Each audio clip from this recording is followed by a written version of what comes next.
Did you sleep all right? I slept very well. I went to Tesco and I got The mattress topper. got myself some. Sorry to be No, it's fine. Yeah. And so that was okay. I had some wine in the room and I refreshed the shower. I've been to the car, my car this morning, and I got my memory foam. You're set for the day. Right.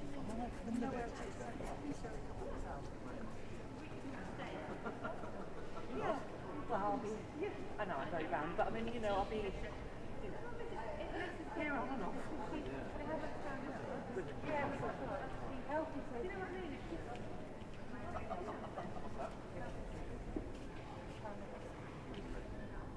So you've done some.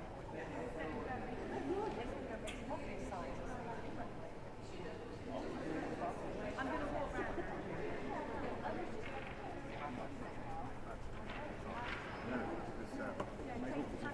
Well, probably didn't, but it helped. No, it did. Yes. Thank you.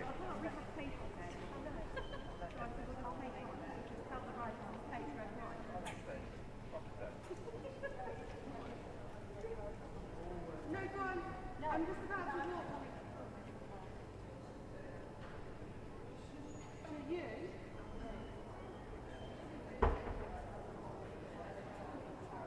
No, you don't ever expect you to be cheeky.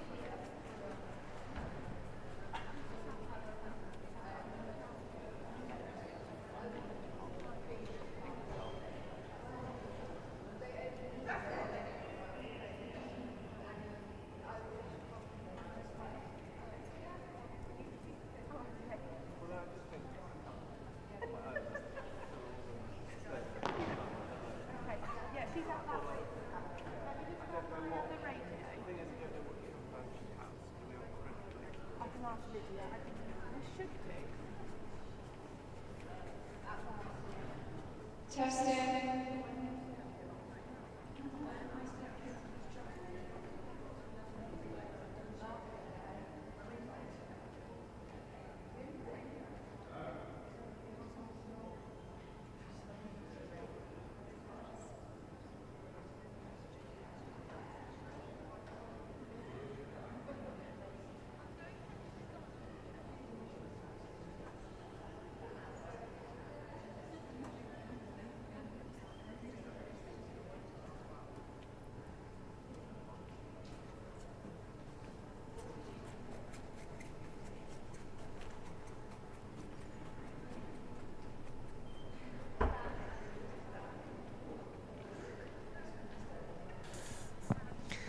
Good morning. I am sat here with Spencer Sturmey. He's looking for a rabbit hut. Well, it's like looking for a needle in a haystack, I have to say, because I can't hear. You can't hear me? Oh, now I can. Now you can. Just go again. Hello? Yeah, now I Hello. can.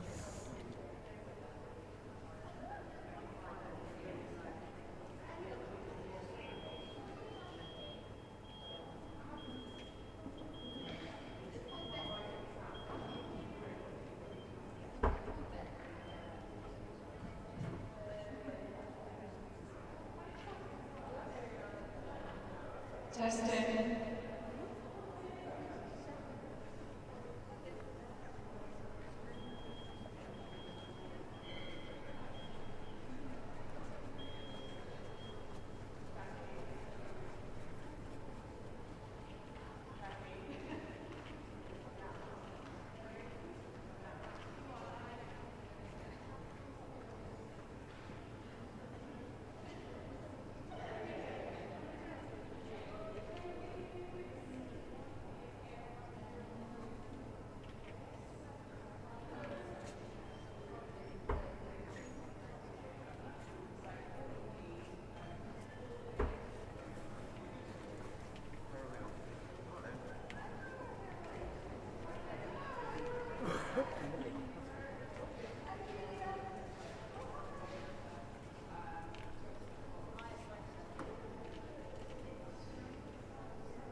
Good morning and welcome to the RDA National Championships 2025. I am here with Spencer Sturmey.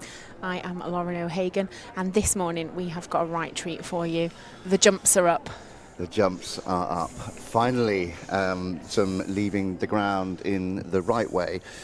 Show jumping, it's very exciting, and we're starting this morning with the level 5 open, which is a course of numbered fences, 80 centimetres maximum height, and the rules are that a refusal is 4 penalties, a fall is elimination, 2 refusals is elimination, a knockdown is 4 penalties.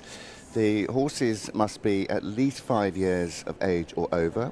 No stallions are allowed. Any height of horse is allowed. And these riders must have achieved at least 60% in their qualifying rounds to qualify for these national championships here at Hartpury. Them's the rules. 3 in the 80 centimetres. We've got a long day ahead again, not as long as yesterday, but lots to look forward to, Lauren. But not far off, yes. So we've got show jumping this morning, then we head on back over to the lovely dressage arena. Is set out for some more dressage to music, and then my absolute favourite is the costume freestyle dressage, which just gets me going every year. I'm so excited about that. Well, we're not too far away from our first horse and rider combination. The RDA National Championships taking place over 3 days of competition, and it's the biggest event in the RDA calendar. And for the participants who compete, it represents the culmination of their hard work and determination throughout the year to qualify for these championships. All of this is made possible by the incredible dedication of a host of RDA volunteers. You'll see them on your camera, on screen, quite a lot. They're in green, the Green Army, and without the volunteers we couldn't run, without the coaches, without the generous support of the sponsors we couldn't run either.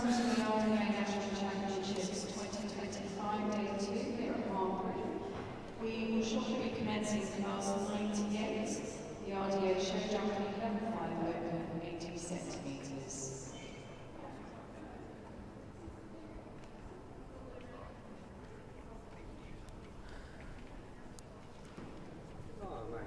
So we are just waiting for the first horse to come in.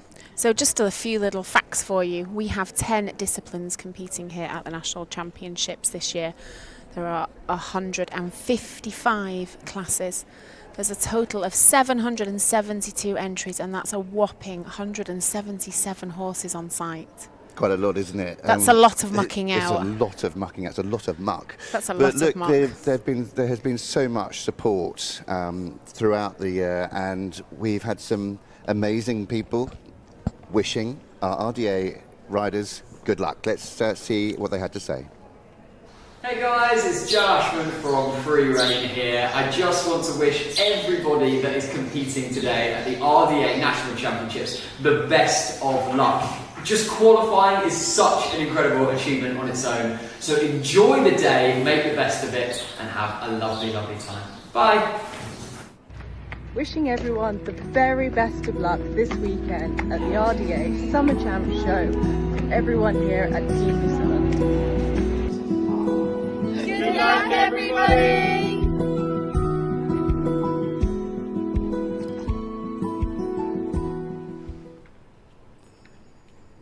Please can we have no welcome from the audience? Thank you. So here we have our first horse and rider of the day in the level 5 open show jumping 80 centimetres. Now that's quite large for me. Hannah Green and Tiarana Red Alert from Middleton Park. So she's just letting the horse have a little look around. So there's no time, which is good. It's all about the rhythm, it's all about the style, it's all about jumping these fences. It's quite a tricky start, I thought, having walked the course a little bit this morning, had a wander around, and coming out of the corner to fence 1, it's a tight turn to fence 1.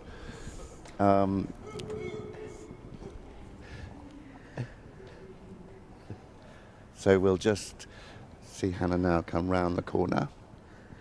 And I think a lot of riders will come round in trot to that first fence because they've really got to get into this corner, and it's open in this corner as well. You can see here that Tinarana, Red Alert, just backing off a little bit, gets quite close, but Hannah stays with and goes on to the second now, jumping out of trot. She wants to get into canter, and hopefully Tinarana, Red Alert will change legs coming around the corner as they come underneath us to fence 3. Going off of quite a tight turn and has a refusal and has the pole down. So now the fence will get reassembled.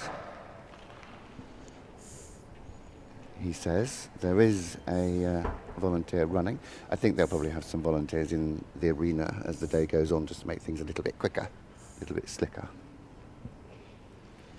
This looks pretty slick to me. Yep. The jumps up. I'd be quite happy with it staying down. So Hannah doing well there. She's keeping herself on track. So she will come round to that fence again, won't she, Spencer? Yeah, she will. So she's just carrying 4 jumping penalties. That was for that refusal at 3.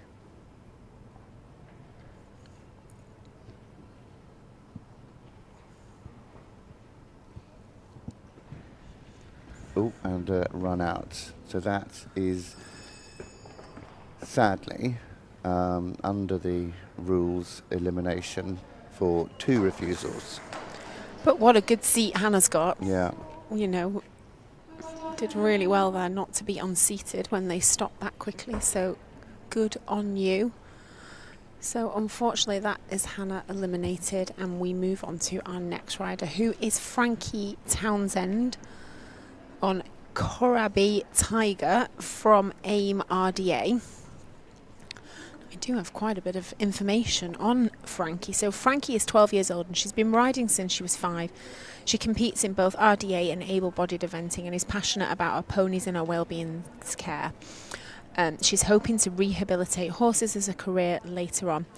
Frankie has juvenile myoclonic epilepsy, Ehlers-Danlos syndrome, and a genetic mast cell disease which leave her joints that dislocate frequently and weakness in her limbs, along with other symptoms. Well, I think you're doing a fabulous job. Yeah, I remember I had one of many injuries, that both my shoulders, through various falls over the years, would dislocate just sitting on the sofa. And I was able to put them back in, and then eventually had to have surgery on both of them, and it has stabilised them. But when you can't have surgery, I mean, that's a nightmare. Goodness. Well, she is off to a flying start. She is not hanging around. No, she's coming out of canter as well. It's 1, 2, 3. It's 3 strides out of the corner. It's quite tight. I think they could have given them a little bit of a nicer start. But lovely rhythm down to 2. And then she needs to get deep into this corner to give Korabi Tiger plenty of time to see this fence. There's a related distance down from 3 to 4. Jumps that beautifully. And then on this related distance to the purple and white upright, and then they spin back round to the long side, which is fences 5 and 6 on the straight. An oxer going into an upright. 1, 2, 3, 4, 5. Beautiful. This is lovely. Really is. And now what I thought was quite a spooky fence, coming across the middle of the arena, and just gets a little bit deep, but jumps it really smartly. 7, 8, just underneath the Hartbury Arena Cafe. 9, and the final fence, which is this fence just here. 10, and jumps it well. So really good round for them. No jumping penalties, and look really stylish. And what is really good to hear is that Tiger is only very kindly on loan to Frankie from our friend Fran, who's stepped in to fill some big shoes. As unfortunately, they lost Frankie's pony Aurora only 3 weeks ago before the Nationals after colic surgery. So coming here has felt really strange for this year. So to get on and produce that round, I think she did absolutely brilliant. That's so sad, and I really feel for her. So just while we wait for the next rider to come in, we've got some shout-outs already over on Facebook. Hayley Moran Hi, my name's Hayley and my daughter Keely has autism and ADHD plus APD. Horses are her calm therapy. Well, I agree with that. And we've got Anna Glass back over. She says, hello, I'm back. What if you win the class, what happens next? Well, we will find out for you. Yeah, we will. Well, again, we're on YouTube as well. If you've got any questions, then do throw them in to the mix. We do have Karen Brownlee who says, I thought it was dressage at 9. No, dressage starts a little bit later. I will get the time for you shortly. And the next to go is Georgina Chapman with Villa Candy. Now, Villa Candy yesterday, We saw her in the showing looking the she part. took her eye, didn't she? And she is from the Chipping Norton group. So she is off to a flying start. She's not hanging around. No, nice smart jump at the first. It's quite a spooky second with those two shaped gates on the takeoff. Really good use of the corner coming round to the Oxer at 3. Stands well off, and then this related distance in a straight line to 4, and now another related distance on 5 strides from 5 to 6. So again, getting into the corner. This is the corner that sets them up for fence 1, but now to 5 and 6 on the 5 strides, back through the middle of the arena to the plank at 7. Again, using her corner. Ooh, just a little bit of a discrepancy on steering, but gets it all back together. Fence at the top of the arena underneath the Hartbury Cafe, and one fence left to go. Is it going to be a clear round? The Oxer at 10, and the answer is yes. Ooh, and a buck to finish. Well sat. Yeah, I think Villa Candy, she's certainly feeling very well this morning. She certainly likes her show jumping. So lovely clear round for Georgina Chapman as well. Super. So that completes our class 98, which was the open 80 centimetres. And we now actually have a short break till 10 o'clock until we have Rachel and Angel in the 70 centimetre class. So I was asked the question of what time does the dressage start. I can give you that in just 1 second. 2:30. Dentist o'clock. Oh, very clever. Tooth hurty. Yeah. Okay, so we're back 10 o'clock. That is in about 45 minutes time. It may be slightly earlier. People may want to go earlier. So do keep an eye on the screen. Do keep a listen out for commentary. If you're in the kitchen, you hear us babbling on again, then you know that it's competition time again. But from Lauren and myself, for now, here at Hartbury for the 2025 National RDA Championships. Thanks for watching so far. We'll see you shortly.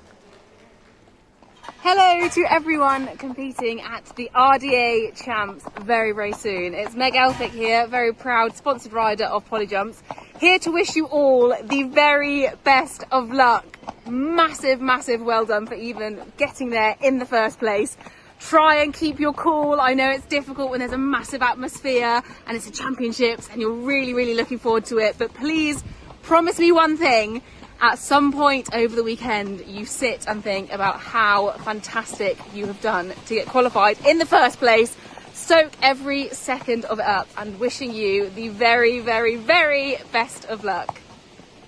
Hello, I'm David Piggott, a trustee of Life with Art, a charity dedicated to bringing the arts to the young and people living with disabilities across the UK. We're proud to work with the RDA, an organisation that shares our values of inclusion, creativity and giving back to the community. The efficiency of the RDA team makes working with them a pleasure. Life with Art has been a supporter of the RDA National Championships since 2014, and we're delighted to sponsor the event's Arts and Crafts competition. This year we're especially excited to be running an interactive craft session for everyone at the Family Fun Day, which will be a great opportunity to let your creativity run wild. What we love about the Arts and Crafts competition is the incredible range of talents highlighted by the contributions from all ages and different disabilities. Amazingly, the quality continues to improve year on year. It also enables us to exhibit the artwork nationwide in our charity art centres, adding a vibrancy and quality to match the other artwork on display. Thank you, RDA, for all you do. We're thrilled to be part of your journey. Afternoon, it's Helen from Equine Biogyne. We are the world leaders in equine biosecurity and equine environmental health. And we are very proud that we sponsor and support Riding for the Disabled Association. They have their champs on the 11th of July, and we will have our teams that will go in and disinfect the stables before the horses arrive. We also have sent boxes of our product for those who are competing. So a huge good luck, and we will see you there.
Okay, we told you to sit tight. Good job we didn't run off. Well, it's a good job we're sitting tight because this is a jump off. Now this gets exciting. Is there a clock? We can't see a clock. How do they decipher? Is there a jump off course? Yes, there is. 2. We know nothing about this. I'm very sorry to say.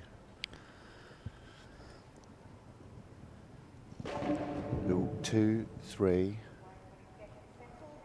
6.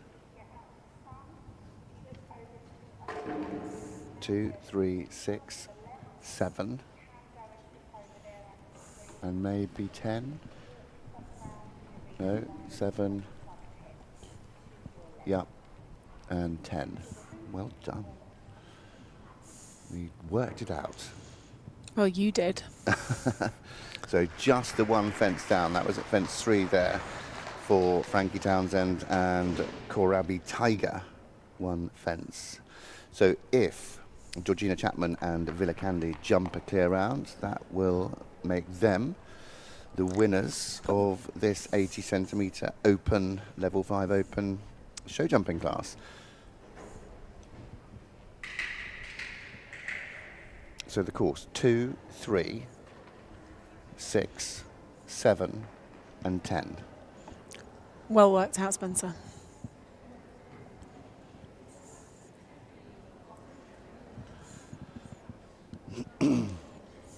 So Villa Candy is now coming from the warm-up arena under the archway. She will appear stage right on your screen, middle of your screen. There she is.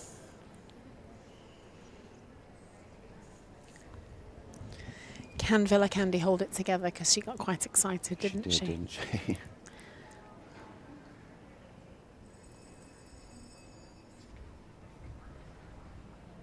So here we go. Villa Candy and Georgina Chapman for the RDA Chipping Norton.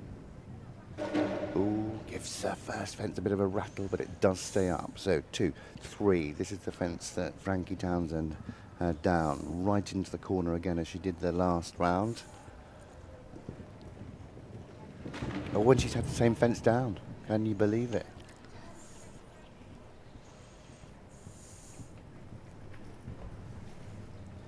Jump 6, turns to 7. Go on, go on. Yeah, they do spook at those planks. It's funny. They're not very inviting, are they? No, they're not. And now just the last. She's taken a slightly wider turn. I think we're going to see a bronc here as well. No. Oh, no. She was good. So it's the same. It's 4 jumping. So do we have to jump again, or was that timed? This is what we're unclear of, unfortunately. I'm just going to see if there's anything in my rule book.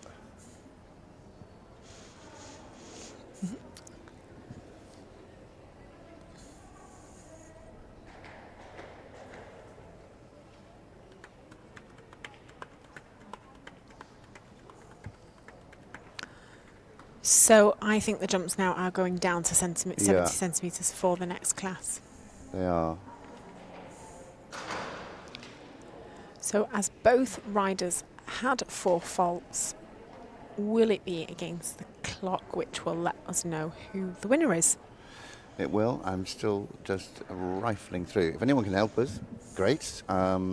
This is very new to me.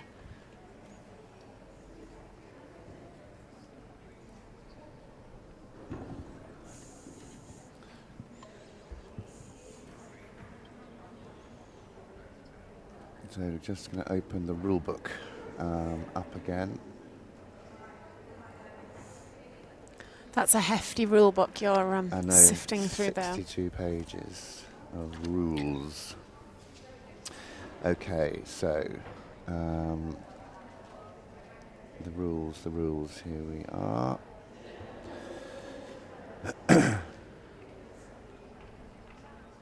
So this is all dress, this is arena. Okay, here we go. Level 5. And the course.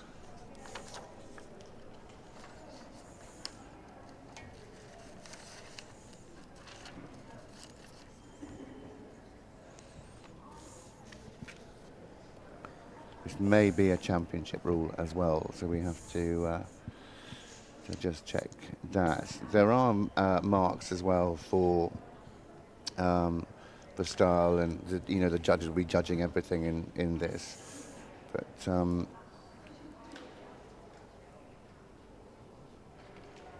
nothing about a jump off at the moment.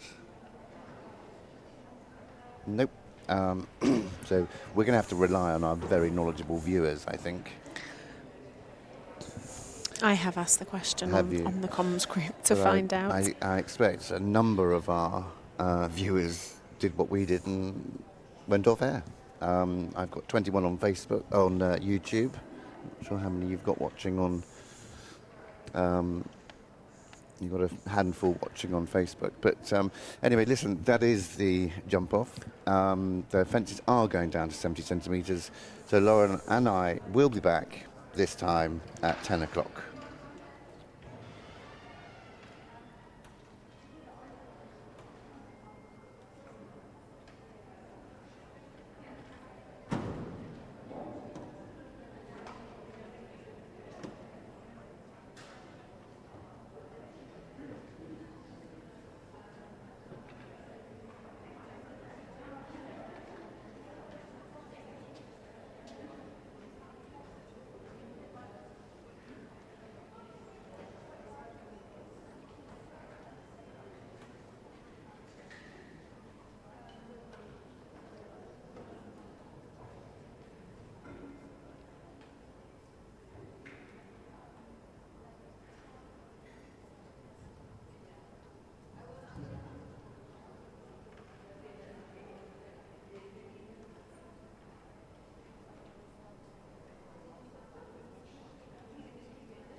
ride in Newcastle, and we set off at 8:30. We got here when we did the 4 league just before 6 o'clock. The M5 was shut.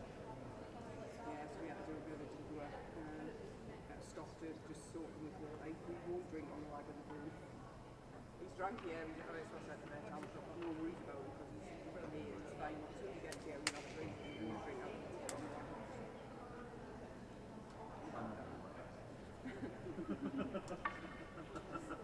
Hey, no.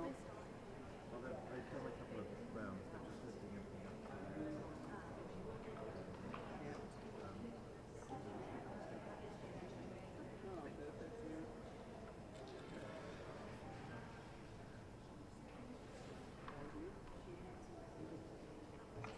It is nice, yeah. Have fun.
Hello and welcome back to the National Championships here for the RDA here at Hartbury.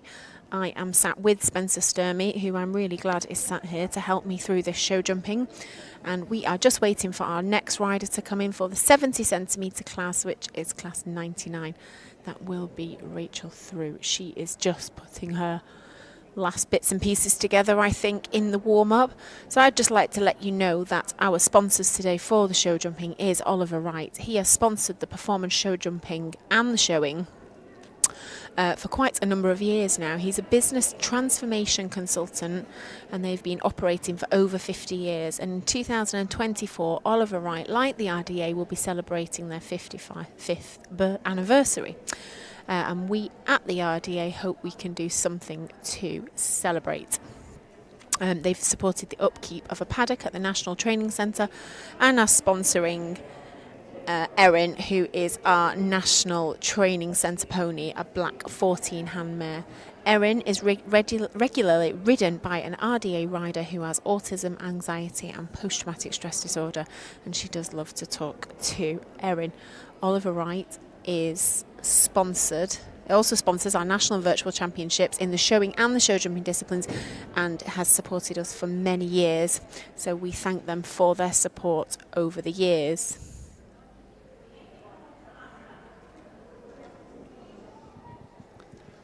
So just a few minutes away. Very grateful to our sponsors, and we will mention them as much as we can. We've got a horse we can see on their way. That is Rachel Thew and Angel. So just a reminder of the rules. And the rules for the show jumping are a refusal, 4 penalties, knockdown, 4 penalties, 2 refusals, elimination, and a fall of rider is elimination as well. No time, and this is the only combination that we've got in the level 4 70 centimetre, and its fences 1 to 10. Very tight turn to fence 1 to get these horses into their show jumping round. So maximum height, as Lauren said, 70 centimetres. Here's the first, comes off of a very blind turn. She's flying. She is. Whee! So 3, and you need to get right into the corner because 3 and 4 are on a related distance on a fairly straight line. Nicely over the 3rd, down to fence 4, and then swinging back below the Hartbury Arena Cafe to fences 5 and 6. And this is on 6 strides for the 70 centimetres. Oh, she went on the 5. Very good, very bold. Through the middle of the arena to the plank at 7. And it's gone from 3 planks to 2 planks this time. There's the plank down. So that's 4 jumping penalties. Gets very close to fence 8. Coming to fence 9. That's the last fence. And, yeah, very well done. Good round there from Rachel Thew and Angel. Great effort.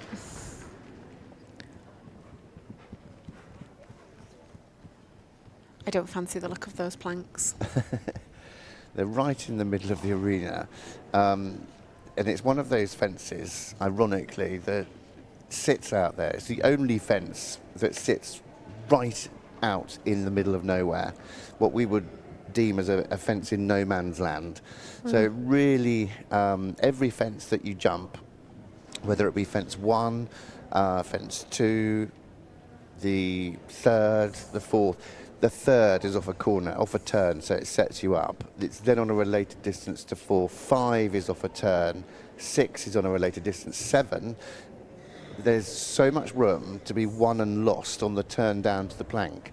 That is where you can lose your concentration, where the horse can think, okay, am I going to fence? What was 2? Am I going to? And then all of a sudden you turn and it's a long way, or it could be a short way, and it's up to the rider to really decipher when they've jumped the fence before to know exactly where they're going to make a nice turn.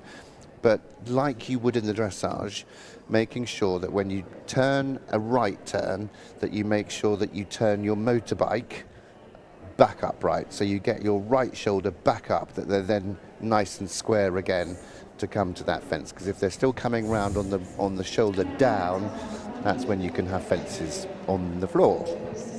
So it really is just dressage with obstacles in the way. It is. It all comes from the flat work. Well, I love this name, Chase the Artist. So here we are with Stella Jelly. So she is in the open section, which is class 100, the open 70 centimetres. So Stella Jelly on Chase the Artist from the Avon Centre. So we saw Stella yesterday.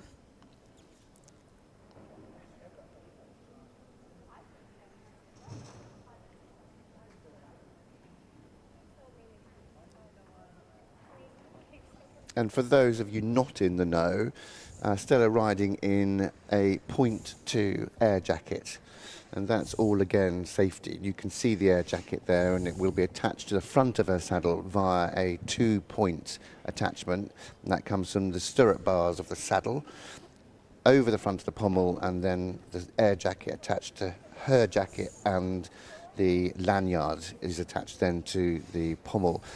So that is a safety thing, and should the air jacket go off, it's 0.023 seconds, I think, for it to inflate. Wow. Really fast. And the air jackets actually came from the world of motorcycling, and then they said, why don't we have these in riding? It's the same sort of thing. You know, you come detached from your motorbike, you come detached from your horse, and that air jacket will go off and save a serious injury. So you have to buy the canisters. You do. How many canisters sold are just from people dismounting and forgetting to unclip? More than the accidents, I can tell you that. Stella, do let us know if you've ever got off and forgot to unclip Everybody yourself. has. It's so annoying and they're so expensive. Well, they're not expensive because they can save lives. But they are when you make silly mistakes like that. So again, beautiful use of the corner. Really rhythmical canter. Yeah. And she takes a little bit of a different line from 3 to 4. She jumped slightly left of 3, which then threw her off line and had to come back from left to right to fence 4. But again, trying to get into the corner to fence 5 to come down this line straight. She has fence 5 down. And goes on the 5 strides to 6, and then this turn. You see how she's using the turn now just to balance and resort the canter. And she gets a little bit close, but a long run, isn't it? From where she came from. So 7, 8. Just carrying the 4 jumping penalties as the last competitor was as well, but different fences. And then jumps the last and gets a round of applause. Woo, stay in the saddle. Well done. Super job. Well done, Stella Jelly. And of course, Chase the Artist. Stella has been riding with the Avon Centre since August 2004, and she first competed in the RDA Champs in 2006 in the Countryside Challenge and the Dressage. She's since learnt to jump up to 70 centimetres, which is level 4.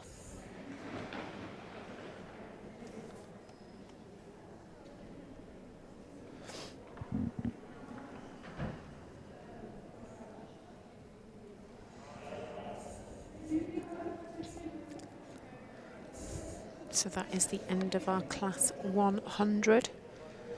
So we do have a short break again until 10:45. So again, you can grab yourself a coffee and we will see you back here at 10:45.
Hi, it's Harriet from HC Eventing here, one of Polyjump sponsored riders. I'm here to wish everyone competing at the RDA National Champs good luck, and I hope you have an amazing time. Don't forget to enjoy it. Hi, Sam Adcock here. I'm an investment manager at JM Fin. We'll be along over the course of the weekend, and we're very much looking forward to seeing the talent on display. Our partnership with the Riding for the Disabled Association stretches back 20 years now and is one that we value dearly, given we see the remarkable work that they carry out, not only in putting on amazing events like this, but every day of the year to give riding opportunities to all. I just want to say a massive good luck to all the riders and of course the horses, as well as a huge thank you to all the staff and volunteers that make a weekend like this so special for everybody. Hello everyone, my name is Lauren Phillips and I head up the Medical Negligence Department at Taylor Rose Limited. I just wanted to wish everyone participating in this weekend's RDA Championships the best of luck. We're particularly delighted to be sponsoring the carriage riding class this weekend. It's the first time Taylor Rose has sponsored this event and we can't wait to see everyone involved. Just go out there, have the best time and enjoy yourselves. Thank you. Hi, I'm Tina Wallace and I am very proudly sponsored by Polyjump, and I just wanted to wish everybody that is competing at the RDA Championships this weekend the very best of luck.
and welcome back to the show jumping. We are about to crack on here with class 101, which is the show jumping level 3 plus 60 centimetres, which is an invitation only class. We have our first rider already in the arena, which is Millie Bolt riding Saxon from the Avon Centre. So she is just showing Saxon the arena. You can just see her there near the judges, I think.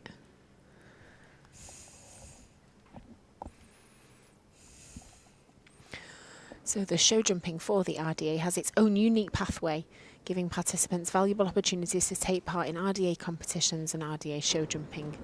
They have proficiency tests. The pathway entails of 5 levels, beginning at poles on the grounds through to 80 centimetre courses, catering for all. With more than 130 groups taking part in level 2 or above, they are now becoming really popular with our RDA groups. And we will be showcasing levels 2, 3, 4 and 5 at the championships, which we are right in the middle of. Now we have a rider change here. We are now with Anthony Loughran riding Davy Scuball from the Valley. Going slightly out of order here just to throw us about. So here he goes. Yeah, Anthony Loughran then clear the first 2. He's coming round disunited to the third. Will, disunited canter and changes back onto the right lead, but that's okay. I mean, just keep the balance round the corner. Davy Scuball now comes to the double again on the wrong leg around the corner, but that doesn't matter as long as you keep the balance. And quite often I teach horses at home to come round the corner on the wrong leg, as it were, because it might happen in a round of show jumping, and you need to learn to ride the balance rather than try and correct all the time, which can then upset the rhythm. Jumps the plank.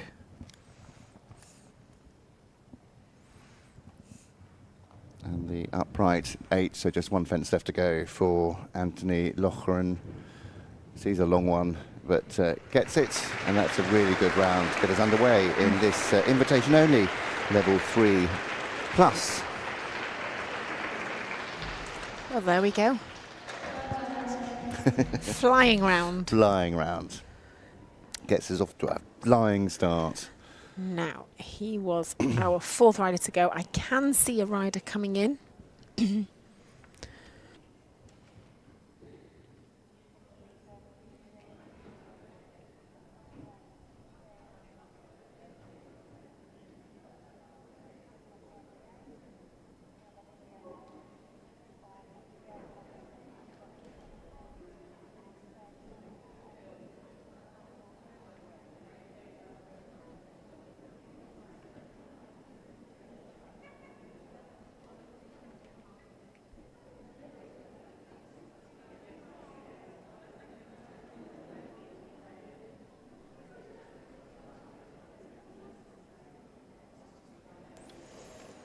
So we have our next rider entering the tunnel.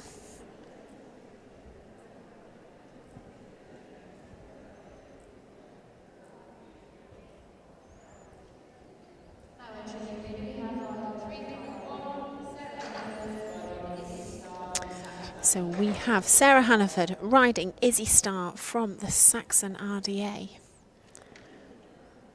think we're running in reverse order. Maybe. She was 3rd last to go. Izzy Star we saw yesterday, and we saw Sarah Hannerford yesterday as well.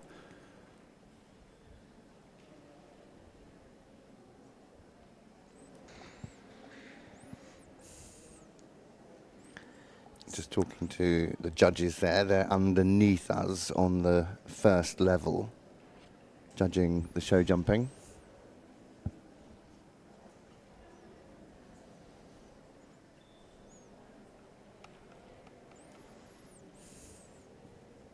Lovely matching bonnet and jacket in the emerald green.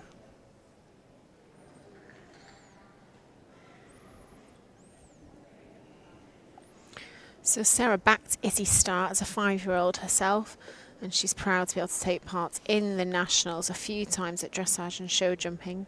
She makes her want to work harder, and she wants to try and go as far as she can.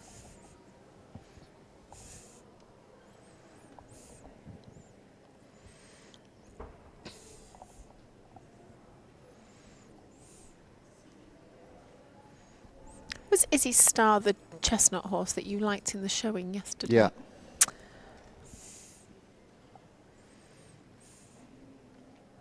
Yeah, she looked like she had a really good brain, a really good demeanour. Looked like she wanted to please the rider, and let's see if she can jump too. It's nice that Sarah's done everything with her as well, so they know each other quite well.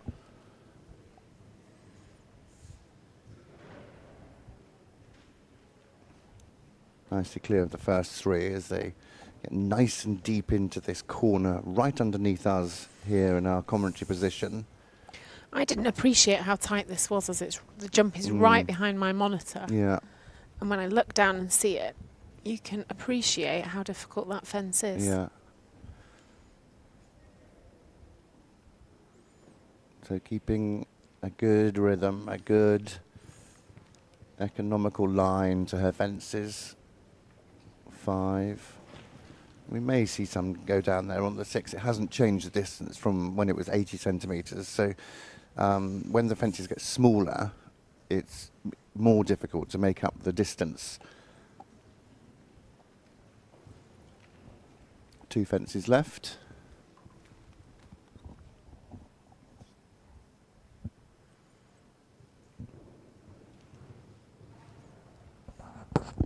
And coming home clear. So this is another very good round. And pops the last for good measure. Very good. A good clear round there, and a big smile from Sarah Hannerford. It doesn't say how old Izzy is. It just says that she backed her herself as a 5-year-old.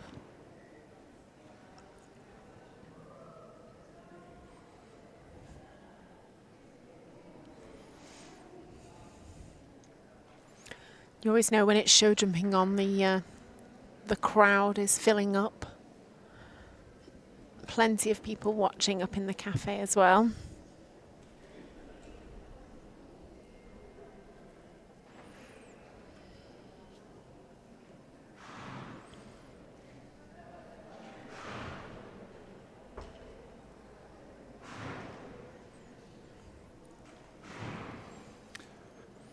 So just looking out to the warm-up, we've got another one coming into the arena. And I know already this is Summer Turble on Tuck's Legacy from the Saxon RDA.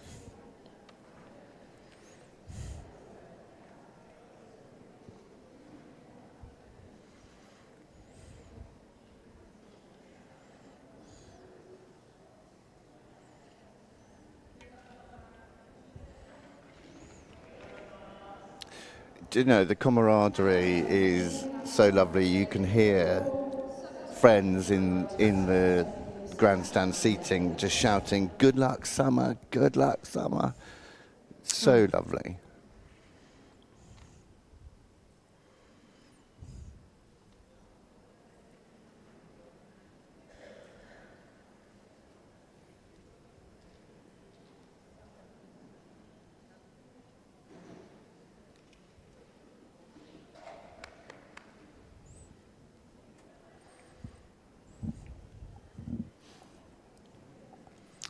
So this is Summer's first year as a senior, having competed for 3 years as a junior with the Saxon group. Summer is a 16-year-old ASD PDA rider for the Saxon group. She just finds the world full of anxiety and fear. And when she's on her horse, she feels relaxed and calm.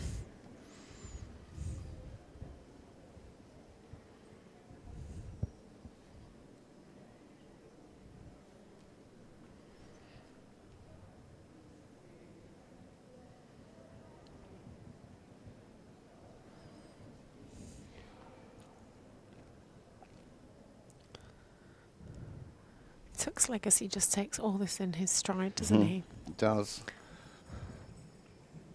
Oh, lovely transition into canter there.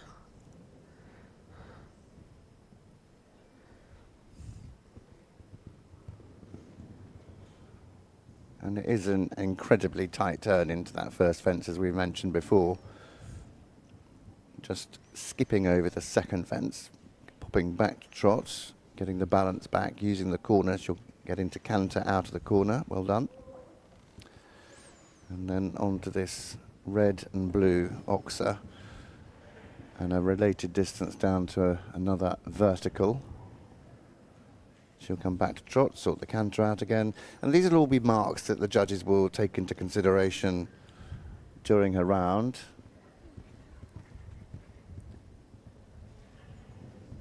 Three, 4, 5, gets the 5. Now these pesky planks, and again back to trot. She'll canter out of the corner. Goes on to the left leg, which is okay because she's turning left after this fence, but he lands right, and then she'll have to rebalance him again and get the left canter if she can, and she's got it. And just one fence.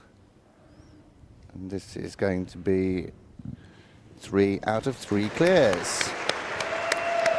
Great job, ladies.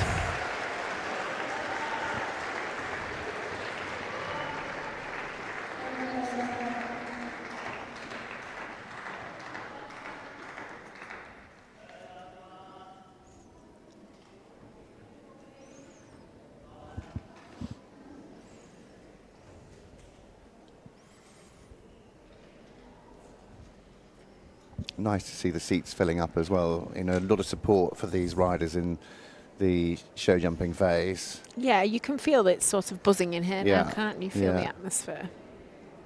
I just wonder, with the dressage, with the show jumping, with the countryside challenge, why we don't have a combined event that is like a one-day event of a horse trial.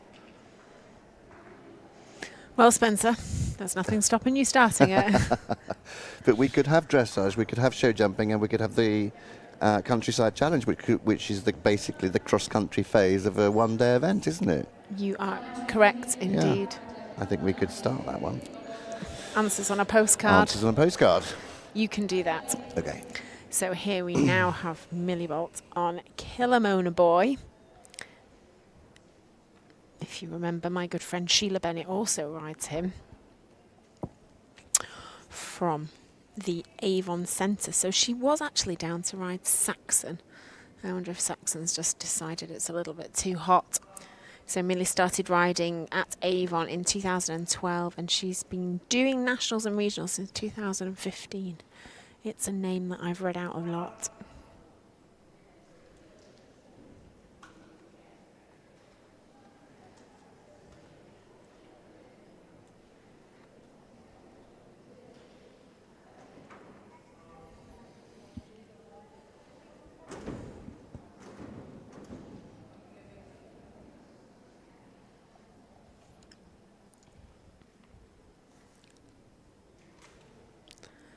So off she goes now as the last rider in this class, 101. Level 3 plus 60 centimetres, invitation only.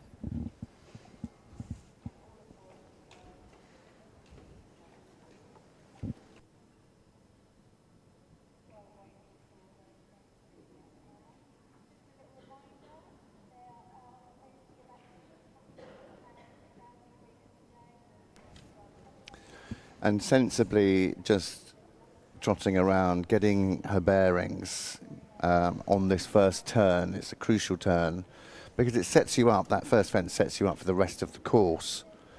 And if you, it's a little bit like your first centre line, you know, if you don't do a good centre line, then that sits on your mind and you think, you have to think in your head, okay, where's my next 10, not what's just happened. So getting 10? Where's my next 10? So again, with the first fence, you want a good jump at the first fence, which is why I was a little bit surprised it was right in that corner, especially for RDA.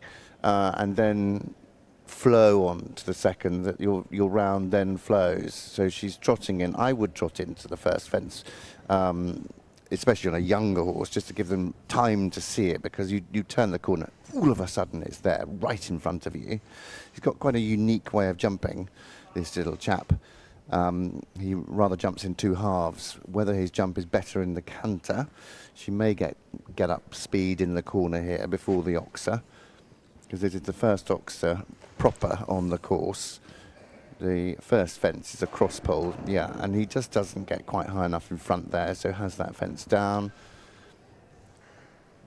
And again behind at fence 4.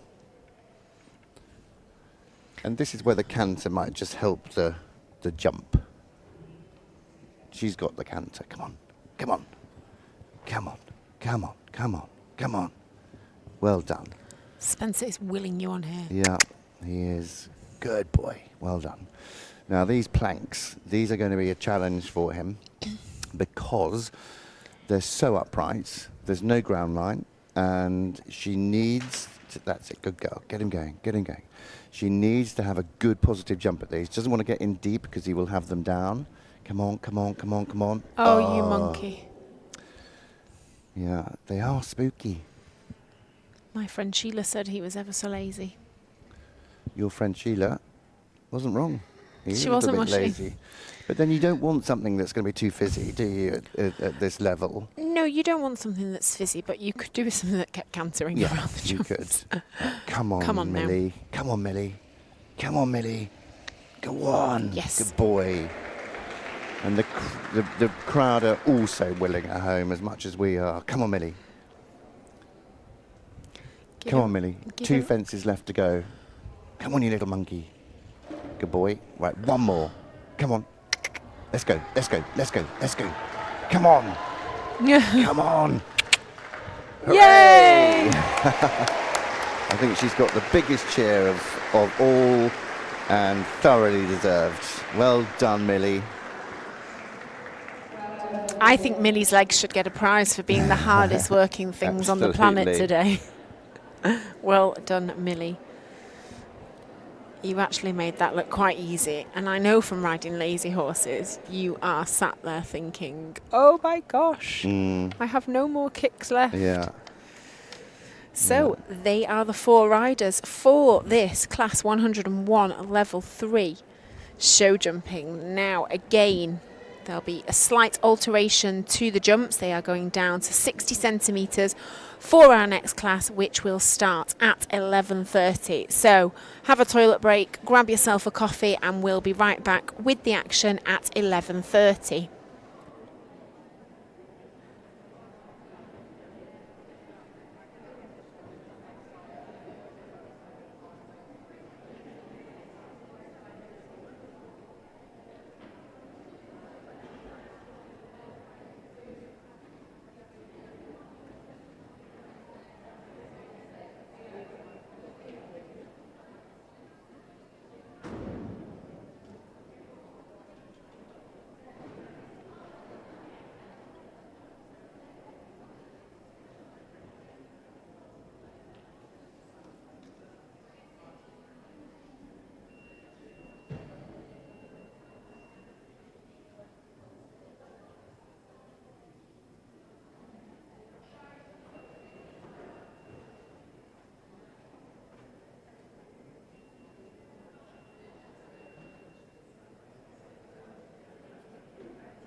Hey guys, it's Joshman from Free Rein here. I just want to wish everybody that is competing today at the RDA National Championships the best of luck.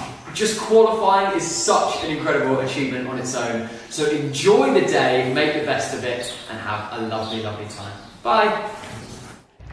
Wishing everyone the very best of luck this weekend at the RDA Summer Champ Show from everyone here at Team New Zealand. Good luck, everybody!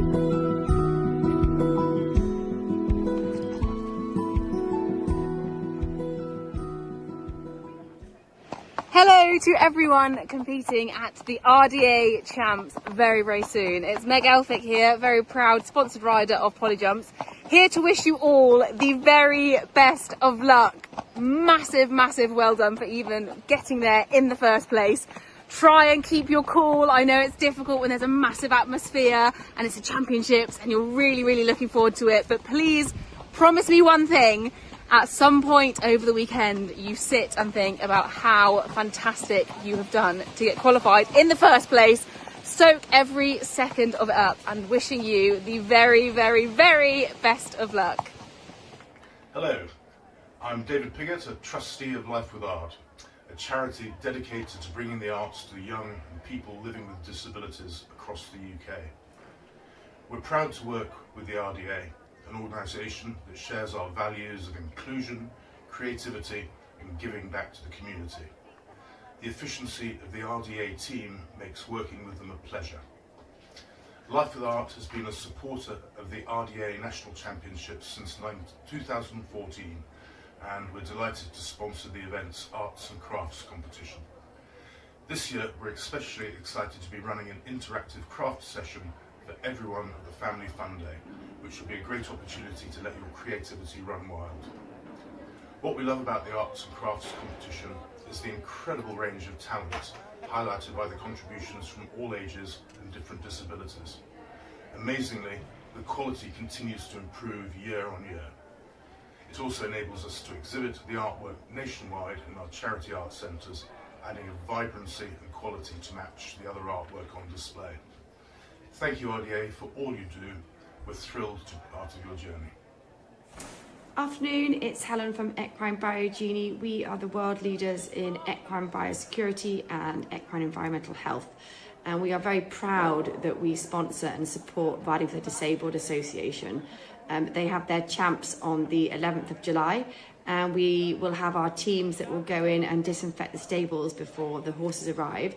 We also have sent boxes of our product for those who are competing. So a huge good luck, and we will see you there.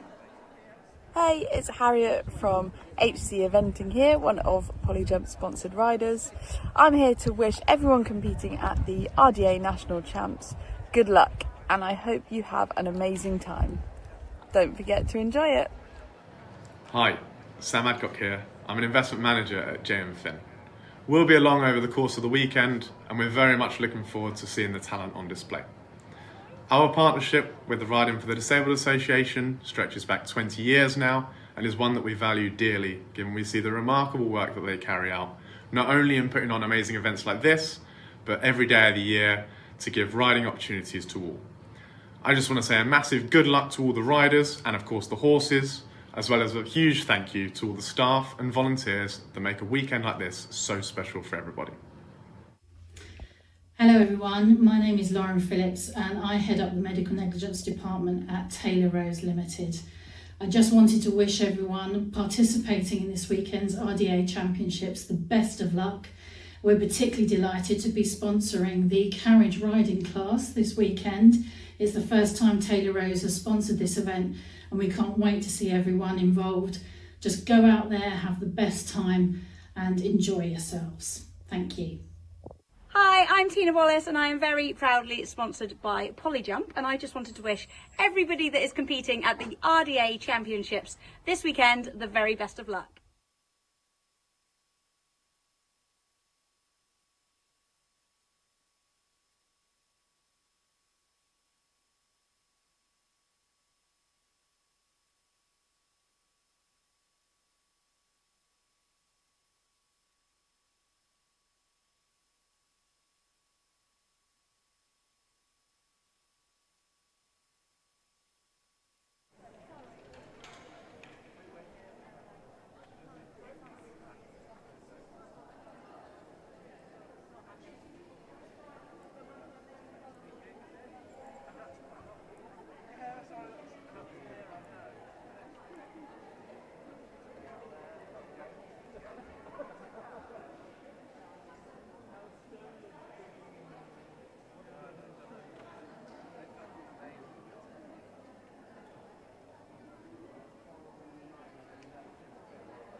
Yep, we're nearly there. 10 minutes away from midday here on the middle day of the RDA National Championships 2025 here at Hartbury.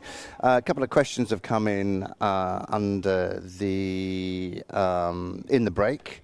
We've got our first in, and that looks like it could be Gail Roshanu with Newtown Lady from the Avon RDA. Will the Countryside Challenge be shown? I don't think so is the answer, because that's outside. We're just covering inside. Little Mad Mixer Girl says, hi, please give a good luck shout out to Louis. It says Louis Walsh here, but I think it's Louis Wolf. Has that one withdrawn? Not sure, because that was supposed to be first to go. And all the Park Lane Stables RDA riders, good luck in the show jumping. And can Danielle from Park Lane have a good luck shout out for her dressage? And that comes from Philippa George from Park Lane Stables. So let's support home watching this. So this is class 102, which is the RDA show jumping level 3 at 60 centimetres.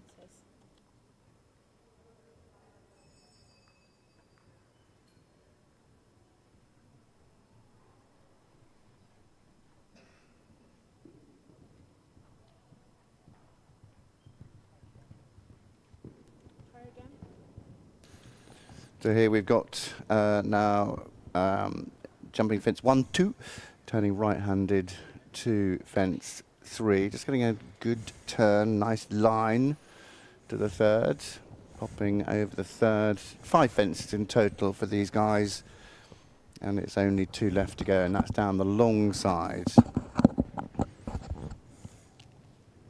Smoothly there, over the fence. Yeah, and a great round there. Nice round from Gail. Well done.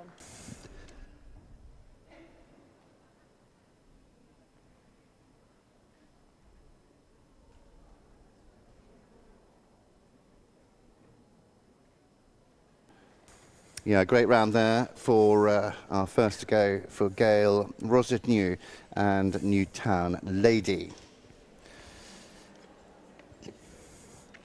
We have Olivia over on Facebook saying, is the dressage in that arena today? Yes, it will. As soon as we've got this show jumping all wrapped up, the jumps will go away and we will set the dressage arena back up, and we will be having freestyle to music, which I'm excited to see. I know Spencer is too. Love it.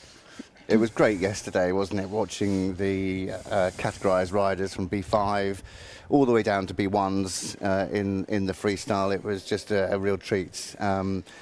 Probably for me, it's a really difficult one, isn't it? Because when you're visually impaired and you've got the B1s and you need your cooler, you can't have the music too loud, and that's the personality of the floor plan of the test, isn't it? It is indeed, yes. But when you can't hear it. You can't. I mean, we were getting pretty much it. Well, you were dancing like no one was watching. Nobody even knows we're up here. It's absolutely fine. So, and this afternoon, obviously, the dressage is also in costumes. So, thrilling to watch this afternoon. We have Anna Glass over on Facebook. Is anyone taking part in this event from Bridgend? Yes, I'm absolutely sure. I have seen Bridgend. And Hannah Marie Frank saying good luck to Josie Barker. Yeah, I've seen a few Bridgend County riders in the list, so I'm sure they'll be coming later on this afternoon.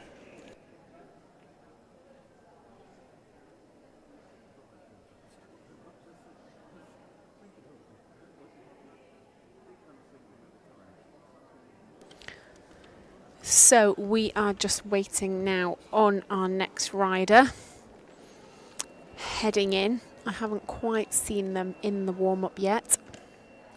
There's no real rush, is there? No sense of urgency, unfortunately. We have been ready for quite a while. Well, it's hot. I know it's hot, but you want to get done. I would want to have this show jumping over and done with if I was the one jumping. But yeah, it's nice and warm outside. We're quite cool inside. Spencer's even brought himself a little fan. And that's not me. It's not you, no. No, I bought my fan from home. I was very prepared. Didn't bring it in yesterday and regretted that, but it's sat behind us and it's giving us a nice little breeze here today. So we're just waiting for our next to go in this, the RDA show jumping level 3, 60 centimetres. So just while we are waiting, I'll give you another update on our sponsors. So again, we have Oliver White, and he is sponsoring the performance showing and the show jumping today. He is a business transformation consultancy who have been operating for over 50 years. In 2024, Oliver White, like RDA, will be celebrating his 55th birthday anniversary. And we at the RDA hope that we can do something celebratory and supportive together, and we thank them for all their support over the years. Also, we've not really mentioned them much, but the People's Postcode Lottery have been a key supporter of the RDA. Their ongoing funds help make events like the National Championships possible, celebrating participants, coaches, volunteers across the UK. Thanks to the players of the People's Postcode Lottery, over £6 million have been raised to help support the RDA's life-changing work.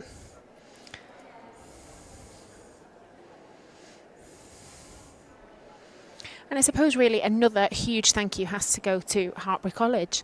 The championship is held at Hartpury College. They provide the outstanding facilities that are fully accessible and tailored to meet the needs of the RDA riders. Hartpury support and partnership is integral to the smooth running and professional standard of the event. I know I really, really enjoy coming here, whether I'm competing or whether I'm up here in the commentary box. It's always a favourite place for me. So we do have another rider just coming through the tunnel now.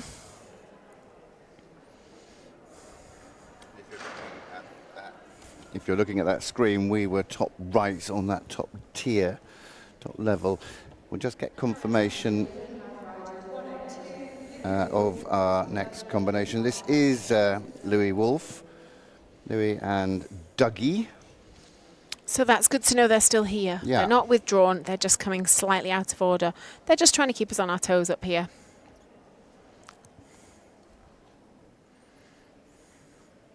Yeah, when we had that good luck in from YouTube, and that came from Philippa George from Park Lane Stables, and that's who Louis is riding for, Park Lane Stables riding for the Disabled Association group. She put in her message, Louis Walsh, and I thought, is Louis Walsh here? All we need is Simon Cowell, and we'd have the whole team. Well, you have got a little look of him.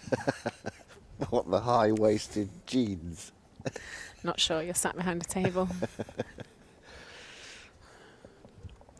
Okay, Louis just having a good look around.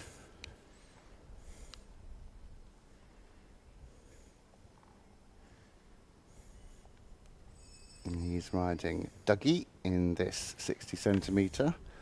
It's a nicer start for these guys coming down that long side, not having to come out of the corner and slightly surprise the horses. It's 2 fences in a straight line on the 6 strides, and that was really nicely done. This turn, and because you're in a 20 by 60 arena that's been mapped out for the dressage, it's quite a tight turn. You need to get your balance, you need to get your turn absolutely right. It doesn't matter whether you're on a pony or a horse at the Dressage Championships or Badminton Burley Olympics. You always got to think about the rhythm and the balance of the horse or pony that you're sat on, and that was a beautiful round. Very well done to him. Great job there from Louis. And a big clap from the audience. And I think we just, we've got to mention as well, he would have gone from the warm-up area into the secondary warm-up area, which is just out the back of here. But like the dressage, it's years and years of training and schooling and blood, sweat and tears a lot of the time. A lot of tears. That ultimately result in 6 or 7 minutes in a dressage arena. And only less than 1 in a show and jumping. less than 1 in here for the show jumping. And you're practicing all the nerves, and everything then comes with you into the arena. And you've got 5 fences to jump. Before you know it, it's all over and you can do no more. And that just goes to show how much goes on behind the scenes. Huge amount. So I think we've got our next on their way, and we hope that that will be Holly Stewart.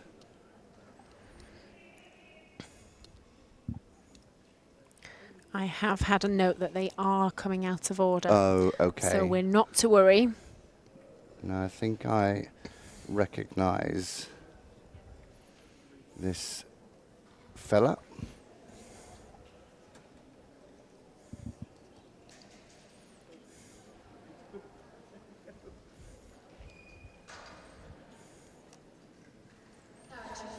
So we have Holly Stewart riding Drum It Bailey isn't. Lady. Yeah, I thought it was going to be Reggie, but it's not. I thought it was Reggie back as well. There we go. So Drum Bailey Lady, Holly Stewart. Nice salute there.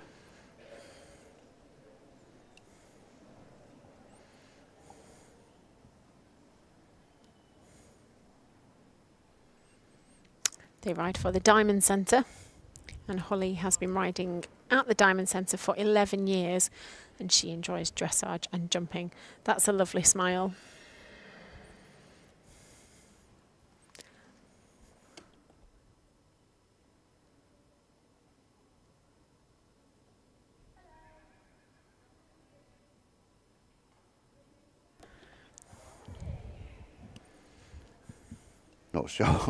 Not sure Holly knew where she was saluting. She saluted on the far side, which was to the crowd, and then realised the judges were over here and had to salute again. Well, why not? Why not? Why not? Salute the crowd. One day someone will salute the commentators. Yeah.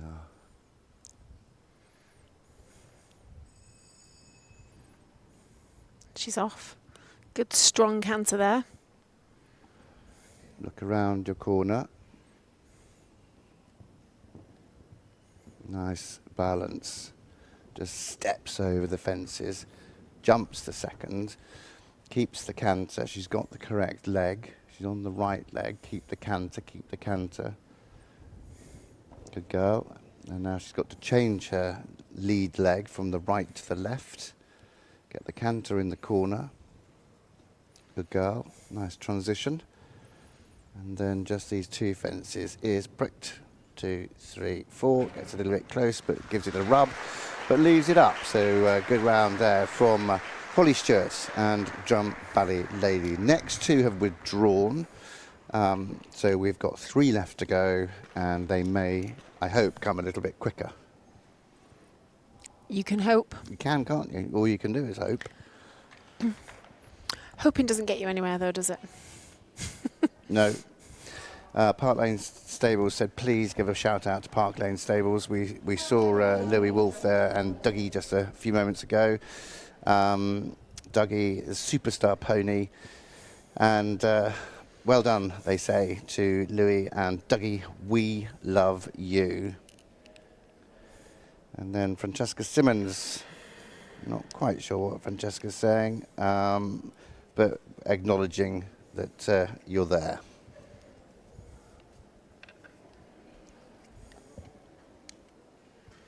We have a message over on Facebook from Leslie Hutchinson. Can you tell me if our 2 riders from Murray Group are in this competition, Kirsten and Heather? And if so, please tell them we're really proud of them and ask them to enjoy the experience. We can have a look. Yeah, Kirsten is next to go in our list, and Heather Rson is in the next class, which is the level 2 30 centimetre division. She's one of the last to go with Paddy. Heather there and Kirsten, I think they're sisters, these 2, and they're both riding Paddy. Paddy should be our next into the arena. This could be them.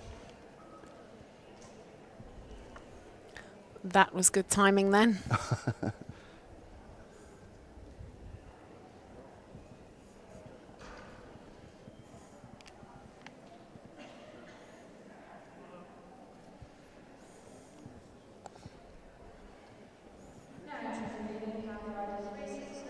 Yeah, this is Morgan Place. Denmar Adiena from the Morpeth Riding for the Disabled Association group. So Kirsten not in. We've got 3 left. She may come following Morgan, but I know she is here. So Morgan is our next to go. Denmark Adiena.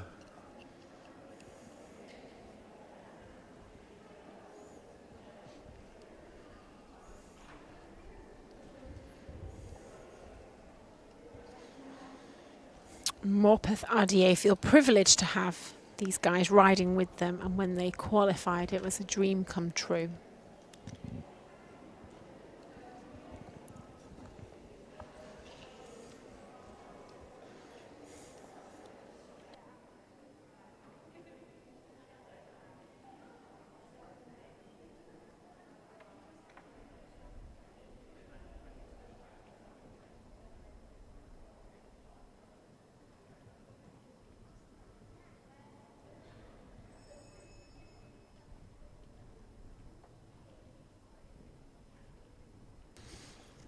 So here goes Morgan, off to a good start with a super canter.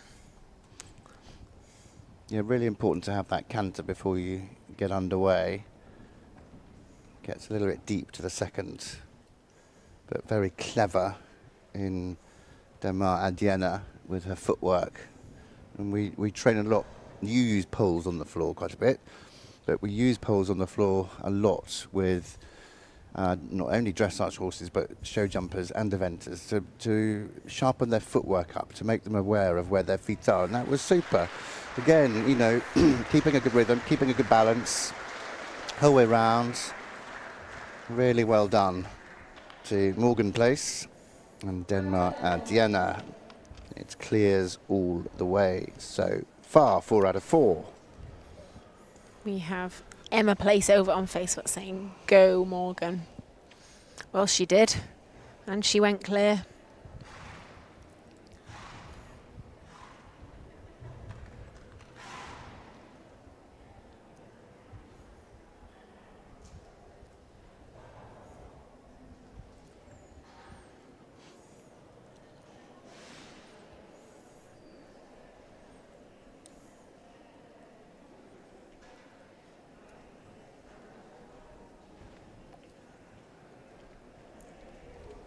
I can definitely see the next horse's head poking out there.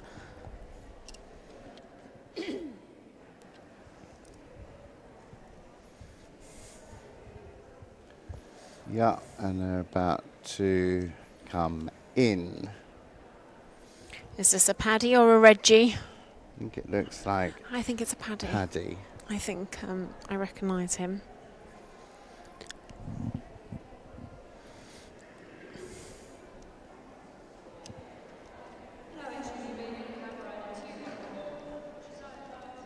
Nope. Nope. This is Reggie. Josiah Barter on Reggie for Park Lane Stables, who is a junior rider.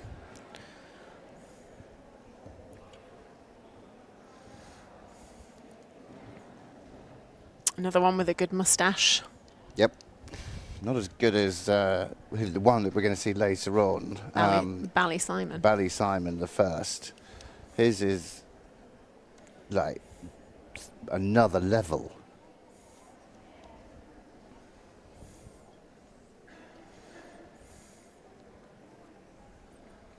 Poor Reggie started off yesterday with white feathers, and since he's been going in here, maybe outside as well in the outside arenas, his feathers have just got darker and darker and darker because this surface has a lot of wax in it, and that's just all clinging to his feathers. And not a lot you can do. There's not. Not even a bit of tomato ketchup. I don't think I'm brave enough to try the tomato ketchup. I just feel like the horse's tail would be red. Yeah. One day.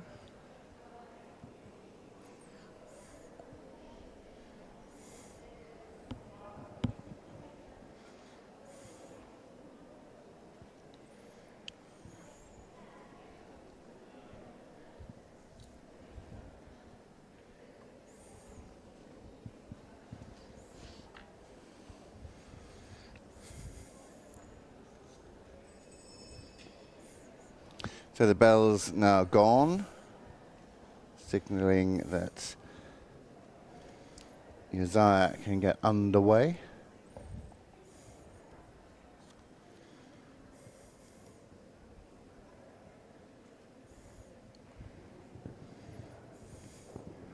Oh, Reggie fancied this. He's off.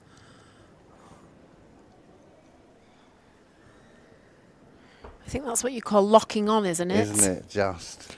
He said, I know my job. Hold on tight. Let's go. And he looks like one of those, doesn't he? He looks like he's been there, done it, got the T-shirt, or got the summer sheet. Look at this now. Straight to the jump. And he says, I'm off. Hold on. And down there on 3 strides. And he just puts his little front feet out in front of him like he's Superman. Look, he's locking on to the next. Yeah, he is. I think that, I mean, watching him over those fences, just so cute. But Reggie, he says, come on, let's go again. He wants to jump out the barrier, out of the edge of the board. Oh, good lad. Well done, Uzziah. So Uzziah, Bata and Reggie. Do we have one more? Is Kirsten still going to come? Or is that the end of that class? Because we'll have another break. We've got a break until 12:30. That is the RDA show jumping level 2 unled 30 centimetres.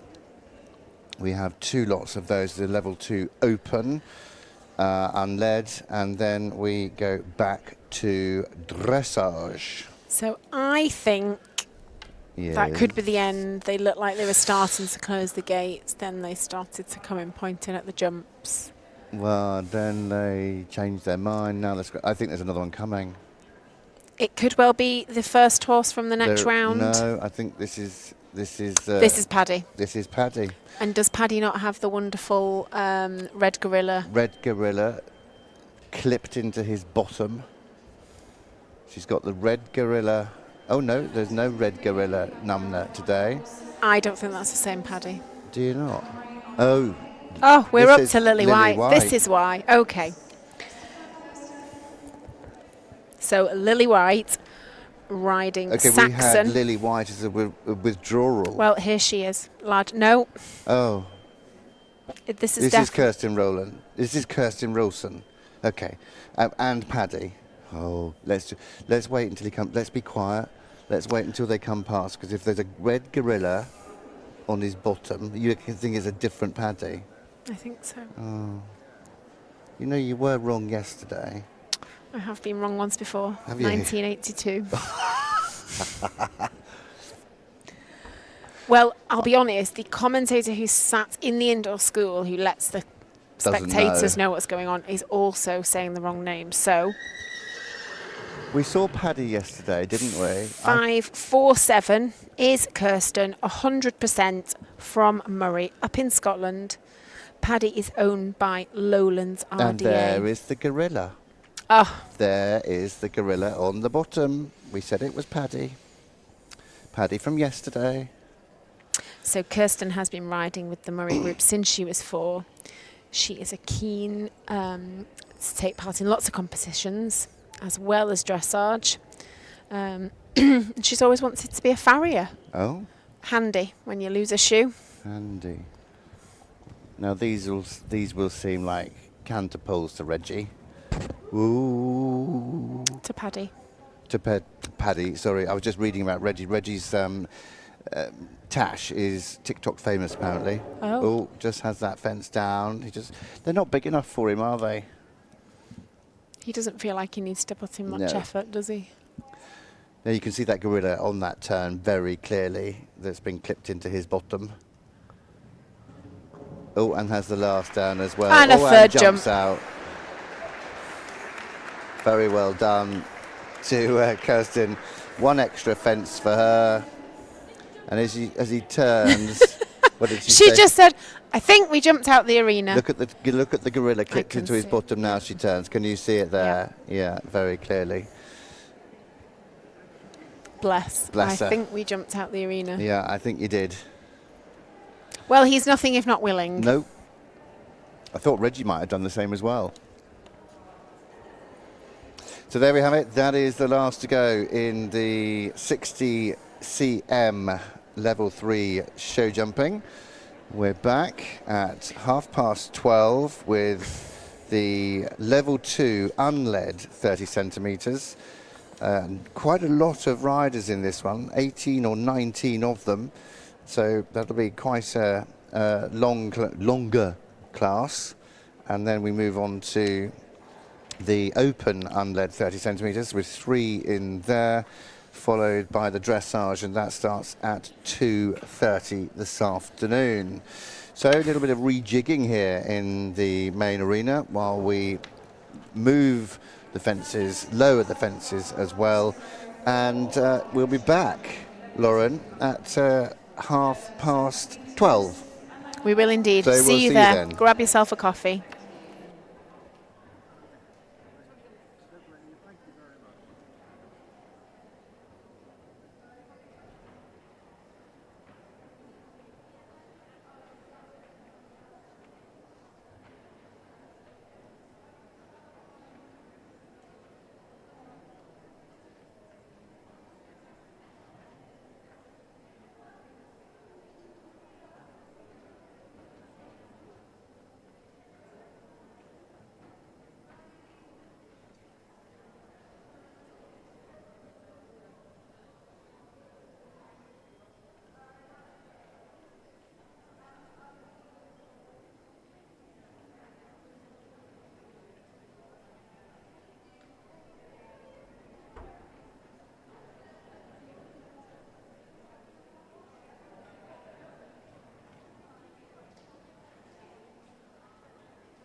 Hello, good afternoon and welcome back to the show jumping at the National Hartbury Championships riding for the disabled.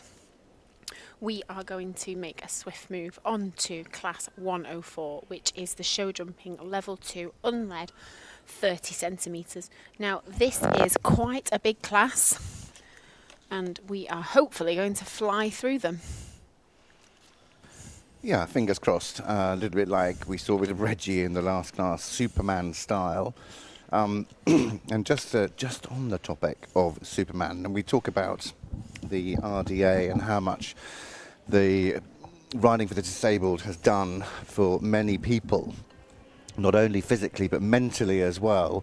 And with patron in Her Royal Highness the Princess Royal, who has done so much to lift the profile of the RDA, the para riding, and I'm thrilled and very honoured to be a ambassador for Spinal Research Association. And the new film that came out last year premiered in London. I was very lucky to go and view or to be at that premiere, which was called Superman, the Christopher Reeve story.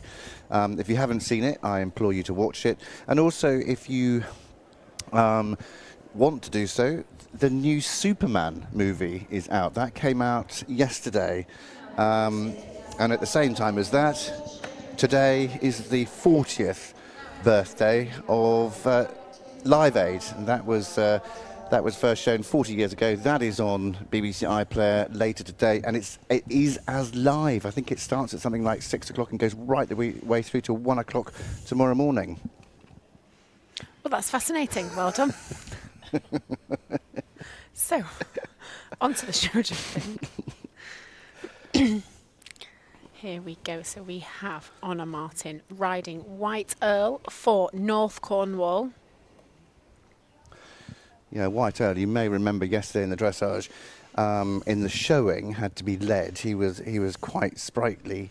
Oh, he was a monkey, wasn't he? Yeah, Yes. little monkey, but he looks much calmer on day 2. He's obviously had a good night's sleep. He's thought about his behaviour yesterday, and he's come in here looking like butter wouldn't melt, as Honor salutes the judges. Honor's a fabulous name. Isn't it? She enjoys being around the horses and enjoys her arts and crafts. So, here we go. I enjoy my arts and crafts.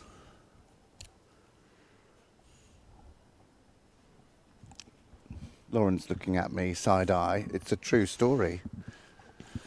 Make all my own Christmas decorations. I'm going to have to show her in between horses. She doesn't believe me. Here we go then. North Cornwall's Honor Martin and White Earl. The unled 30 centimetres. Fences 1 through 5.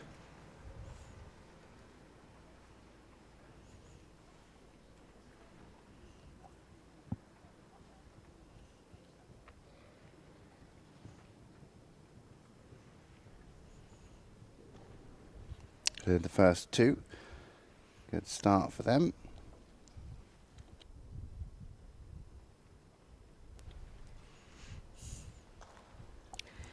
I was just about to say he's got a cheeky face, this horse. And then he goes and pulls a stunt like that. Well, you spotted him now. You said yesterday, it's only a cross pole, come on early. They've jumped 2 cross poles, and then you've got a different coloured cross pole, but it's going away from home. Come on, come on, come on. 4. Well done. Good girl. So Honor just with the 4 penalties at fence 3. And can we note that she lost a stirrup there and she carried on. Yeah. She never lost her position, so great riding there.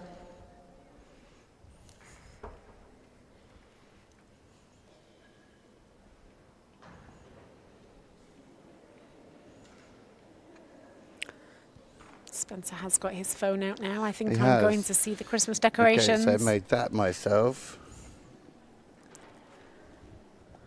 I made the above the door and all the stars out of books, book pages, and those on the kitchen cupboards. Super. Made them all myself, and the wreath. Very nice. See? like my arts and crafts. I will expect one now for Christmas. Oh, God. I'll give you my address. So, Honour and White Earl exit stage left. For North Cornwall.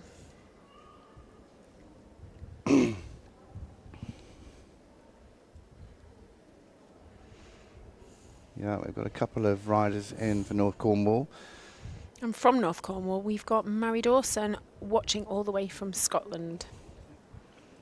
I think White Earl's coming back in later on as well. A number of these horses will be coming in once or twice throughout the next few classes. And if you're new to RDA, whether you're watching on YouTube or Facebook, then these ponies are part of the Riding for the Stable group at the stables, and a lot of these riders share these horses, which makes them even more remarkable. They do, yes. So this is 149, which is Jessica George riding Uptown Annie for the Vale of Glamorgan for the seniors.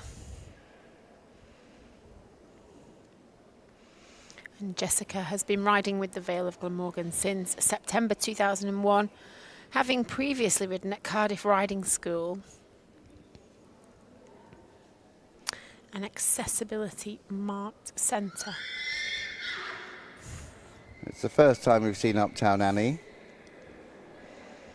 and definitely a little bit of conversation going on between friends, I think. Uptown Annie calling, and she's getting a response from a friend outside.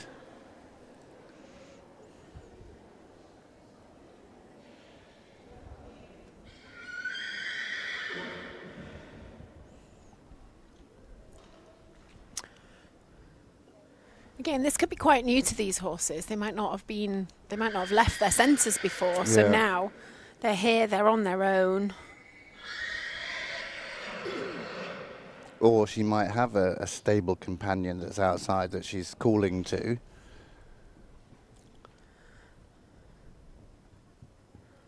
So no messing here, straight into it. Oh, well done, well sat, very well sat, Jess.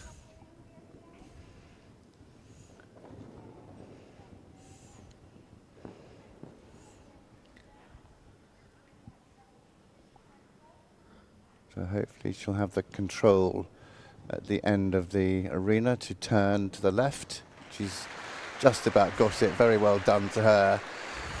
You know, that wasn't easy because Uptown Annie was not concentrating on Jessica at all before her round, and then after she jumped fence 2, had the little stumble, but Jessica was very quickly back in the saddle to regain her composure, regain the rhythm and balance on the turn to jump 3, and then the last 2 fences. So very well done to her, and a good clear round.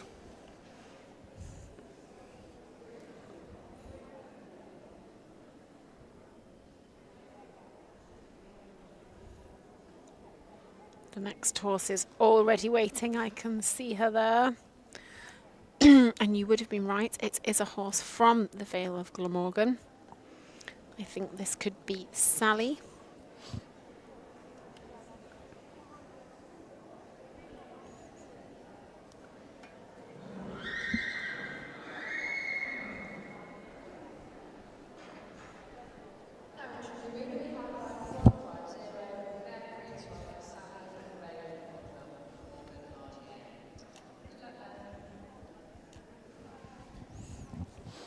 So here we have number 150, Maya Priest riding Sally from the Vale of Glamorgan. Maya has been riding with us since March. Prior to that, she rode at Cardiff Riding School, Accessibility Mark Centre.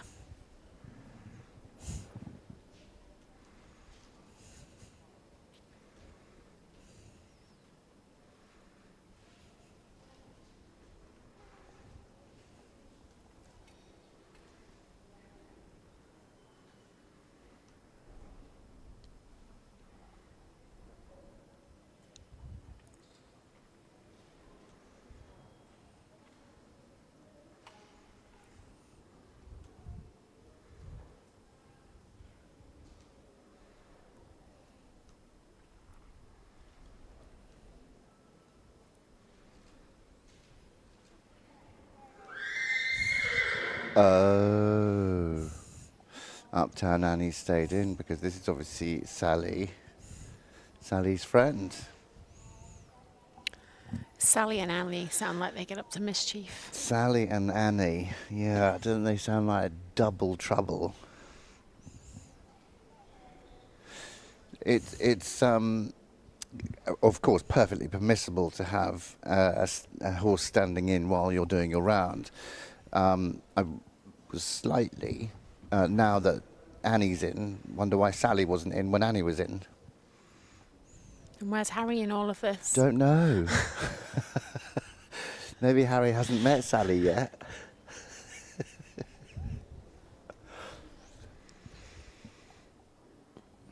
Do you think I've missed my calling? Do you think I should be a comedian? I do. I think you should be on stage. Possibly sweeping it, though. Oh. So rude. After I've left and you're clearing up all the flowers. Encore, encore.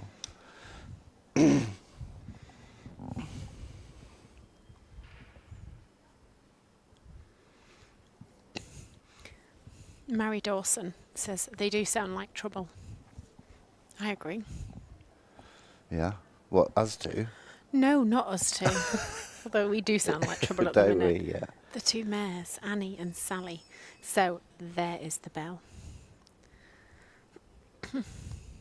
The arena is tense. The arena is tense. You can feel the atmosphere.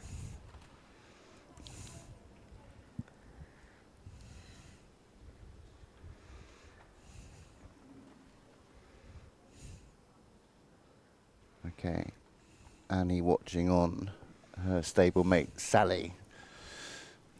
About to start their show jumping round. What a lovely position.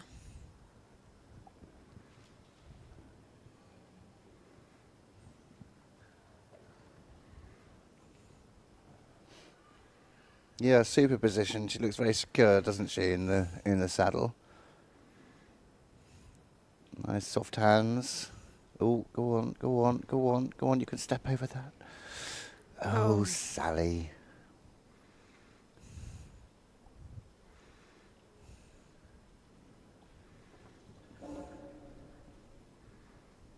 Isn't it funny?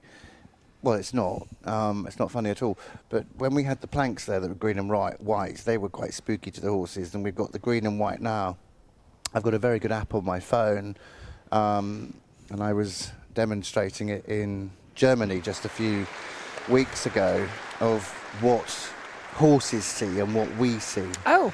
And it's a fascinating app on your phone that I use when I'm walking cross country and when I'm walking show jumping fences, because the top rail can really change from our perspective to what a horse sees, and it's really interesting. And what's the app called? Are you going to share with the group? I knew you were going to say that. It's called CV Simulator. CV Simulator, everybody, if you would like to and have a look. If you want to, the logo is it's a colourful eye on a diagonal. So from bottom left to right is the picture. And what you want to do is you want to have C and P highlighted. And then when you look at, let's say, green, we see green, and actually what horses see is brown. So you think, oh, well, that's lovely, because horses have got lush green grass. They don't see green, they see brown. Green is brown. Red is red to us, but red to horses isn't red. It's really, really interesting. Yellow is prominent. Blue is a prominent colour to horses. If we look at your screen, you can see the yellow and the blue. Very, very. But then you look at the programme, that's green and it's now brown. Oh, yeah. Yeah? But all the blues stay the same look. So they do. Spencer's on a roll again. So here we have Mia Prowse riding Billy Bear for this RDA level 2 unled 30 centimetre. Now he looks very clean. So Abby says hi. Equestrian rider, I think Park Lane, it's me, Esme, has said hello, and also Park Lane Stables has said, look at stunning Billy Bear.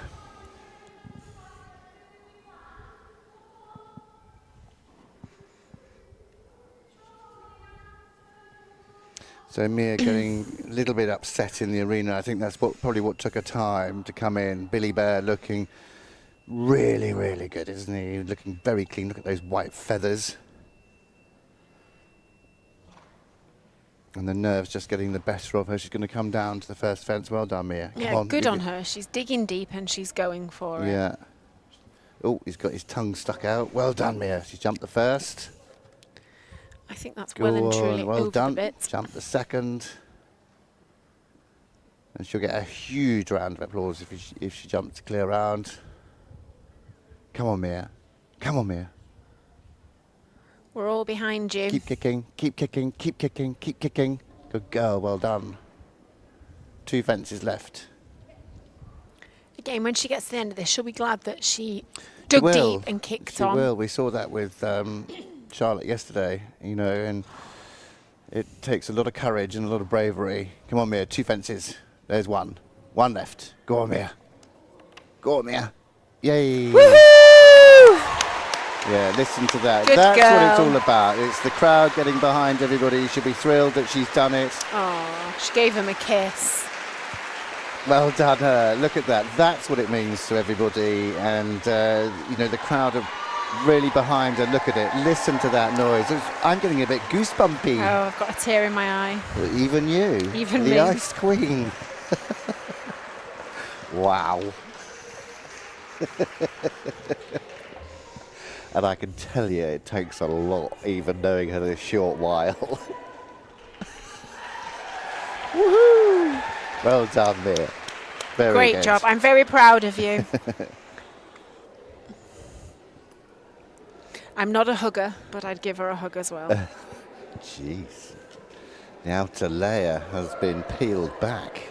You know, sometimes, though, you do think to yourself, oh, I really don't want to do this. Yeah. So I've got a nice 4-year-old at home that likes to keep bronking me off, and some days I think, oh, I don't want to ride him today. Yeah. And when you do, and he's a good boy, it makes it all worthwhile.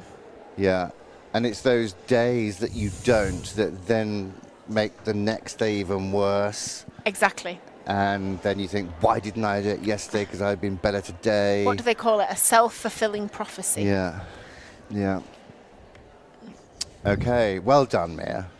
You certainly had the backing of everybody here at Hartbury.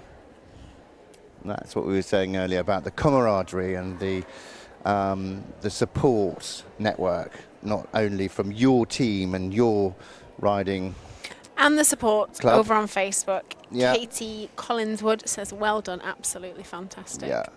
You know, and we can all agree, you enter the arena, you have a little bit of a wobble and you think, actually, why am I doing this? Yeah. I could be at home watching telly with a big bag of kettle chips, and here I am trying to do this. But actually, once you've done it, you feel like you're away. Yeah, definitely. So the next rider is waiting in the tunnel.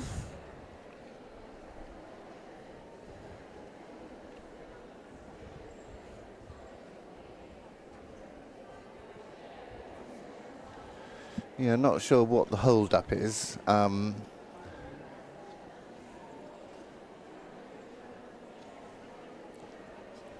on, team. Let's keep going. Okay, here we go.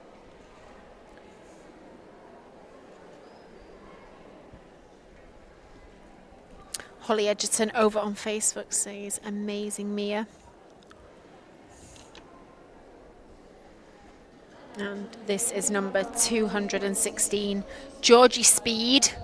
This could be a fast round on Dougie from Park Lane Stables. And this is their first time at the championships. Yeah, Park Lane Stables being very active on YouTube. And they said we always, after every session, ask our participants to thank their horses with a scratch. Go Georgie and Dougie.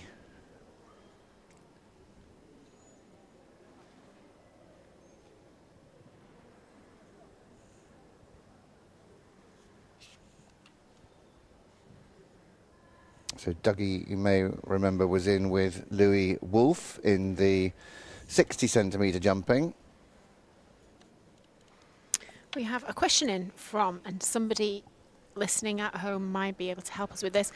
Katie Collinswood said, do you have people with balance issues and dystonia jumping? Just a question. So we don't know from our notes. However, if anybody does know, let us know.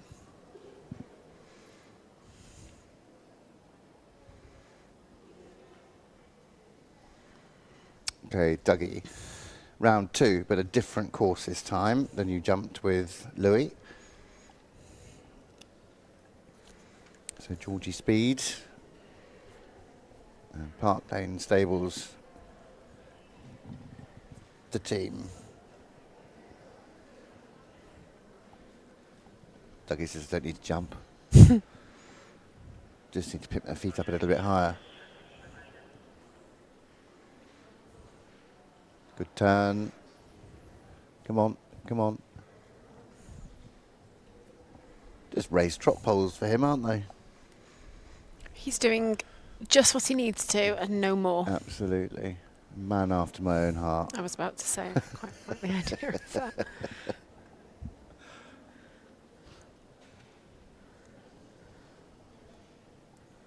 Well, he stayed in the rhythm. Oh, well done. One more. Oh, Ducky. Super round. Yeah, and it's clear. For Georgie Speed from Park Lane Stables with the lovely Dougie, who looks thrilled with himself, doesn't he? He certainly does. I think he jumped a good clear with Louis as well in the 60, so he's more than earned his carrot for the this evening.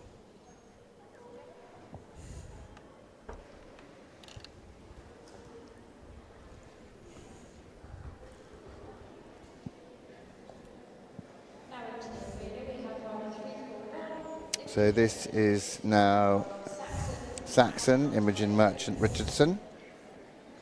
For Saxon RDA. So Imagin has been, if my screen will just help me out a little bit, doesn't want to move. Oh, here we go. So Imagin has been a volunteer for Saxon Group for over a year and a half now, and she's recently started riding with the group. She enjoys Saxon and loves his personality. She's thrilled to be at the Nationals this year competing, and she's going to enjoy every moment.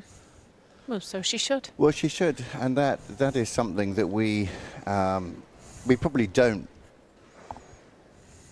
appreciate enough of, is to enjoy what we're doing. You know, all those countless hours in all weathers, and then you go in there, you want to enjoy it, and quite often we find that you forget to enjoy it, don't you? Yeah, you get lost in the moment, and before you know it, it's all over and done with, and you think, why didn't I just enjoy it? Why can't I just do what I did at home? Because that's how it goes. Well, there's a lot to think about.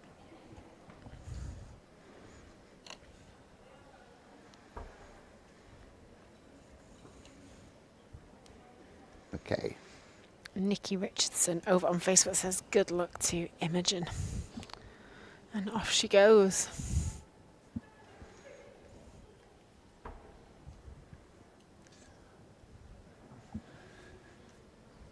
Imagin, Merchant, Richardson and Saxon.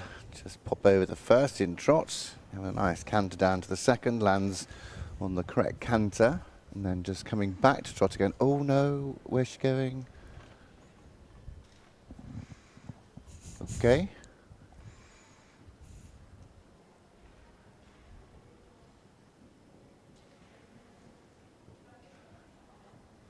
Just didn't quite manage her turn. Well, she spelled that one out. To the third, didn't she?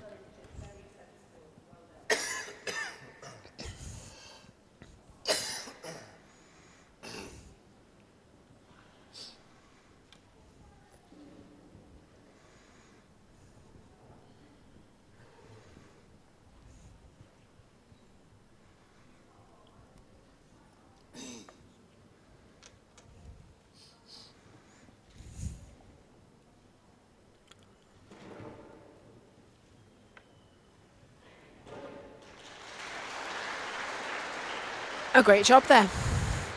Yeah, really good job, even though when she just had that little mistake after fence 2, took a wide turn, came back, kept her composure.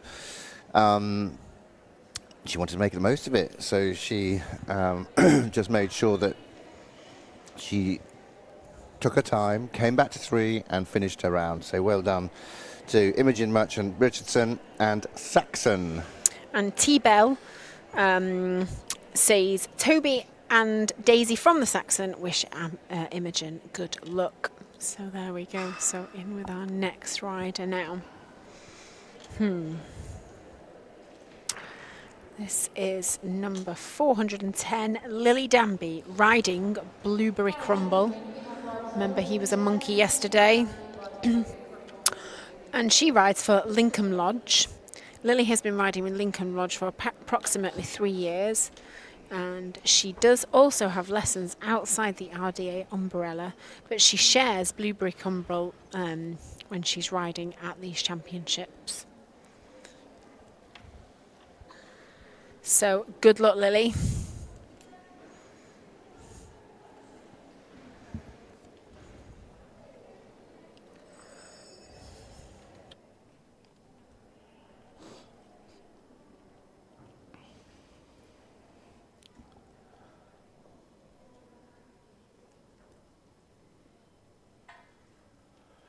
Yeah, very, very good luck.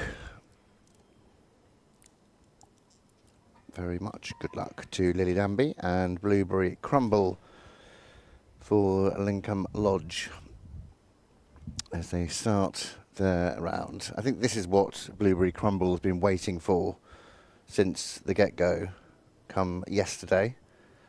Didn't want to be doing all that dressage malarkey. Jumping the second, just coming round the corner on the incorrect leg, but that doesn't matter. She's now back to trot. Another one, just have a look at that green and white fence at 3. And now the final line, left-handed on the correct lead in canter. Maintain the balance, maintain the rhythm. Jump these two out of that good balanced rhythm. And the clear round. And a big applause from the audience. Well, they are thick and fast today. Look, the next one is already on the way in. Super job there, Lily.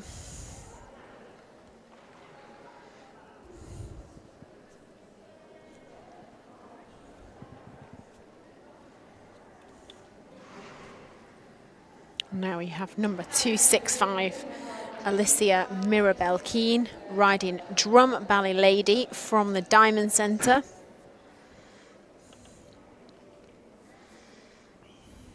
Drum Ballet Lady, who has already made an appearance yesterday. Over the last 2 days. So she knows this arena well. So Alysia rides from the Diamond Centre. She really tries hard in everything she does, and she came second in the level 2 show jumping in 2024.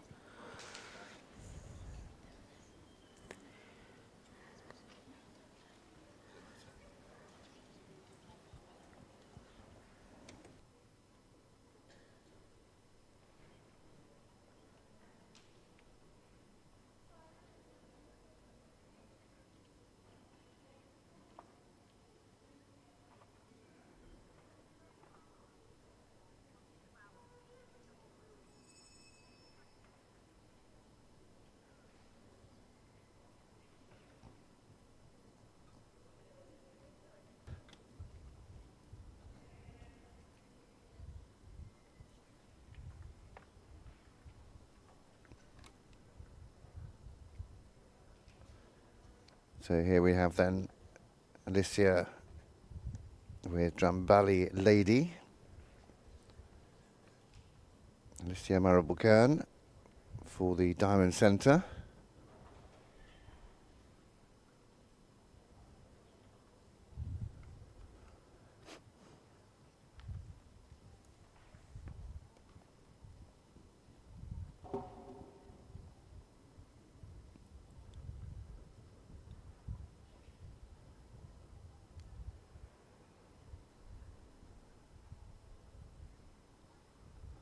Good turn from 2 to 3, using all of the arena.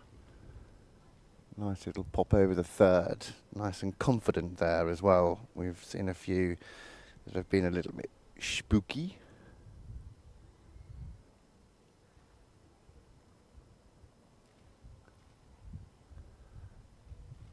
Good, and then just nice and straight.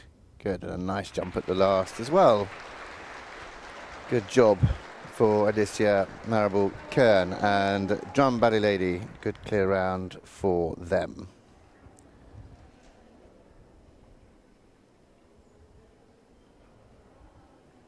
Well, 18, 19 riders. We're coming up to halfway.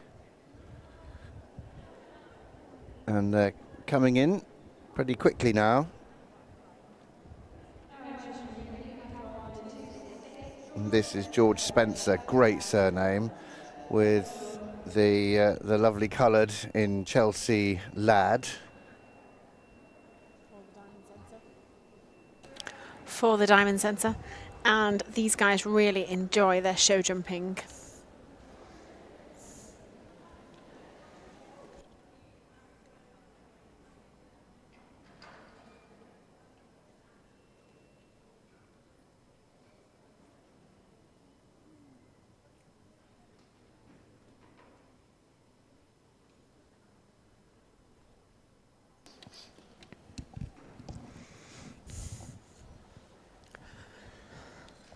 What do you call it when they go up to the judge in show jumping?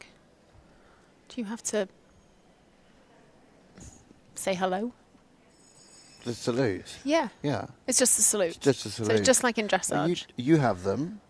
Yeah, at the beginning of our test. Yeah, the salute. Yeah, so, but you don't always have a salute at the start of a dressage test, do you? Eventing, no. Unless you, no, and even... In dressage? In dressage at 5-star, European, World and Olympics, you don't have to, you acknowledge the judges as you go round the arena, but you don't have a salute. You salute when you come in. I was just wondering, because they all go up to the judge and Yeah. stuff. Show jumping, whenever we come in to a show jumping arena, we always salute the judges before we start. Or if there's a royal in attendance, then we salute the royal box and not the judges box. Well, there we go.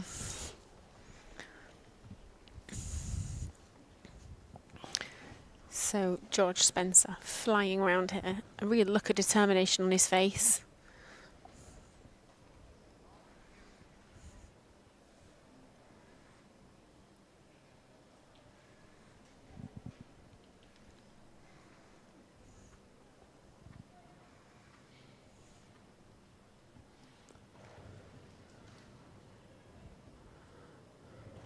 Making easy work of that. Well done, Chelsea Lad.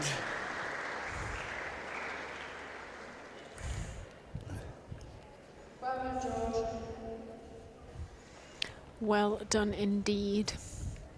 So Chelsea Lad goes out now. I spot this Tash. From before. From before.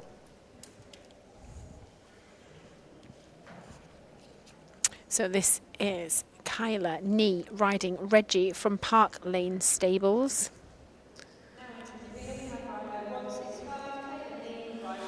Yeah, Kayla Knee, Reggie back in the arena.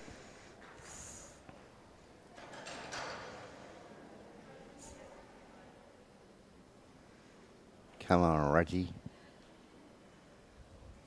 Mind you, Reggie was up for it, wasn't he? Yeah. He locked on, didn't he? Yeah. So he looks all sweetness and light. He makes the turn.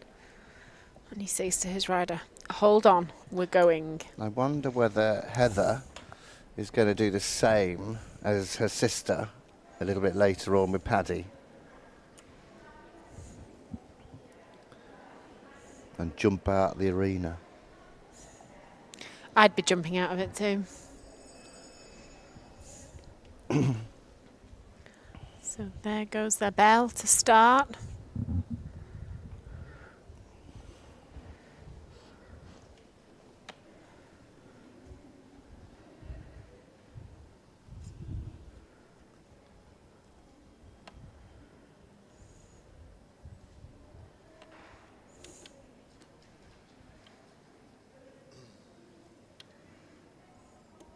Okay, here we go. Lining up. And Kayla just saying, I want a bit more control, Reggie. Got Paddy and Reggie on my brain now. Reggie said, that's not what we talked about. Yeah. Lovely big wide turn back to the third. And Reggie already ears pricked. He says, yeah, I got this. I've done this before. You just sit there. I know where I'm going.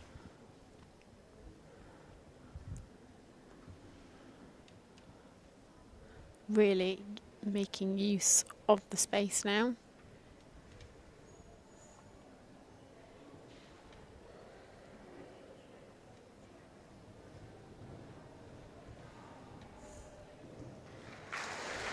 Great round.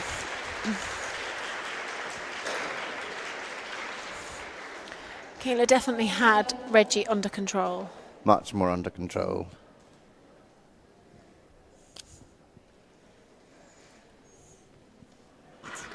No, we've definitely seen this next horse before.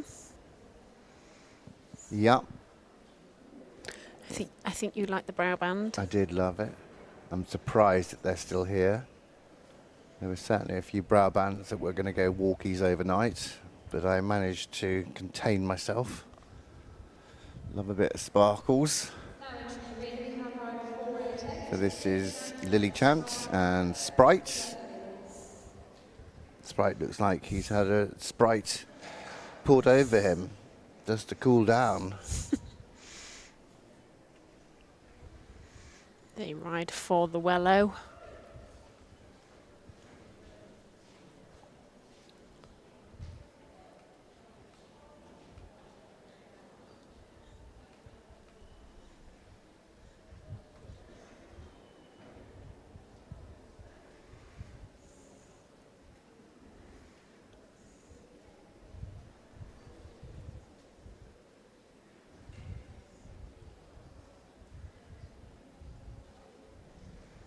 Just acknowledging the judge there. So we do call it saluting the judge. Yeah. I wasn't sure if it was sort of like you had to present yourself or something. Bell goes.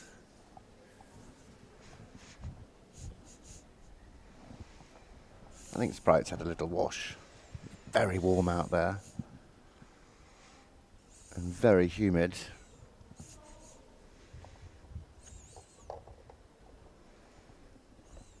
And Lily's coach just saying, come on, trot.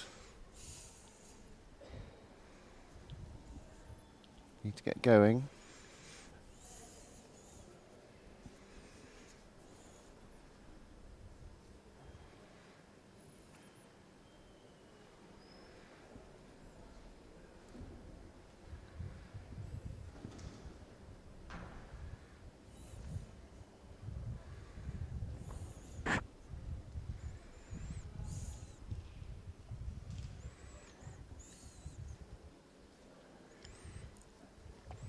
Lily doing a great job there of looking round to her third fence.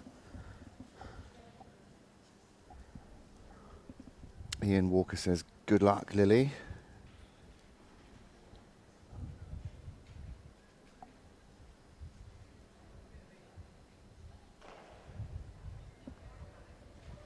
Sprite, two fences. Ooh, just trotting over the first of the two verticals on this final line.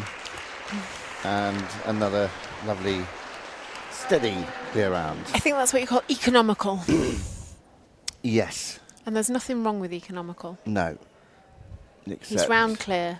That's all that matters. Economical is the way forward, I believe. So next to go is Isabelle Windsor with Lucky.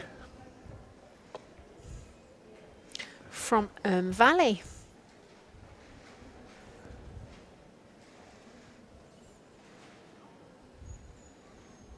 Ali says, good luck, Lily, and well done, Lily.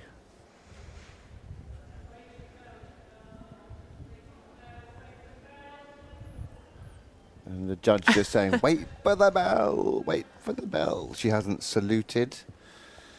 And if you go before the bell, Yeah. elimination. Elimination. Yeah. Shouldn't really, I mean, that's outside assistance, but that's okay. We're allowed a little bit of outside assistance.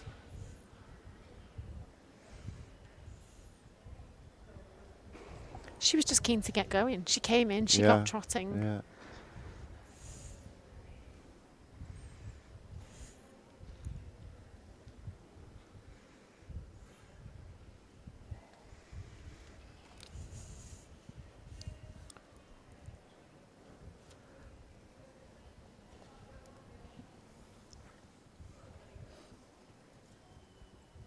So Isabelle Windsor.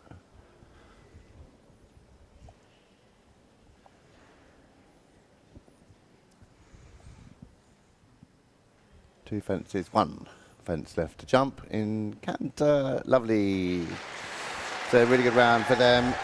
And another clear round.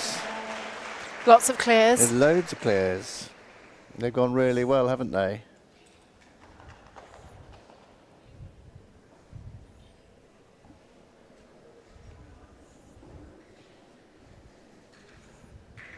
Now this is a horse we definitely know. This one. This is Creamy definitely Lad. Matthew Walker on Creamy Lad again from the Wellow.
So here we have Matthew just waiting on his bell.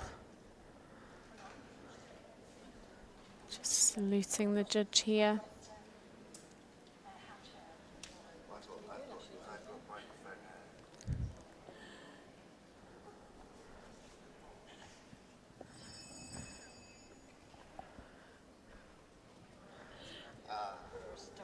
So he's just getting Creamy Lad forward into the trot there. Come on, Creamy Lad, help out a little bit. Trying to click from up in the commentary box. You know, a boy's got to go where a boy's got to go. Hey. We can't rush this. Do you know, it's not about a boy's got to go where a boy's got to go. And don't pull that face at me. It's always the boys. It's about multitasking.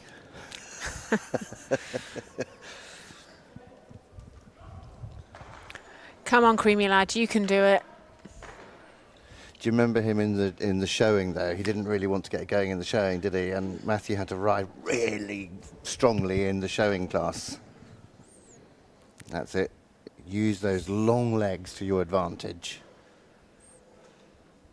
Come on. This could be another one of those economical rounds. I think so. Let's see. So off they go, nice and straight. Kick on, Matthew. Well done. Keep a nice straight line. Well, he didn't touch a pole. No. He was very careful. Come on. Well done. Oh, he had that down. Then you can just see that Matthew struggles a little bit more with his left-hand side, and he does, Creamy Lad, play to that. Oh, cough. I can't cough, trot and jump. Come on. Come on, Matthew, Come you can on, do it. Matthew. Don't give up, don't give up. Oh, and that, unfortunately, you know, one of those things you learn as you get older. And I was born when God was a lad, you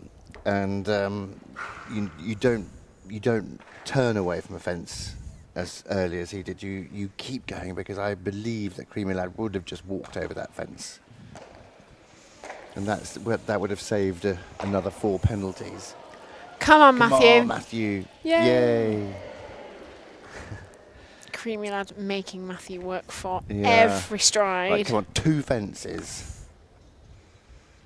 Let's get the crowd. Let's see if the crowd will get behind him again. Everybody's clicking. Are they?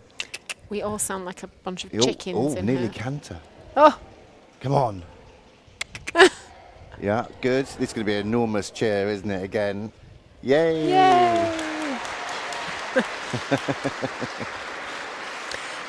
It is funny, we have some horses, and when you're training them and you're, come on, let's work a bit harder, they always go, oh, hang on, I just need to cough a minute, don't they? Yeah. You go, you're doing that on purpose. He's doing that on purpose. They are very clever. Well, that was lovely to see, wasn't it? Again, the crowd getting behind him. They'll probably clap him again as he walks towards the tunnel. But they don't want to clap too loudly because we've got our next combination in as well. Who is Florence Gartside riding Billy Bear again for AIM RDA.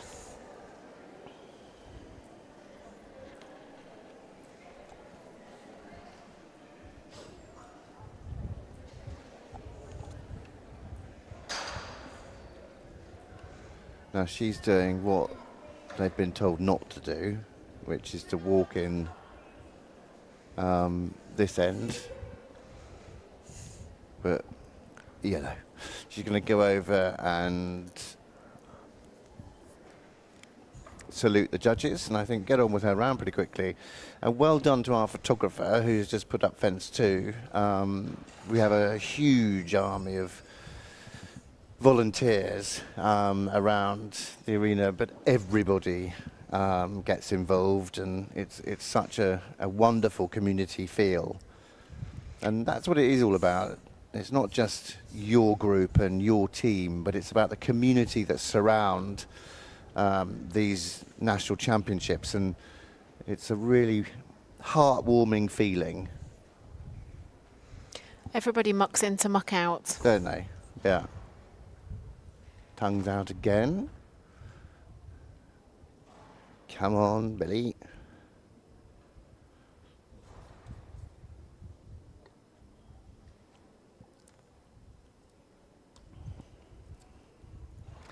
So Billy Bear jumped clear round with Mia Prowse earlier on. Is it going to be 100% strike rate?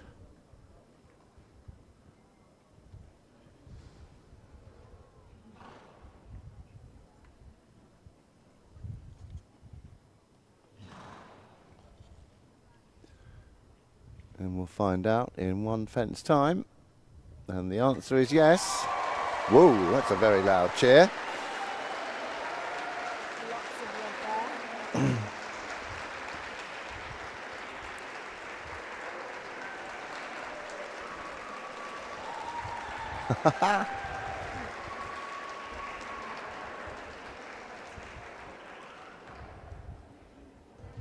Yeah, the AIM RDA team are in the red.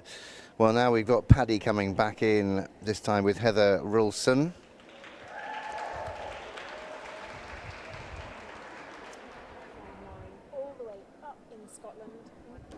for the Murray, all the way up in Scotland. Here comes Paddy with his red gorilla. Stencil? We don't know. We don't know, no, we don't know. If it's freehand, it's jolly well done. So we've already seen Sister in the last class. That was Kirsten, who jumped clear in the level 3, 60 centimetres. Now we've got Sister Heather in the 30 centimetre unled.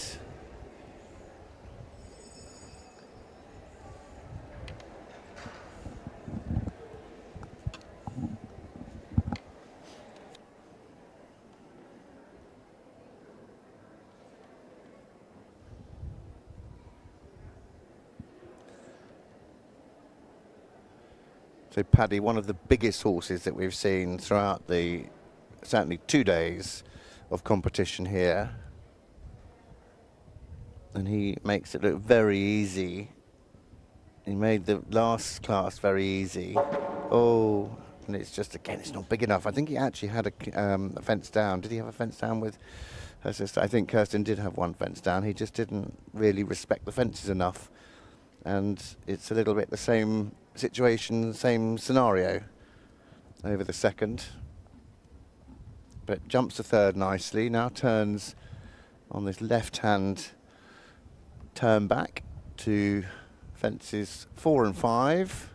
Pops 4, 2, 3, 4, and jumps the last. Clever with his footwork to get his back feet out of trouble and not take that top rail with him. So just the 4 penalties.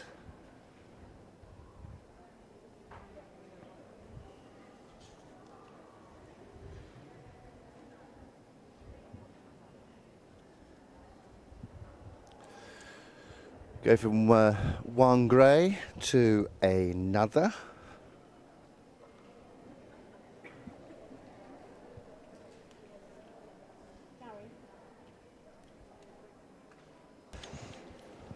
So the next rider coming in is 581, which is Evie Handler riding White Earl from North Cornwall, and she has asked that we do not film her.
So here we have Josie Chapman riding Davy Skubald from Valley.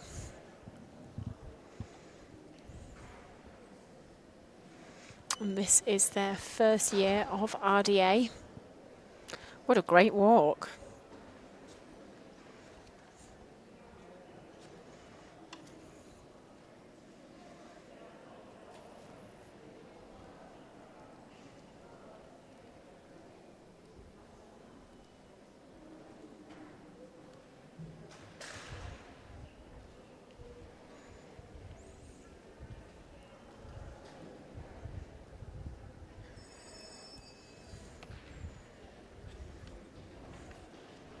Okay, saluting the judges. Into trot and around the arena. Had a look at the little look at the fences. A lot of these horses have had arena familiarisation or have been in to the arena yesterday. Davy Skewball, certainly one that we've seen previously.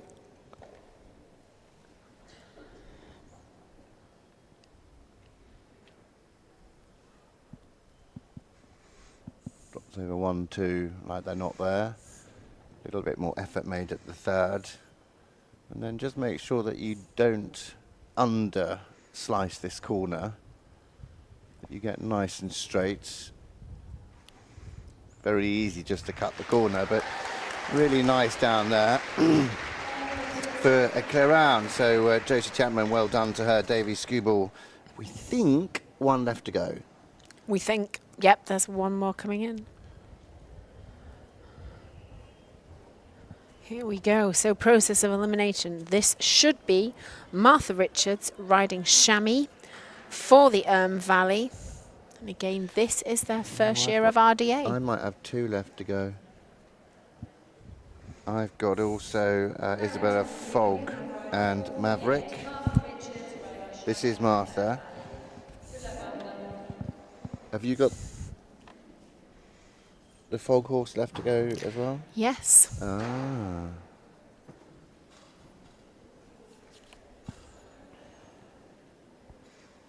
Well, lots of messages coming through. Amazing determination from Layla and Jenny.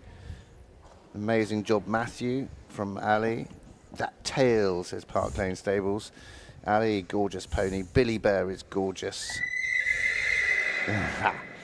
Layla and Jenny, all these riders should be very proud of themselves.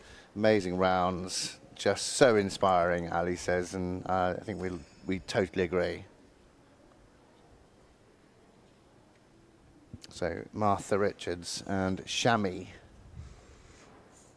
Chamois? Is that like Sammy, but like Shanta? I think it's like a chamois leather. Oh, okay. Do you know about those for cleaning? Yes. Usually someone else does that bit. I thought as much. Have you not cleaned the mirrors in the indoor school with one? What indoor school? Don't you give me that. Not fair weather riders.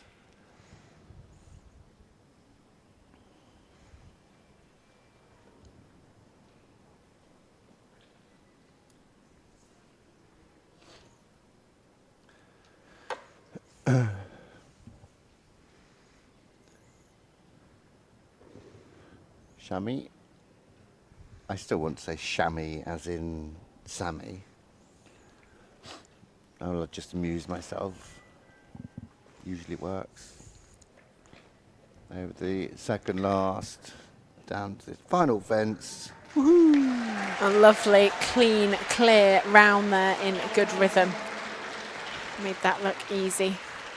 And we do have 1 left to go. A big smile. Yeah, really lovely smile at the end. And he walked in, Chamois, and he couldn't see his eyes, and then the speed he got up round the show jumping, he's now got a parting, centre parting, can see where he's going. 1 left. So this... So we do now have rider 248. At 248, we've gone on. This is Gregory Hagerty and Shadow from the North Pembrokeshire. So this now takes us into class 105. And that is the level 2 open unled 30 centimetre.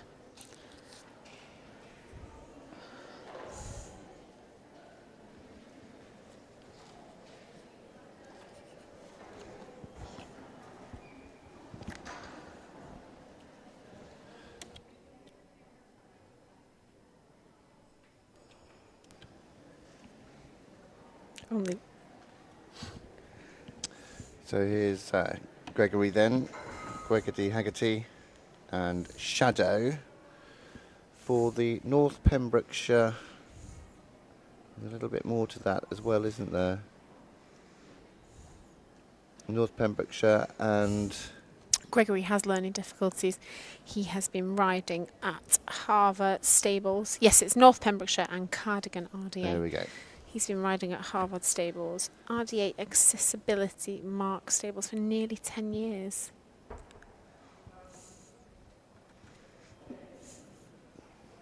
Come on. Come on, Shadow.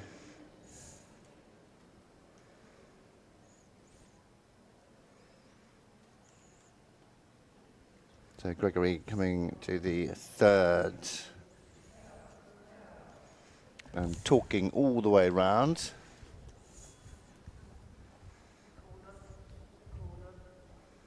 Saying keep forward. And the mare listening to his every word. Over, over, and over she goes. Over. And over she goes. So good round there from Gregory. He will be pleased with that.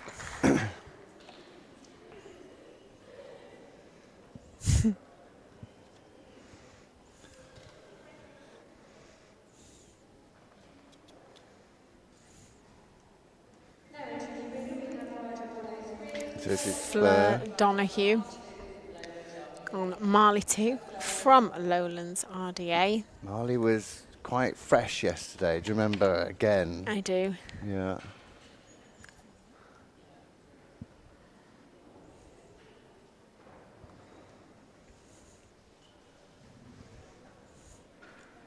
He's another one who likes waving his tongue around. Mm-hmm.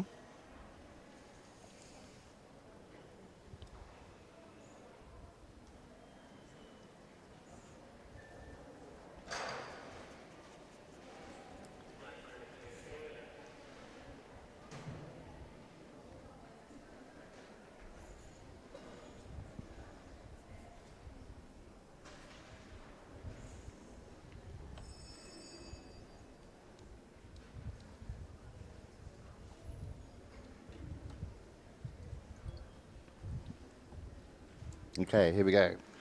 That was quickly in and quickly away.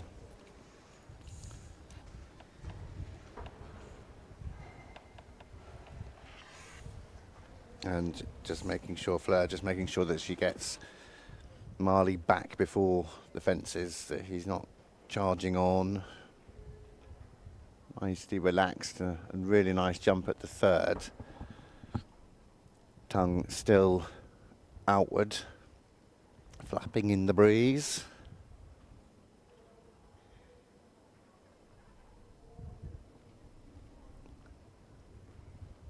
Lovely jump at 4 and 5.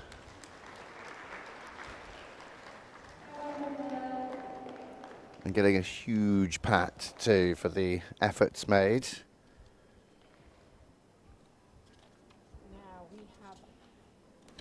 Now we have our little vaulting superstar from yesterday. Yeah. We have Zach Leon Mezon riding Zach's Charlie Boy from the Callan.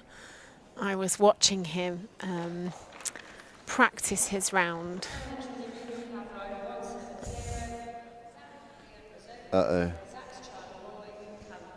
You're uttoing something. Yeah. One of my pet hates. I'm just going to wait there. I'm not going to go jump too far ahead. I'm going to wait. Oh, here we go. Well, Zach. So Zach started riding with the RDA and joining the Callum vaulting team. As a passionate rider, Zach became the proud owner of Zach's Charlie Boy, who he named himself. And over the last 2 years, they have competed in show jumping. Saved by the Bell, I think we'll call that. Saved by the Bell. He's got his amazing man bun as well, hasn't he? His fabulous man bun.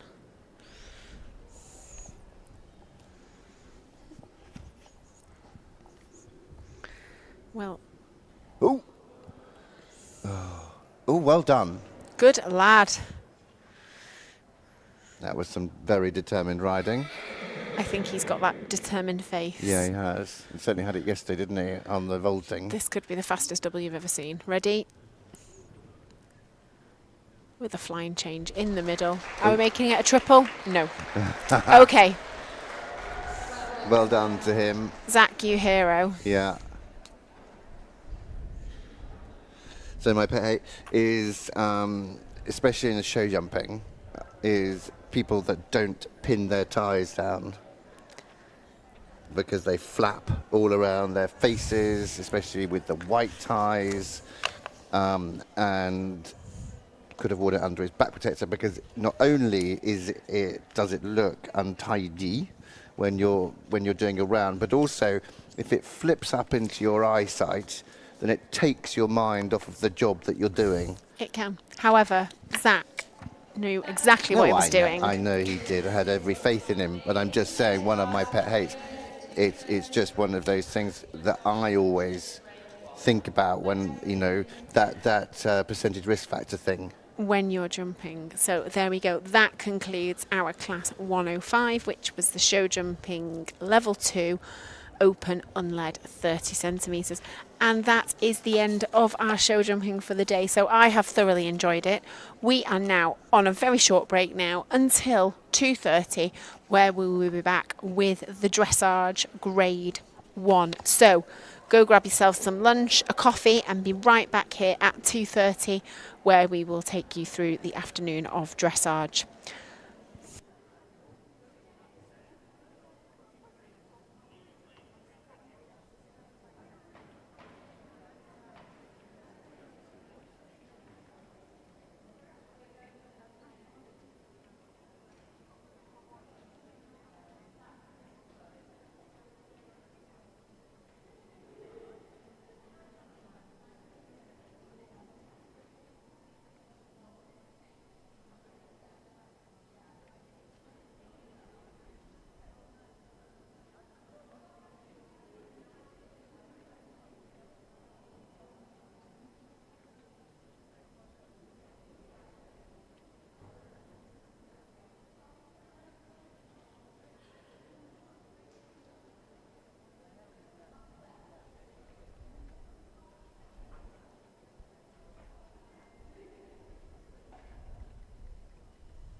That's the one that you mean. Yeah, I think far away.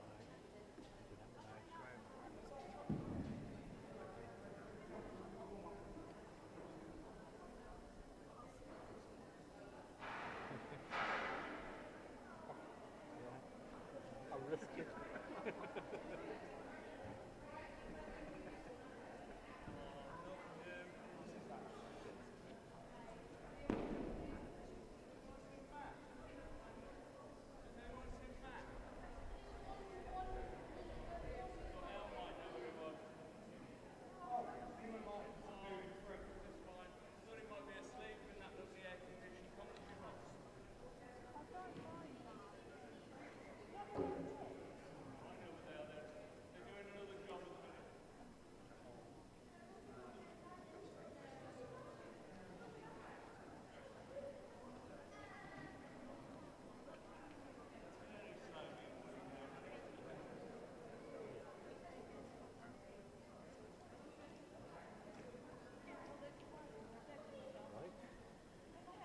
Hustles are looking much better all the time.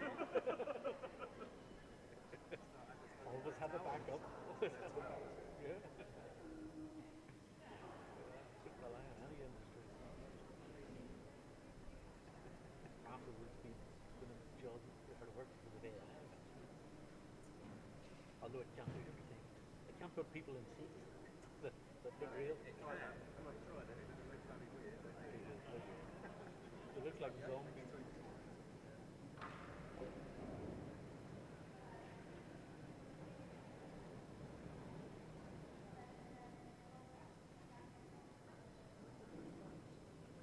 Do, but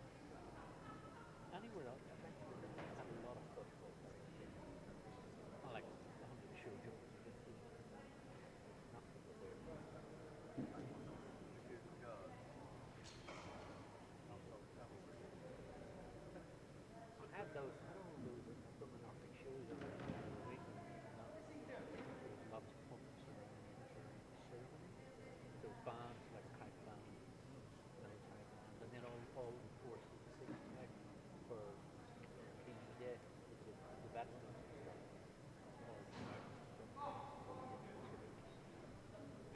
And we had the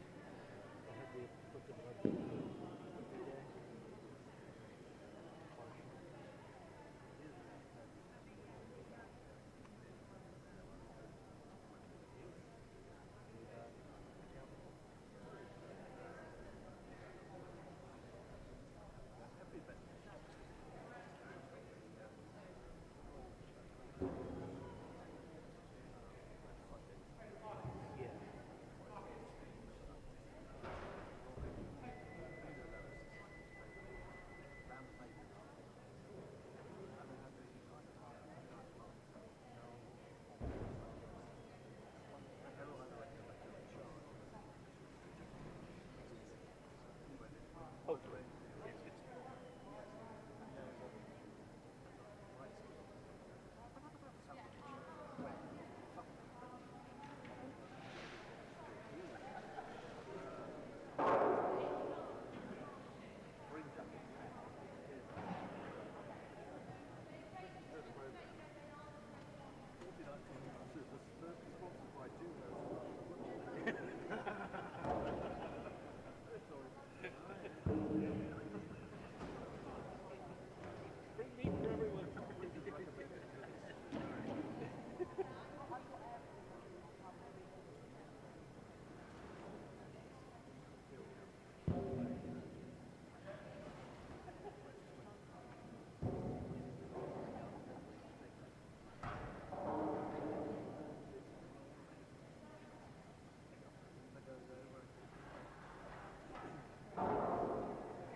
Yeah, real stuff, so that powers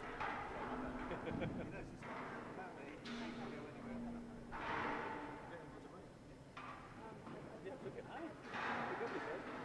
Yeah.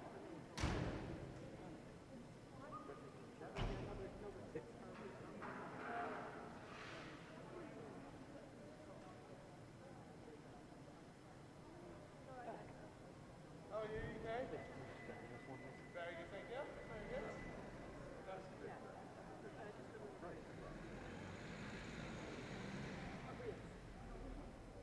Yes. I went in there, it was just carnage. It was like, oh my god. Well, it all calmed down up that, didn't it? Yes, well, I think it's all right now.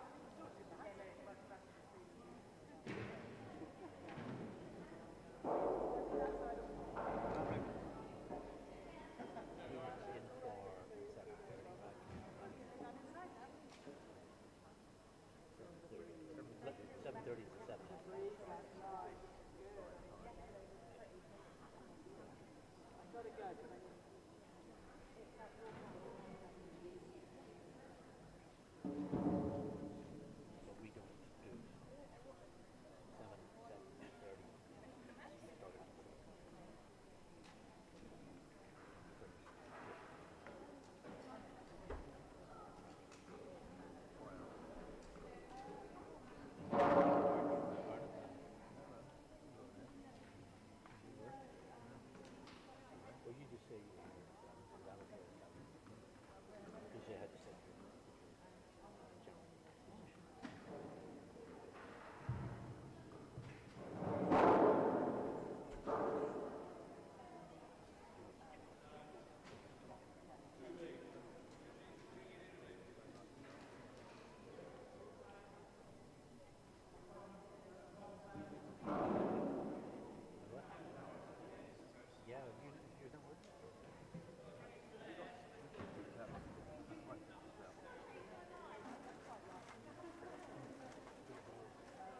all right. No, mine's just a little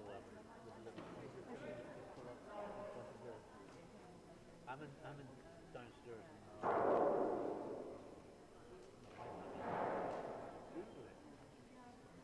I know the type you mean. I've seen one. I had one there before. Yeah.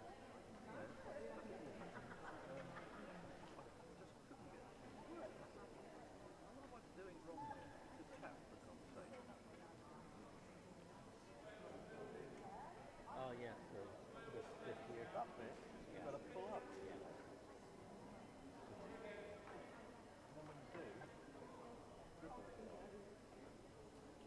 It looks like it needs to be tightened up.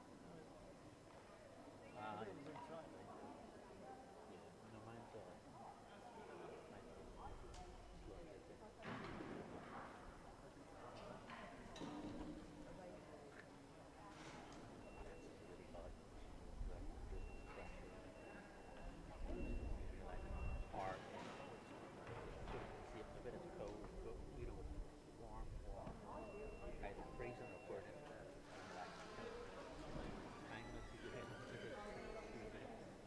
down my practice. First time I'm saying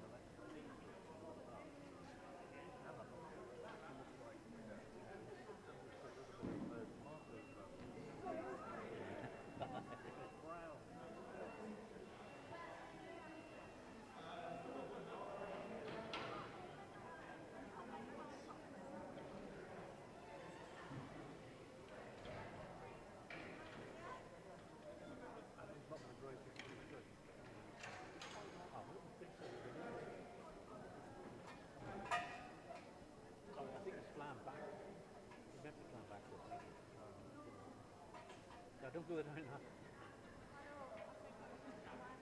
Yeah, took it away. I thought we blocked it off. Did they not put something close to the stop kick back? Oh yeah, something like this, yeah. I called it. I called it.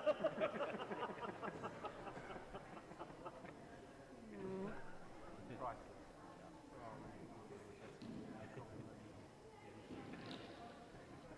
Talk to them about money.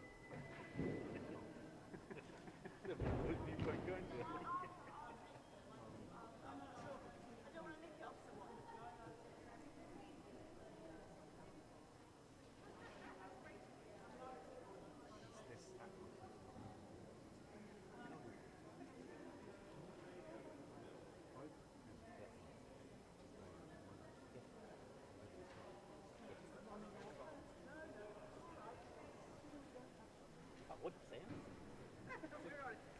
No, I've got yours up a little bit higher because it's left. Yeah. Really. Up down.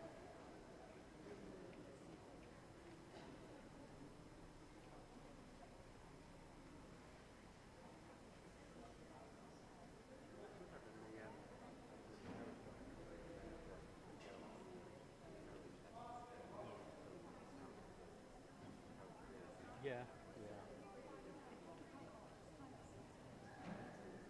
Thing is, we just next year when we get more up, maybe a bit more. Jobs get bigger and bigger. There's no more people to do it. Nobody else to go out and register. Yeah.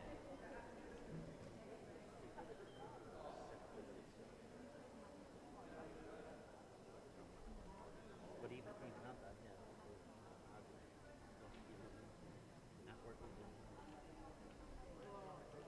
From the corner of that outdoor, in that corner, there's a network, double network board from the car. But in the end, my cable that cable didn't work. It's given me a self-assigned IP from there, so it's probably to do with their system.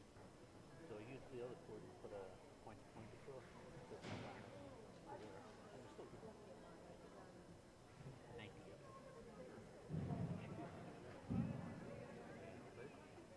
I think their firewall system didn't recognize the second one, but of course what it's seen. Yeah. If it's easy, of course, whoa, what's going on here? This one? This one. It's automated. I did ask that the other day to make sure that actually made a plan extremely. We said they reached out to the commentators RDA reached out to did last time.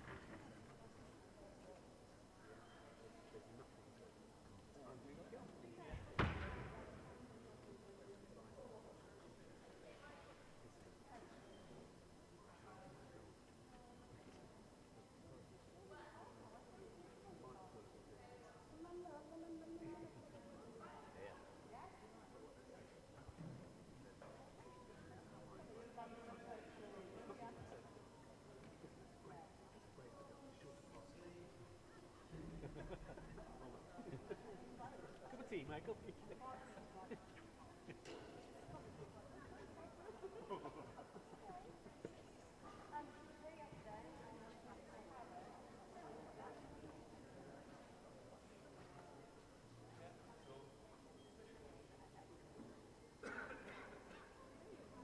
got a few rounds of standard dressing.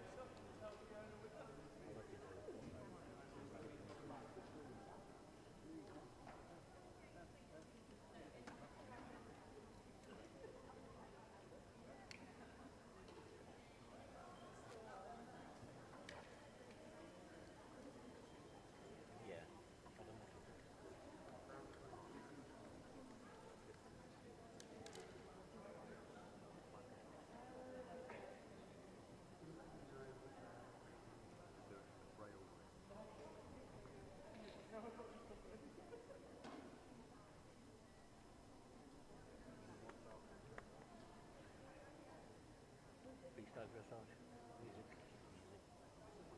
That's our music.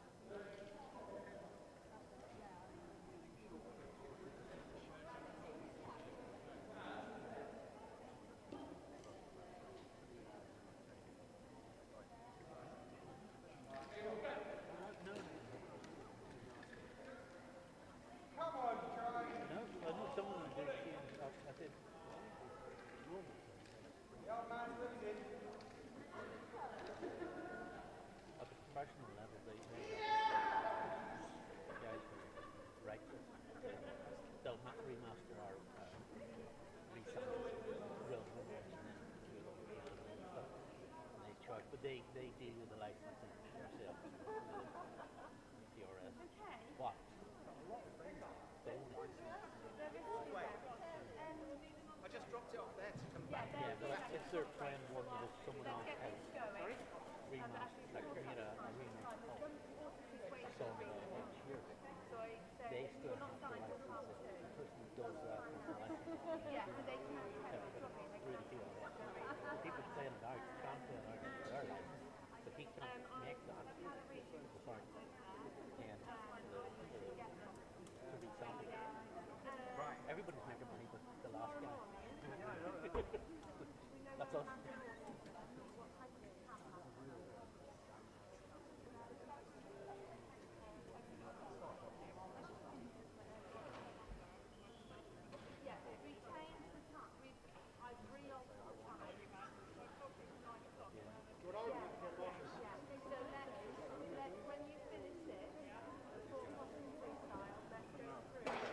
But I've had for those. We can get out this way. People Babe, who do babe, write the babe. music make the dressage music. And then you can see or we can't really hear the music now. The people they want to hear their music being played. That's when you just use an ambient and yeah, we're playing. Went all this trouble of making it. Only hear it. Speak to the venue. Speak to me. Yeah.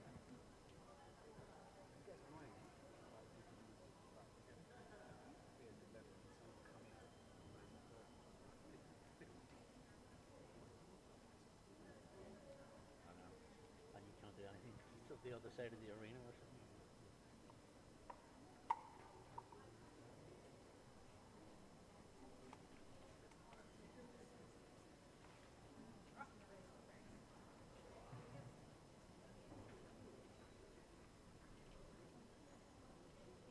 What time was it? 2:30? She was manager for Louise, and she's just. When I was doing Wellington, every time it was Stella was on the morning shift, and every time she was handing over, it was just go. Now we've got an hour and a break. An hour and a half. Yeah. For Stella, it's spent all morning watching. And she does watch it. That's great.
Hey guys, it's Joshman from Free Reign here. I just want to wish everybody that is competing today at the RDA National Championships the best of luck. Just qualifying is such an incredible achievement on its own. So enjoy the day, make the best of it, and have a lovely, lovely time. Bye. Wishing everyone the very best of luck this weekend at the RDA Summer Champ Show from everyone here at Team New Zealand. Good luck, everybody!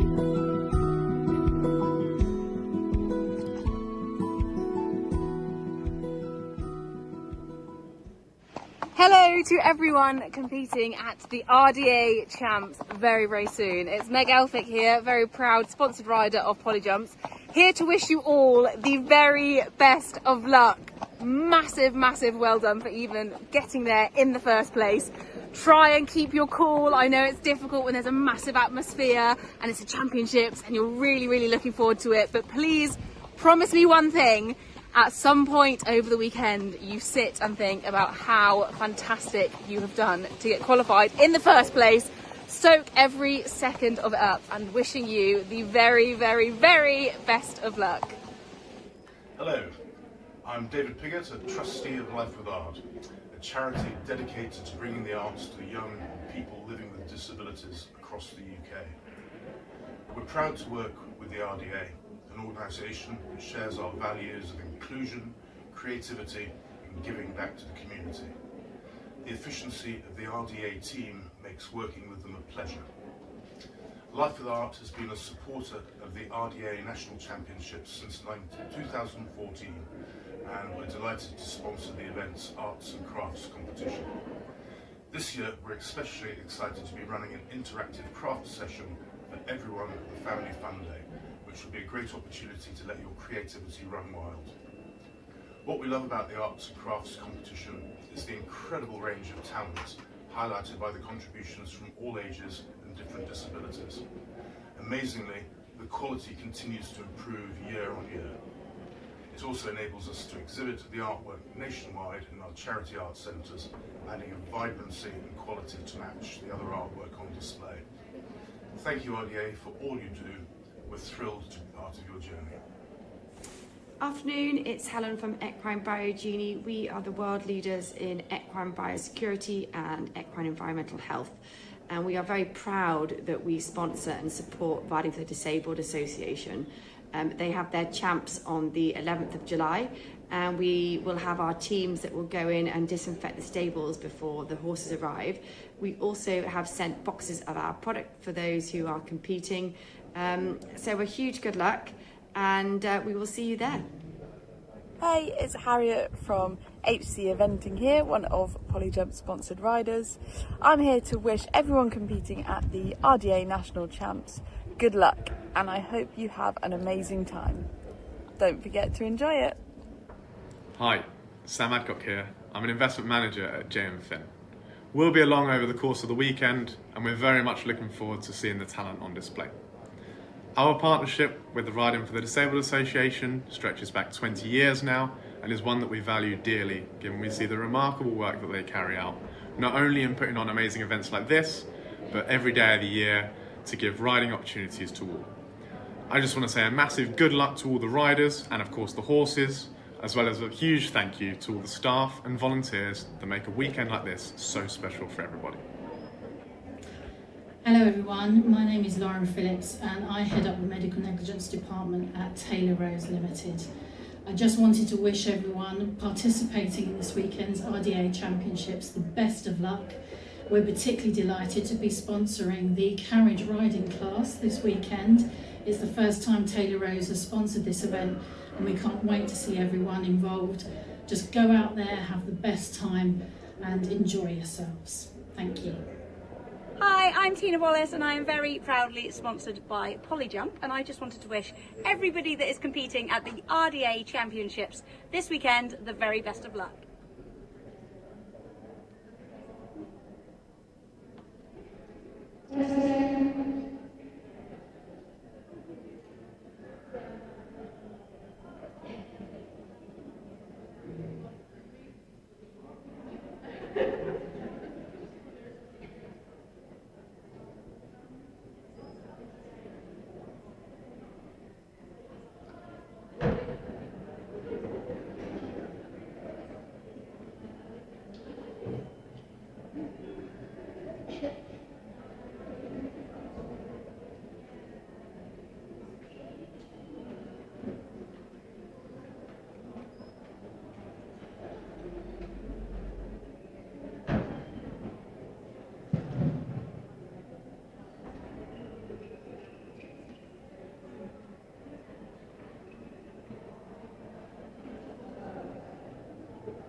So here we are with the afternoon section of our days at Hartpury for the National Championships for the RDA. Spencer, are you all right? No, all good, all good. So, Vuelenburg-Berlin is the little Ford that's coming in to the arena, first go in this Grade 1. Now, Grade 1 is the foundational level for both riding and horse.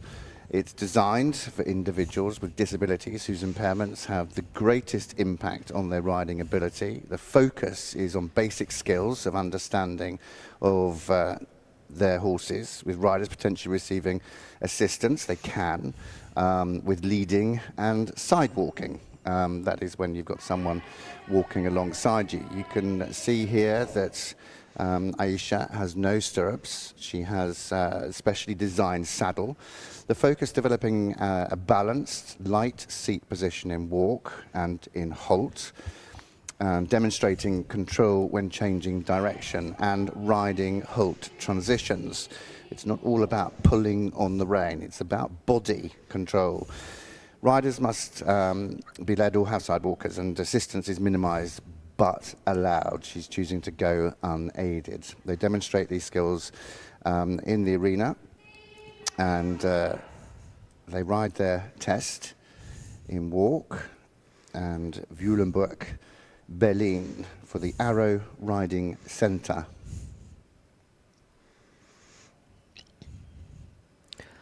So off to a confident start there down the centre line.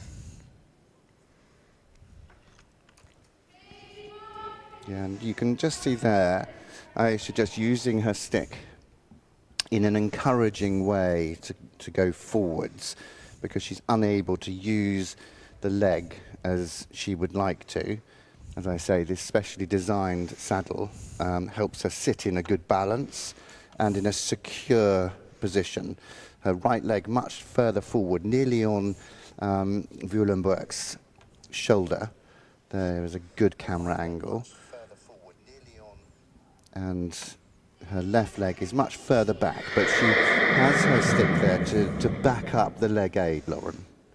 She does, yeah. Which is, you know, actually what us able-bodied riders do. That's why we carry a stick. It's not for punishment. It is very much an aid that we use to give the horse.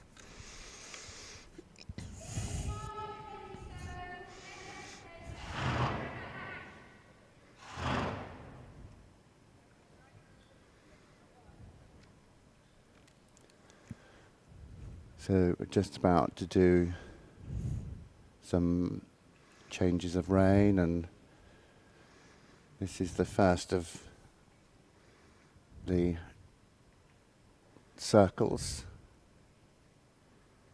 And accuracy is this half circle back to the track, but accuracy, this is key here as well.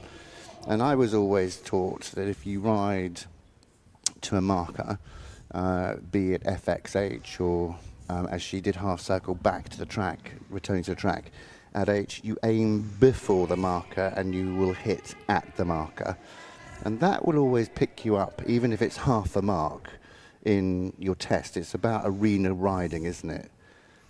You ride the line. Yeah. And this is now the free walk on a long rein. She's unable to let go of the rein because she's on a looped rein, so she has to lean forwards. So as Vuelenburg-Berlin can take that rein forward, then she'll sit up and take the rein back before the K marker. And as if by magic, she does that. And she's now doing a half 20-metre circle to X, being the invisible marker. I was always talking about how the walk tests can be quite difficult because sometimes you need to get the horses trotting and cantering to think forwards.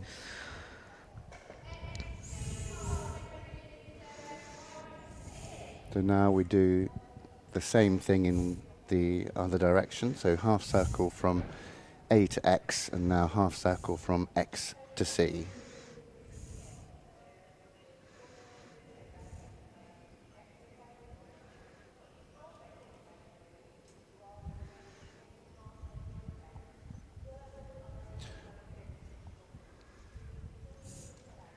And then as she hits the C marker, that's the end of that movement, and we're about to do what she did on the other rein. So at B, she'll do a half circle right, and then, in fact, no, we're not. We're doing a 10-meter circle at M.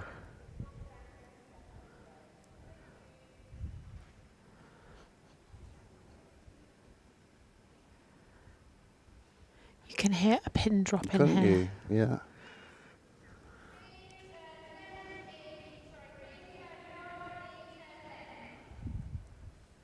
And then across the middle of the arena. One of the hardest things to ride as an able-bodied rider is the BEEB line, because you have to be so accurate, and to ride that movement is nigh on impossible as it's written, because you have to turn way before B to get on that line, but then that doesn't put you to E to turn left, so you're turning way before. You are indeed, and it's a very short space Yeah. to set up, well, to get straight after you turn right, and then to get the new bend for the left. So another 10-meter circle. She needs to be on the centre line to make that 10. It was a little bit small, if anything. And all these little things during a test can be the difference between a first and a second. Now the straightness on the centre line.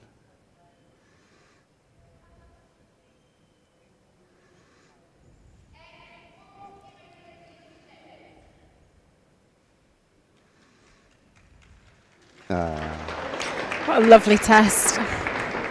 Very cute. So there finishes Aisha Ahmed for the Arrow Riding Centre, looking very pleased with herself.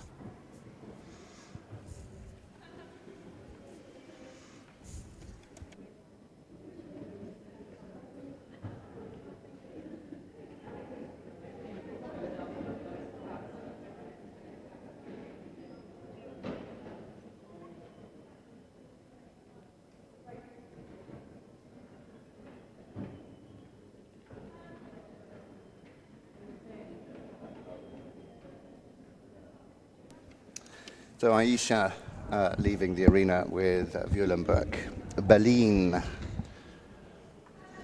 We've got... I've not seen a Norwegian fjord for a long time. Cute, isn't it?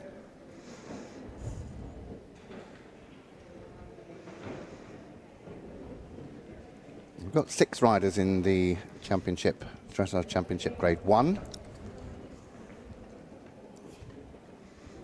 We go right the way through with the dressage, and then the last class of today, one that we're all looking forwards to, is the costume freestyle, and that starts at 6 o'clock. So in with our next test now, we have 140, which is Claire Humphrey riding Boise from Barrow Farm RDA for the seniors. This is a horse I have definitely seen before. Claire has competed at the Nationals several times over the years on multiple different horses. This year she's riding Boise, who's a 15-year-old Exmoor pony. Claire has ridden Boise for a few years now and has competed him last year at the National Championships.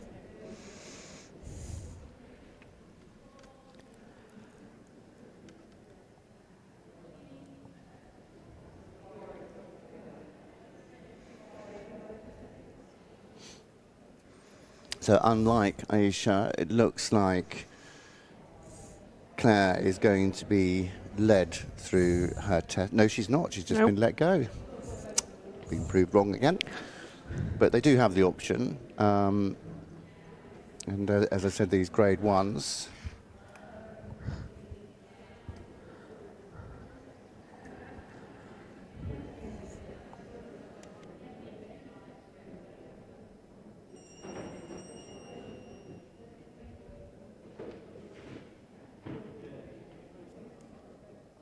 So such impairments for the grade 1s typically have severe physical impairments such as cerebral palsy, spinal cord injuries, or other conditions that significantly affect their ability to ride.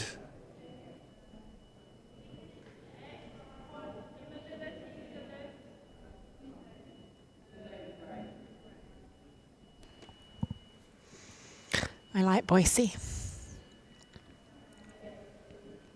Very dark dun, isn't he? Mm. So would you say he was quite young? Or just a dark dun? It's a good question. I would say he looks quite young. Mm. You can tell. You can often tell by their eye, and you're an avid eye watcher, and I love watching their ears. Hang on a minute. I've just said Boise is a 15-year-old Exmoor pony. There we go. I would say that's young. Well, in pony years.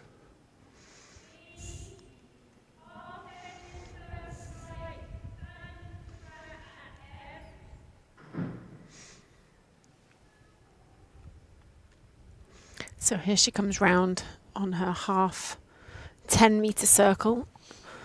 And you will see as she starts to get towards X now, she will turn her head to the right a little bit to have a look for her XM line.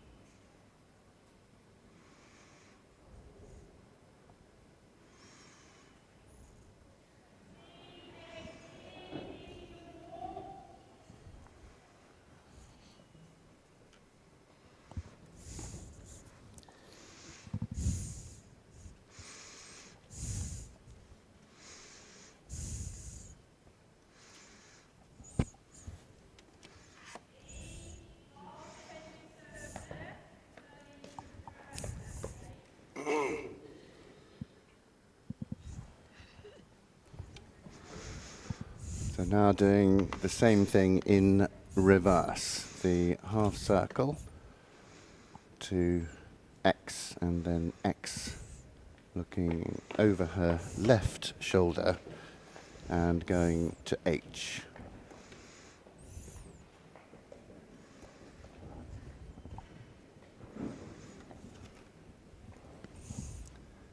Keeping a good contact and a good rhythm in the walk.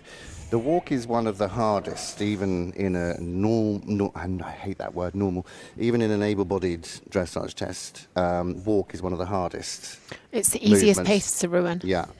And often when there's any tension, this is what makes these ponies, even horses and ponies, even more remarkable, is that if there's any tension, it creeps into the walk and it will show evidently in the walk. To do a whole testing walk, to keep that same rhythm, to keep that same stride pattern is so difficult. To keep the contact is difficult because it's not really a forward-thinking movement, is it? To keep them out to the contact. And concentrating. And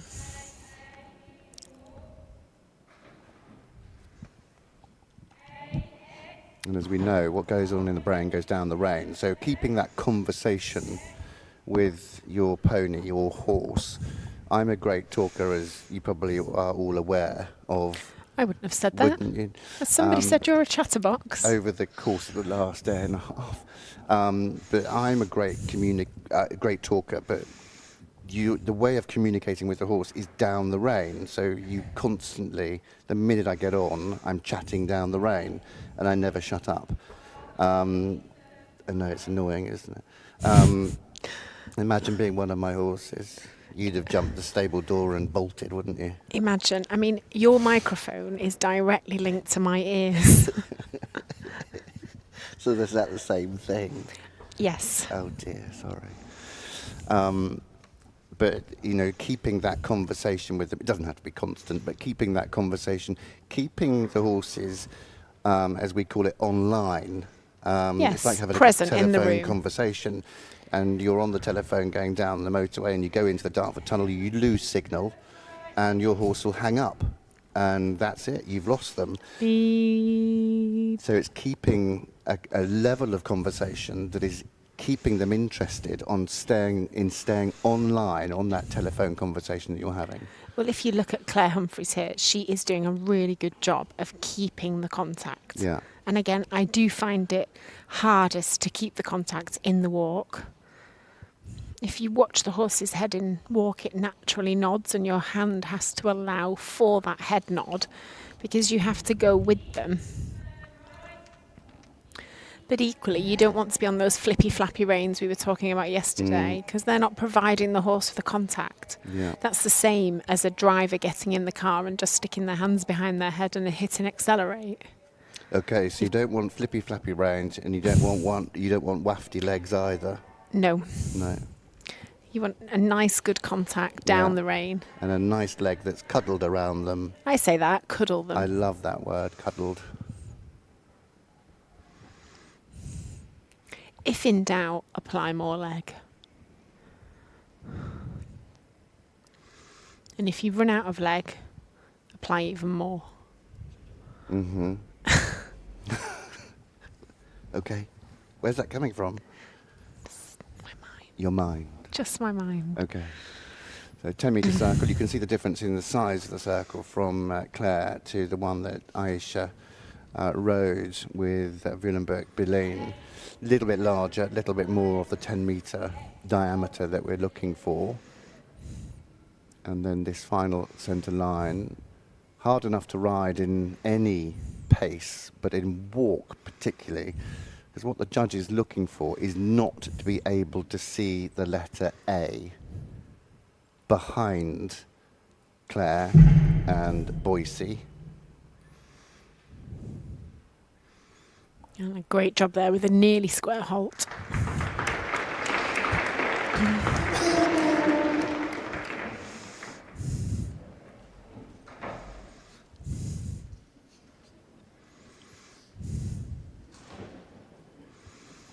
So the next combination has unfortunately withdrawn. We should be back at 2:57. But we might, they might keep coming, mightn't they? They might, so let's hang around. Have you seen anybody in the warm-up? Not as yet. No. I have to say, I'm very impressed with the first two, keeping their jackets on for the test. It's definitely a warm one today. Yeah. It's a little bit cooler in here. I do think the riders outside are definitely... It looks like there's more of a breeze, is there, today? You've just been out for an ice cream. I did, and it was a fabulous ice cream as well. I do recommend. Unfortunately, the people at home watching can't go and get themselves an ice cream from Hartbury. But if anyone is listening while they're here, I think the salted caramel was really good. Oh, one of my favourites, a salted caramel. Good choice. Okay, I concur. I cannot see anybody in that warm-up. No one's gone past the entrance exit doorway. So I think we'll give you a little break and maybe run a couple of adverts, and we'll be back with you very shortly.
So here we have rider 352, Mark Jennings, riding Saxon from Saxon RDA. This is Mark's first time competing at the National Championships. Yeah, he looks very pleased to be here.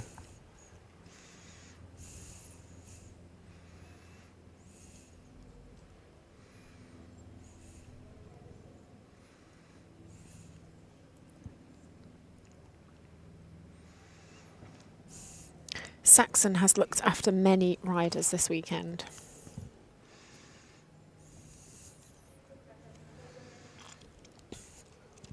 We had a nice comment over on Facebook from Lynn Knapp.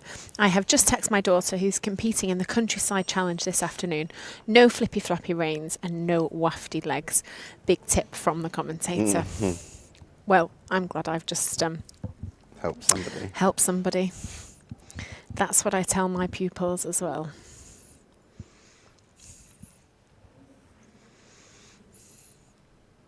Okay.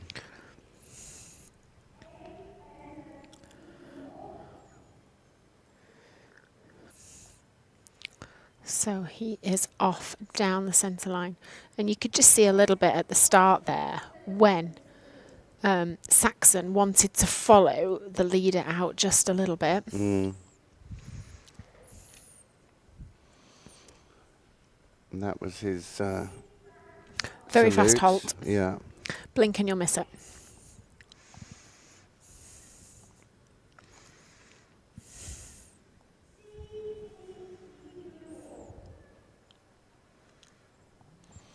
And the one thing with Saxon is he's got a very good walk, and I know from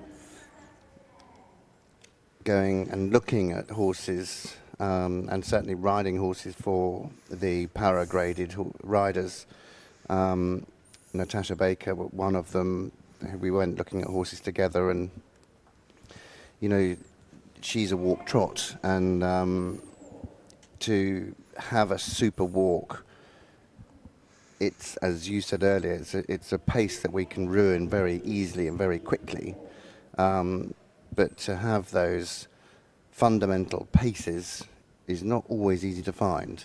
No. You tend to find a lot of horses that do have enormous walks are actually the easiest ones to ruin and send lateral.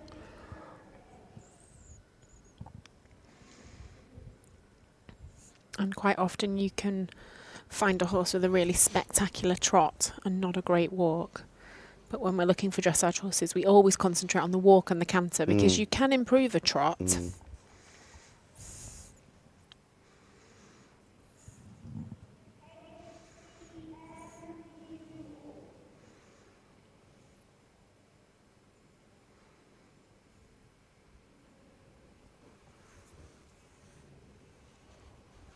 So really riding his turns, getting into the corners of the arena, trying to claw every mark that he can. And it's really important to ride into your corners, isn't it? Yeah. It maximises the space. It sets you up for the next movement. So here, for example, is MXK change the rein, free walk on a long rein, and if you don't ride the corner CM, you cannot ride the MXK.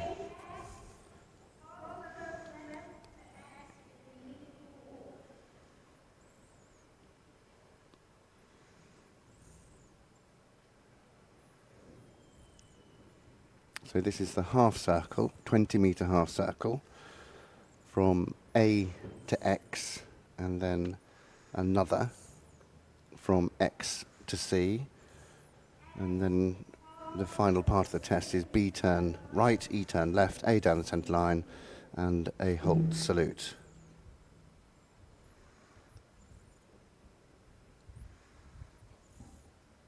Mark working hard to keep the shape of the circle, keep the rhythm of the walk, and keep the contact, which is, with his disability, is not always easy, but you can see Saxon is really listening to him, and the ears are going backwards and forwards.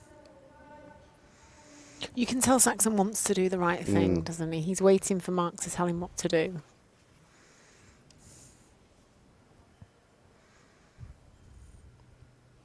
So 10-metre circle, and then BE, and then 10-metre circle. Whoa, whoa, whoa, whoa, whoa, whoa, whoa, whoa, whoa, whoa, whoa.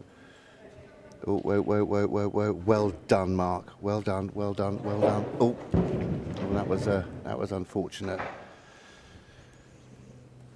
It was very unfortunate. So that was unfortunate there. Saxon just Although the going. cameras have caught you, we're pleased to hear Mark is up on his knees and is looking okay. Yeah, and he's up on his feet. So that is very good to see, and he's smiling. I think just a little bit shocked that happened. And that is exactly why, you know, these guys are on hand, but that is exactly why these tests are designed for riders like Mark, who are categorised as grade 1, that there's no more than walk in the test. And just as he came out of the corner, it might just have been a miscommunication in an aid. And poor old Saxon, who's done quite a lot, he's waving to the crowd. That's great to see. Very well done, Mark, waving to the crowd. He's walking out of the arena. But sadly, that has resulted in an elimination.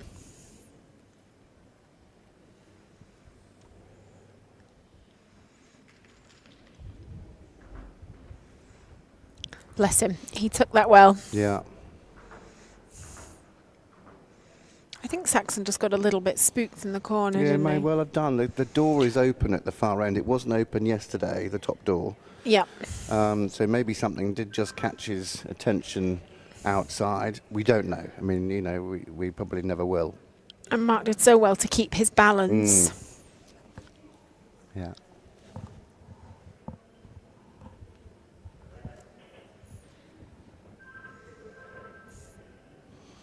So he'll be checked over by the medics now. That is part and parcel of the competition, whether it be a national championships or a run-of-the-mill competitions.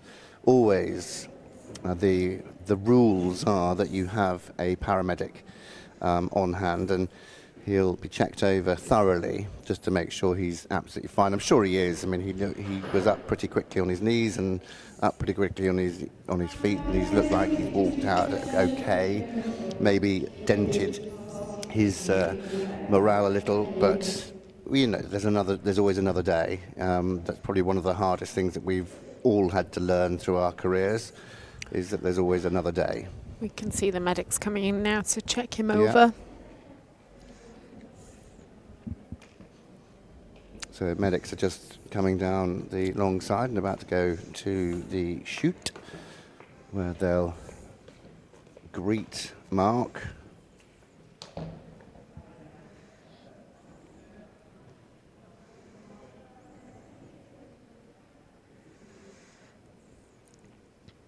So we will just have a little wait now for our next rider. That should be Carmen Barrage, riding checkers.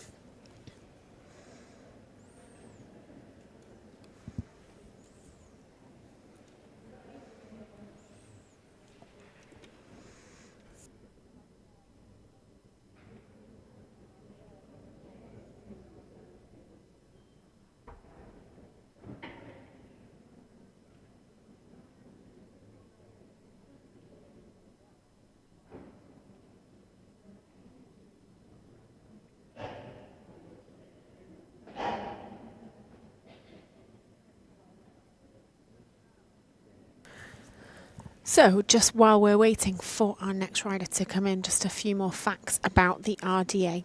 So the RDA was founded in 1969 and today supports over 25,000 adults and children every year. The RDA operates through a network of over 400 volunteer groups all over the UK, with an additional 50 approved centres supported by the RDA. The RDA is supported by an incredible community of 13,700 volunteers of all ages. And if you did want to find out how you could join a group, whether that be as a rider or a helper, there is lots of information on www.rda.org.uk, where you can find out where your local centre is. The RDA also has lots of help from the People's Postcode Lottery.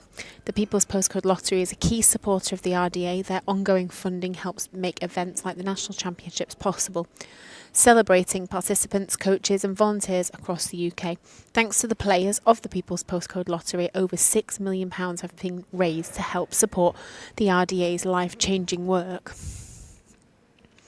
And you can see here, just as you look around, there are so many volunteers with their green shirt on, the Green Army I like to call them. And at this year's RDA, we have a total of 10 disciplines. That is 155 classes. And we have 105 competing groups, which is 27 more groups than competed last year. And 177 horses on site at the moment. That takes a huge amount of volunteers, and every single volunteer I have seen with their Green Army t-shirt on just looks so happy and willing to help everybody. Yeah, they're an amazing bunch. They are, as you say, they're everywhere, and so many of them, and without them, without the sponsors, we certainly couldn't run shows like this. And also the coaches who play a fundamental part of the national championships and all the qualifiers and the day-to-day running of the RDA centres. They are the real backbone. But the volunteers need a special mention and a very big shout out. They give up their time willingly and do so completely FOC, free of charge as well. And they really are the heroes and heroines of today and yesterday and tomorrow, especially here at these championships. So the next rider, which was 4:15, has sadly withdrawn. So the next one is not due in now until 3:15. Well, so we could have a little break. Yes. Or you could ask some questions. Go so on then. if you, no, not me. Oh. Well, I can ask you lots of questions. No. Keep the people at home entertained. No. However, if you are watching us over on YouTube, please do send a message in, because Spencer will be reading them out. You can ask him any question you like. And I have got my, within reason, he said. And I have got my eye on the Facebook. So please, if you have any questions for us, let us know. Just tell us where you're watching from, who you're supporting. You can send in your good luck messages, or you can find out some information from us. We hope we know the answer.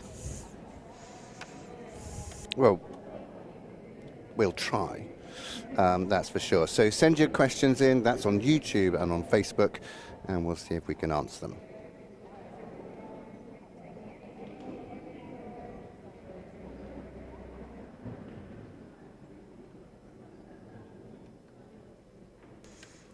Lynn Knapp over on Facebook says, I really do hope Mark is okay. He was doing fantastic and he should be really proud of himself. I agree.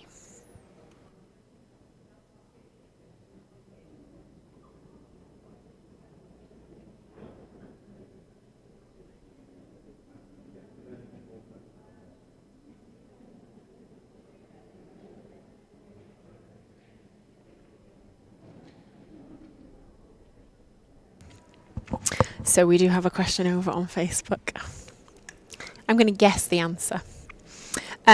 So Kane Williams over on Facebook, who's been a good supporter this weekend, he's sent in lots of questions. He wanted to know, how long have you been commentating for? Are you guessing? Well, I mean, since the Ark was built, I would have thought. Long time? Well, I helped build the Ark. Did you? Yeah.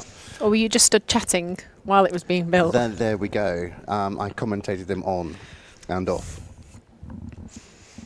I have been commentating now since 2011, the year before the London Games.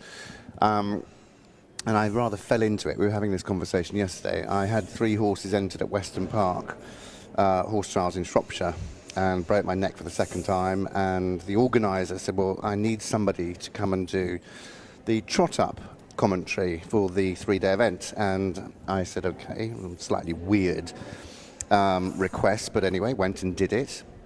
And there were 2 commentators there at the time, Mike Tucker and Justin Llewellyn, who have now sadly both passed, who were my crutches, as it were, in the commentary industry. Mike was very supportive and very helpful, as too was Justin, and I kind of fell into it. And Mike said, I think you've got quite a good voice for this. Let's see what we can do. It was something certainly never on my radar, as riding was always on my radar. But I thought actually it could be something to fall back on. If I can always get wheeled into a commentary box, or but I need to keep doing what I love, which is horses predominantly. And since then it's gone on. I do badminton and Burghley, or have done badminton, Burghley, Lemulin, Poe, Maryland, Adelaide in Australia, events in South Africa. I'm doing the Asian Games this year in Thailand, and it's taken me all over the world, and I've been hugely grateful. 4 European Championships now, a couple of Worlds, 2 Olympics, and it is amazing. It really is, and it's something I love doing. And to do the top of the sport and also the grassroots, which I've done through eventing, whether it be 80 centimetres to badmintons and Burghleys, or to do RDA, I just thoroughly enjoy it. Good answer. If you wanted a short one, don't ask me one. That's the thing, isn't it, really? Well, Kane Williams says, you're not that old, Spencer, as the ark was built before 2000 BC. Thanks. Kane, I'm sat next to him. She thinks I smell of formaldehyde. A little bit of fun here in the commentary box. Okay, wow. We've got a couple of riders here, and Marissa says, "Is he okay? That bloke was on Dumbledore." Well, we have him down as Saxon, but We you have him never as know. Saxon. No, you don't know. Marissa, yes, he's absolutely fine. He was checked over by the medics. The medics are still with him now, but just talking and chatting. Yeah, they are. He's absolutely fine. He's in really good spirits. Another one from Jessica Chapman. Jessica, hello again. Hi, I'm a rider at Pennywell's RDA, and I was wondering, do RDA groups and riders have a lucky mascot that they take to competitions, and what are their names? And that's a very good question. That's a brilliant question. Jessica Chapman, I have commentated on you plenty of times at the virtuals and here at the nationals. Let's put that out to the masses. So if any of the groups out there are listening, do you have any lucky mascots? Do you bring them along? Do let us know. Yeah, and those virtual championships are 15th of November, and I think they've opened up even bigger this year, haven't they? Wow. How do you know they're the 15th of November? Because I did my research, because you were talking about it yesterday. Oh, there you go. He's a good lad, really. So here we have Chloe Davis riding Lucky. Now, I had on my sheet that she was riding Big Mac. Yeah, me too. So Big Mac's had a holiday. Lucky has stepped in. Oh, no, they've changed it. Hang on a minute.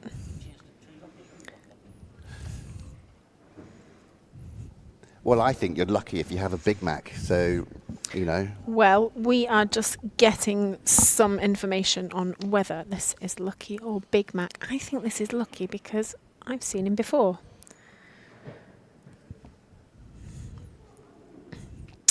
But Chloe has been riding with Scropton RDA for around 12 years. She's an enthusiastic rider and she is committed to excelling at dressage. She is a girl after my own heart. Kane, no, I've never commentated in New Zealand. I would love to. So if you know of any events, then you can get in touch. Julie Holmes says, "Go, Chloe Davis, you are amazing."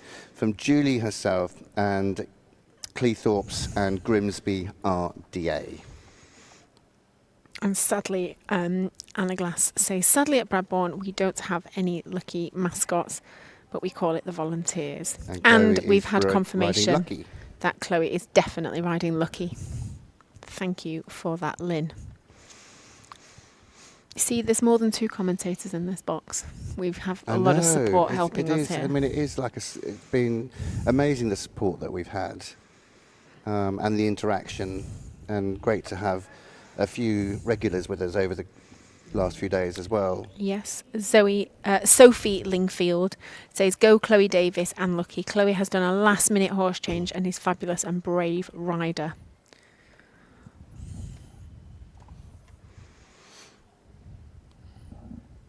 And just a little shout out to Kane as well. If you do need a commentator out there, we come as a package. Oh, have I got to sit next to you on the plane? No. I'll That's turn okay, left, then I'll you go come. right. He's so rude. So, Chloe is doing a great job here. She's going into her half circle, returning back to the track at M, and you can see her there looking at the marker, make sure she gets there.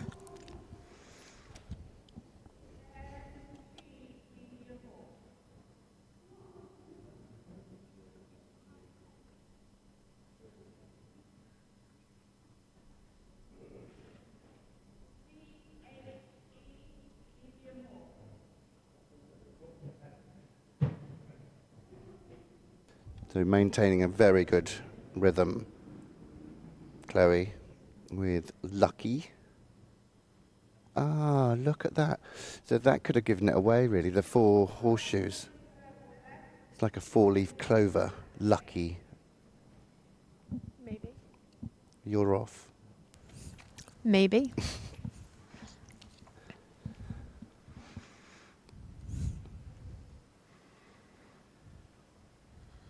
And the half circle, 10 metre back to the track before H, or to the H marker. You can see Chloe's right leg just trying to do as much as it can to turn, help turn Lucky. When I'm teaching my riders about how we turn the horses, I always say you steer them around with your outside aids. You don't pull them around with your inside. Which is why I was saying just then about the right leg helping. But it's amazing how many people don't do that, isn't it? Yeah, when you see them just pulling them round the corners. You know, the theory is if you turn the outside of the horse, the inside will follow. If you pull on the inside, the outside often drifts the wrong way. And it's also incredible by turning your shoulders, head being the heaviest part of the body, but turning your shoulders and turning your head helps turn as well. Always thinking about, you know, where your body is in conjunction with the horse underneath you. Thinking about things clearly, and you know, I always say black and white, no grey area, and that's where we sometimes come into the unknown territory of the confusion, but keeping things very simple, understanding the fundamentals and why, especially with the younger horses, or the horses that we're trying to train for things like this, is for them to know why you're doing what you're doing. Why would I want to turn that way? Why should I go away from that leg? What does that mean? I haven't really been taught that, and it's all about the groundwork and those foundations that you set out in the beginning.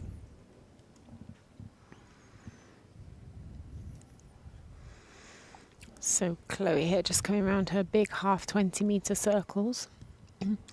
And that's a very different turn across the school, isn't it, when you do 2 half 20-metre circles rather than when you turn across to do the EB line. The EB line is 2 90-degree turns, which are quite sharp. this here, you're to stay on the circle line, almost as if when you get to X you change your mind, not carrying on your left hand circle, and you hop onto your right. Joseph Rawlinson has messaged in, good luck to my little brother Joel. Good luck, Joel.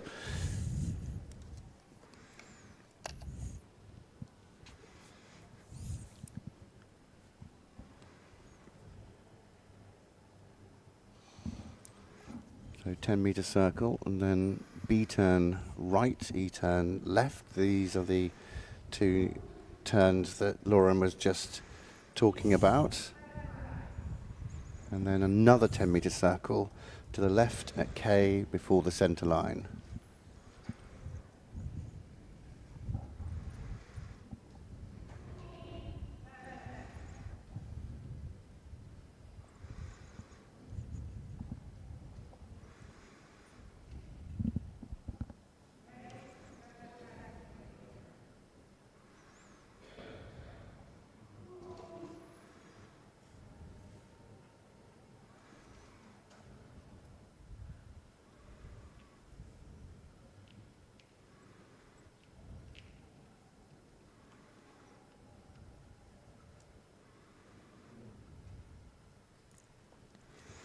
So just going around her 10-metre circle left here.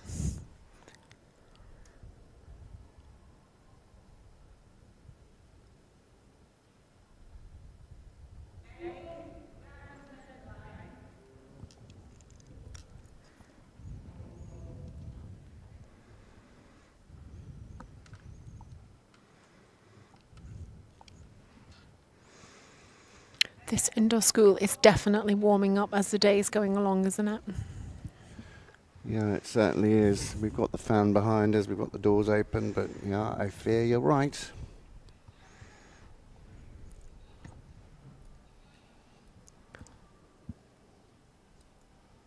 Looking for her EB line. And the super halt there. Oh, she's really pleased with him. Oh. Oh, I think she's almost in tears. She's so happy. I've done that a few times, you know, come down the centre line and had a tear in my eye. Because it's been good or because it's been bad? Well, both. Really, but I have done it a few times because it's been good. When you get that clear round in the dressage, there's no better feeling, is there? Nope. I think Chloe is really feeling that now. Yeah. Oh, bless her. Look. I'm going to clap her. Yeah. I think that was well fabulous. Done.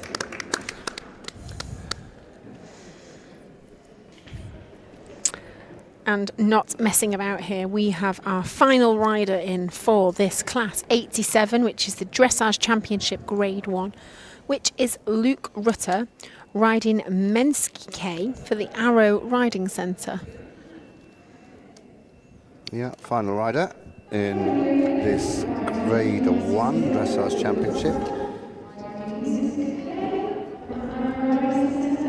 Luke with that Minsk K, Arrow Riding Centre, and riding as a senior. This horse looks a little bit like it's got some Frisian. What do you think? Yeah, I agree. It's got a lovely neck. And you can see Luke riding with a different type of stirrup. He's got the cup stirrup on. Yes, so last year at the virtuals, I was commentating with Erin Orford, who is a para-dressage rider, and she was saying that, yep, these are allowed. Yeah.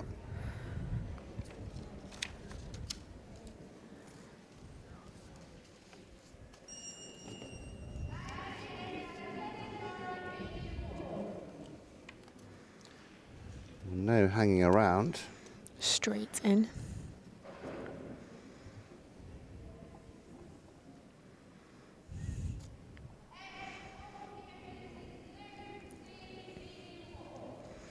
We've had another message in from Kane to say, can you put a comment out to the cameraman to thank him for all his hard efforts putting into the live feed?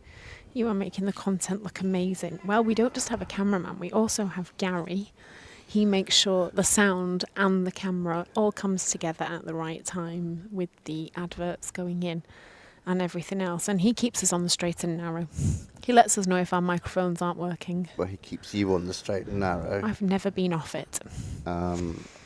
Whereas I have quite a few deviations and wobbles. But no, the camera work been simply brilliant, and as always, it is down to those guys up here, down there, and to Gary as well, putting it all together.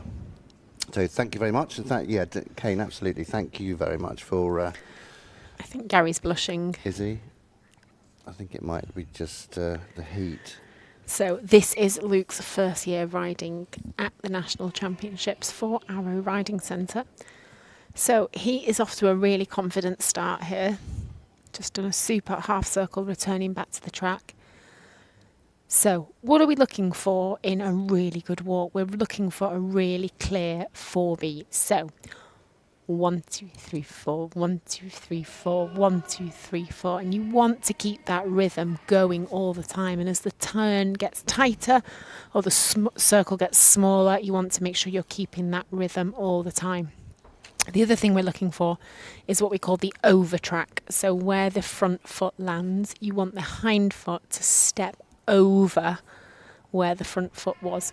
So your walk is technically better if the over track is bigger. So if your horse can step into the track of the front foot, oh brilliant, the cameraman is panning in there for us so we can see that, then you have a good walk. The more the over track is, the better the walk is. And you can get some horses with an enormous over track, can't you? You can, but often with a bigger walk can become the more glaringly obvious mistakes. Exactly. It's like with a bigger trot, if in a bigger canter, there are those other sides of the coin as well. I've got a message in from your partner. Oh gosh. In Guy Hamer. Guy says, echo your comments, Lauren. Great effort from the production team, yourself included. Not easy in this weather. Well, there you go. Thank you, Guy. It's nice to know he's listening. Isn't it? Doesn't listen at home. So your partner's listening. Is your son listening as well, Alison? Because he didn't listen to you about the football boots. He didn't know. He will be watching now at his nana's, he said. Okay.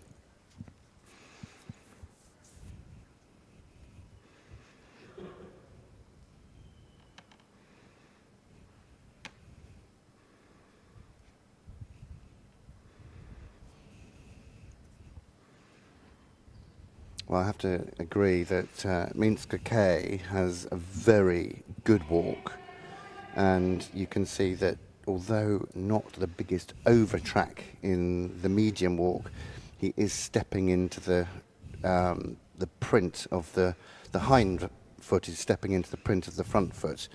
Now, in the free walk on a long rein, as we saw, there was a little bit more. These are the 10 meters. This is a 10-meter circle into the turn right, turn left, 10-meter circle. And for this test in particular, it's very easy to lose that rhythm on the 10-meter circle and on the turns.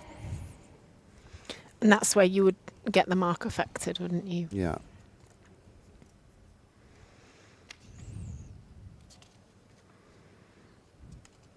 But Luke is doing a fabulous job here to keep the rhythm throughout. I would say this is a very rhythmical test.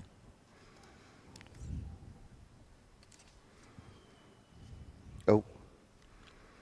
What do we say? Boys can't multitask. And a boy's got to go, a boy's got to go.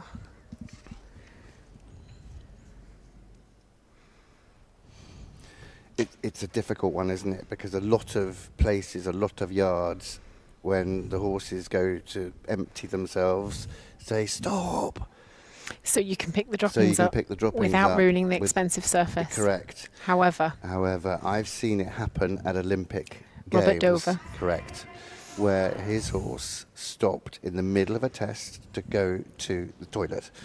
Didn't Emma Hindle do it once? Emma Hindle did it as well. Yes. Exactly. And I've always said you keep going. Maybe Luke will work on that now when he gets home. Yeah, because there's nothing worse than when you're riding a test, even if you're not quite there with it, but they back up on you. They do.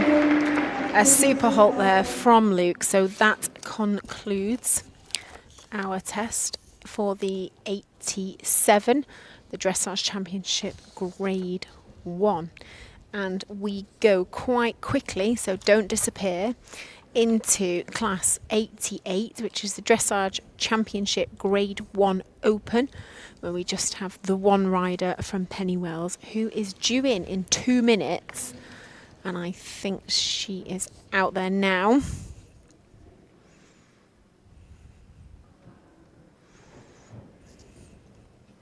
We have had a comment over on Facebook from Kane who said if he was there, he would offer to remove the manure.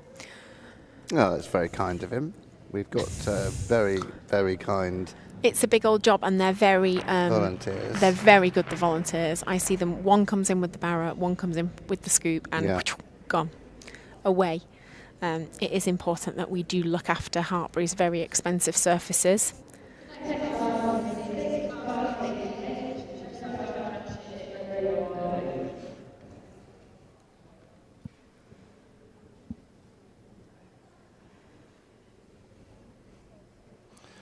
So just awaiting our sole representative in this next class, due at 33 minutes past the hour.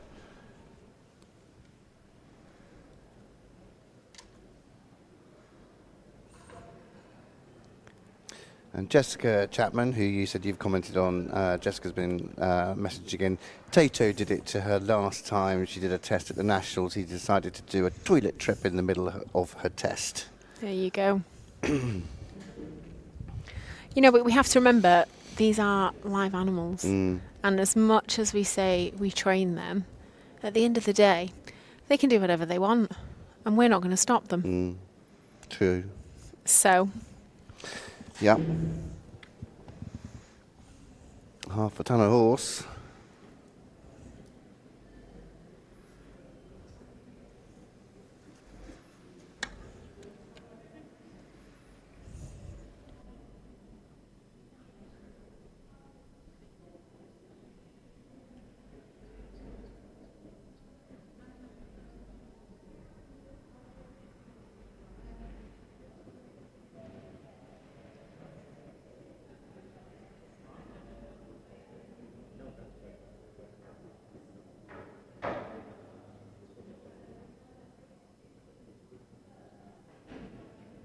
So I think we're just about ready for the first and only to go in the Dressage Championships Grade 1 Open.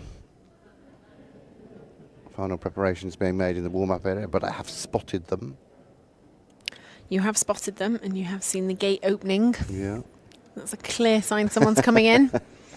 You'd hope so. Inspector Clouseau over here.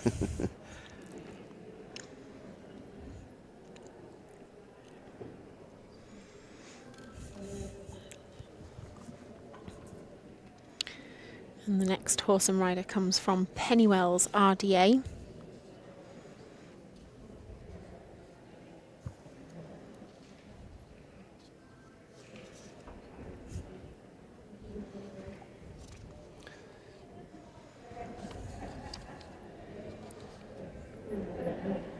So we've got 5 left to go over the course of 3 classes. We've got the Grade 1 Open now, the Grade 2, and then the Grade 2 Open, and then we go on to the freestyle.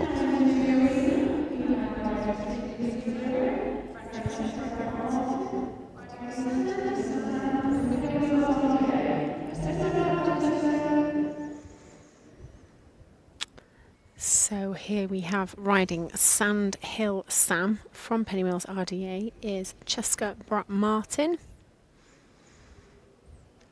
Cheska is a rider at Pennywells. She's a Grade 1 and she's riding blue, a new combination from Pennywells RDA today. Cheska has been taking part in RDA competitions on dressage anywhere since lockdown with her own pony and has been loving it.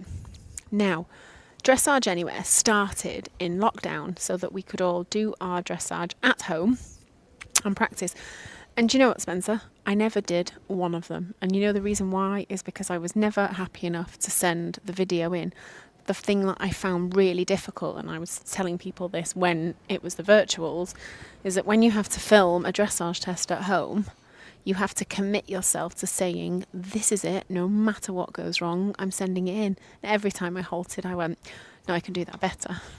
I can do that better. So I never sent it in. Hard, hey? Yeah. I would have just said, right, get on with it. You got one go, I'm videoing, and I'm sending. I'd have got off, give you my horse and walked off. So you would have done what I would have done if I was a horse, napped and led down. Yeah. Yeah. But that is the hard thing of it, is you just think, oh, I can do this again, I can do this again. Yeah. That's like I said to you, you know, many times Carl said, we will go to the grave always feeling unfulfilled, that we just want more all the time. Nope, that can be better. Nope, that could be better. That's what it takes to be a dressage perfectionist. Or a perfectionist in any sphere. Mm. You know, it's a tough sport, but it's dedication and it's commitment, and it's a lot of hard work.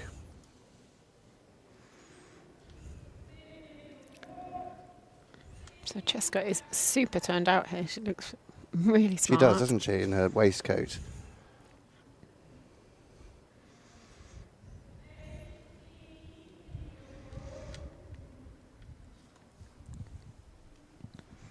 So here we have a horse with a good overtrack and a good walk. For slightly higher marks, he could just relax the neck down a little bit more. But he is keeping the rhythm.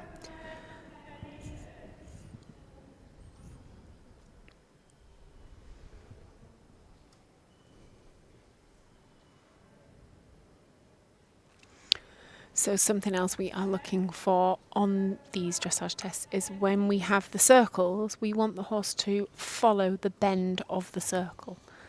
So you set the bend up for the shape of the circle. Obviously a smaller circle, like this 10-metre circle she's doing now, requires the horse to have more bend around the inside rider's leg. So Sandhill Sam, known as Sammy, to his stablemates from home. We've got a message in from Jessica Chapman saying, from Catherine Rawlinson rather, saying, good luck Joel Rawlinson, love from Mum, and she's watching from home. That'll be somewhere in the North Cornwall area. Joel, one of the 3 coming in the grade 2 after this class. They are coming thick and fast now.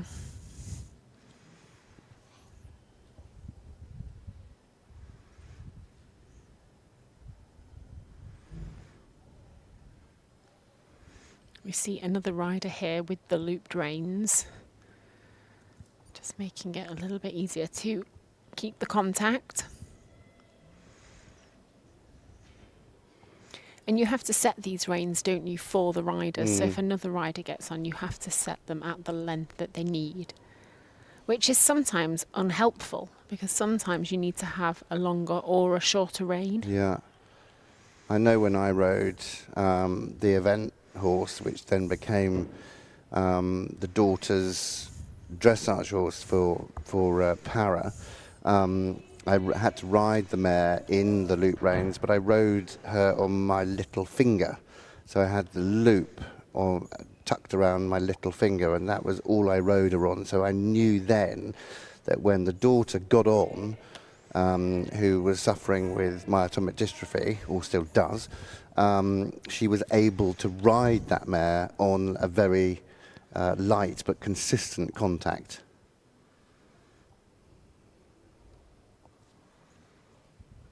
That's a super walk there. Really nice, forward and active.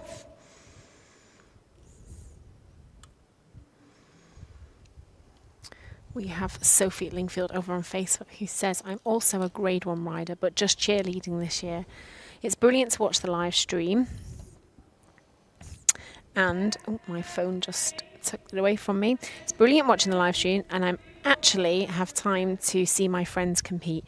brilliant seeing how different we all are and how unique we use our bodies to do such lovely tests.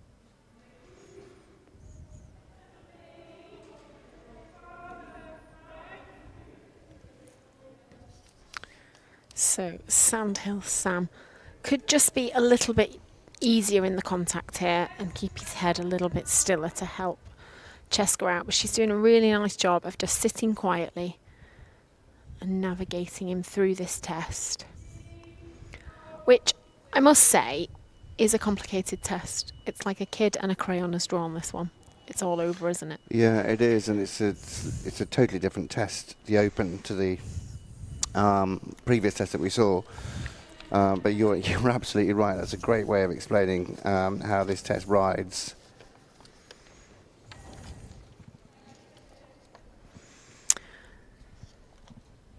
So there is Cheska completing her test, and I think she should be really pleased with that.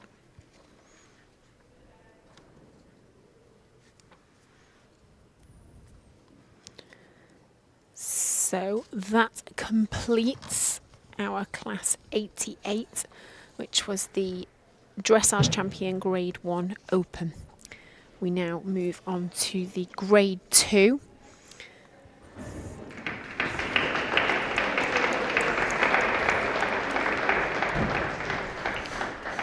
So we go on to the Grade 2 with my friend Sheila Barnett on Kimono Boy from Thornton Rose RDA. Now, she did pop up yesterday to see us in the commentary box and to introduce her 6'4" husband with his Australian bush hat on. Now, I can't see him out there at the minute, but they might not just quite be in the warm-up arena yet. She also popped up to tell us that the parrot was called Charlie. The parrot, Is her grey African parrot called Chanel? No. Charlie, though. So, pretty close. Now, he bamboozled us yesterday because, as you quite rightly said, 6'4", bush, Australian bush hat, you're going to spot him a mile off, but he didn't wear it. He took it off so hot. because it was hot. And another chap was sat in the arena with an Australian bush hat on, and I thought, there's no way he's 6'4". Yeah. So there we go. Even sitting down. Again, I feel it's really nice now because I've chatted to Sheila about this horse, and this is a new horse for her that she's just getting used to riding. And she said he is very lazy and she is struggling to just get him going a little bit. But he proved that in the showing, didn't he? That he was quite lazy. She was really struggling to keep him in front of her leg. Ooh.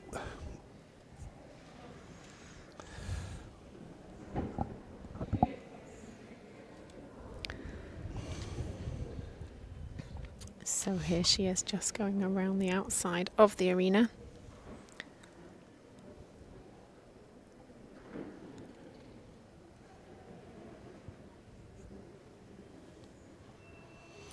So Grade 2, walk and trot.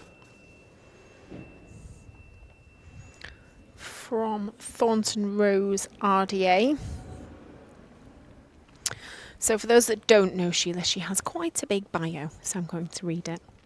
So she's happy to have qualified again to be attending her fourth national championships. And for the second year, she is grateful to the Saxon RDA group for allowing her to borrow the lovely Baloo, who is Kimono Boy, who she's riding now for all the classes. He's a 13-year-old coloured cob, which is her favourite, and he's a super steady boy. He loves bling, and if we can't dazzle the judges with our riding, then hopefully we will do it with the bling, is what she's trying to say. I'm a rider at Thornton Rose RDA, which is a small group up in Mid Lothian near Edinburgh. She's also a volunteer at Ravelrig RDA, where she looks after donations of tack and attends horsey car boots to try and help them with fundraising. She is also a coach in training. In 2023, she was lucky enough to be RDA Participant of the Year. She has two horses who were both... she used to have two horses who were both colour cobs called Wilbur and Peanut. She's animal daft. She's got 5 dogs, which is 2 English sheepdogs who are brothers, who are big, goofy, cuddle monsters. 2 Cavalier... Oh, hang on a minute. We've got 2 of those. We've got 2 spaniels who never stop and a nutter of a German short-haired pointer. 5 cats are all black and white and cheeky, and the destructive African grey parrot who's in her 20s.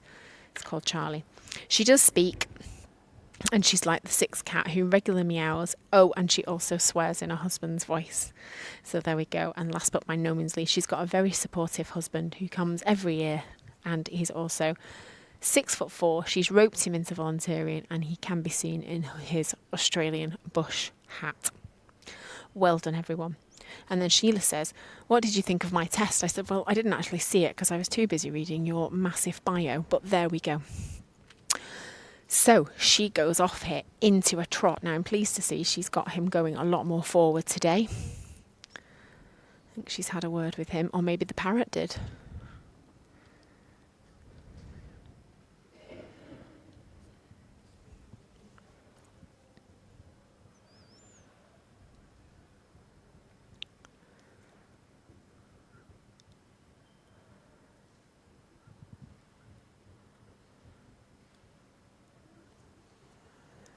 Doing a really good 20-metre circle there. Could just be slightly larger. But you'll see that Killamono Boy, also known as Baloo, kept the bend to the inside there. So we were talking about the rhythm of the walk. Here we have a 2-beat rhythm in the trot. Just as I say that, she goes forwards to walk. So in the trot, the horse moves in diagonal pairs, which creates the rhythm 1, 2, 1, 2, or as some people like to hear, up, down, to help them with their rising trot. And again, it's really important moving forward that you keep the rhythm, not only now in the walk through these tight half 10-metre circles into the trot. That's what the judge is looking for. No matter what level you're riding at, the rhythm is the first thing the judge looks for.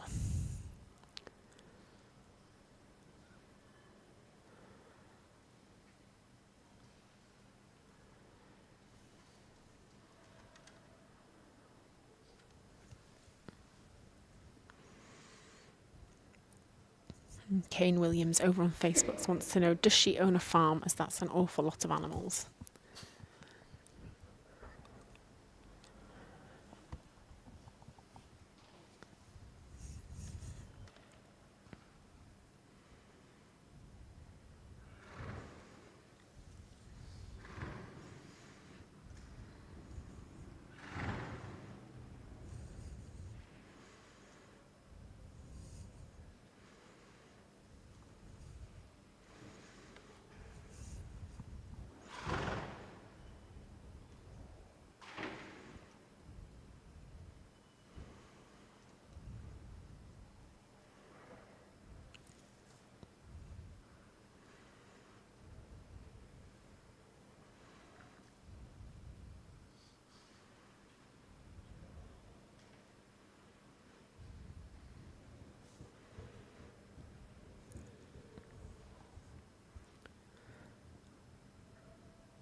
And a great effort there from Sheila, finishing the test. I think she'll be pleased with that. I think he looked a lot more forward going. Do you agree, Spencer? Yeah, definitely a lot more forward going today than he was yesterday, that's for sure.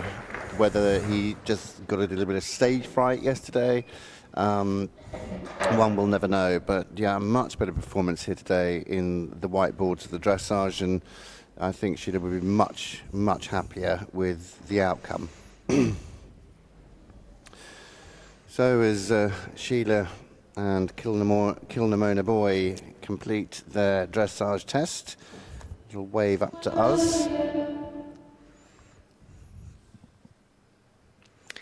We go from Kilnamona Boy to Monomore Girl. Monomore Girl. And we got a message in from Marissa. Marissa says, good luck, Kaylee and Quiver. Quiver being Monomore Girl, from the Alcombe Valley Community Project. And Alcombe Valley, the RDA centre that Kaylee is representing.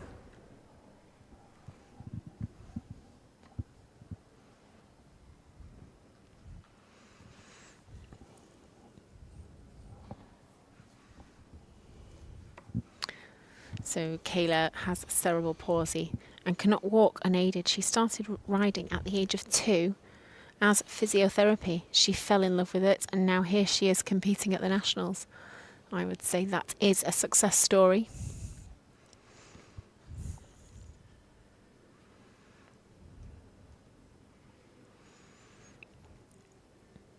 Another beautifully turned out grey horsehair. We've seen, I mean, the turnout has been just second to none. You look at the tail on this horse as well, absolutely daz white, and no grass stains, no muck stains on the horses. The teams behind the teams, or behind the riders, are the unsung heroes, the grooms who do so much behind the scenes. They deserve a massive shout out, as well as mums and dads and grannies and grandpas and brothers and sisters and family friends and family members that all put so much work into the efforts that go into just a few minutes of a dressage test.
So back into the walk, we're looking for that over track, and then it's just a few steps and back into the drop. Again, this is where the judges are looking for the control, the use of the body in the upward and downward transitions, the ability to maintain a rhythm in that gear change. So from the walk to the trot, or from the trot to the walk to the trot, it's the downward transition, the upward transition, the way the riders ride the middle and the beginning and the end.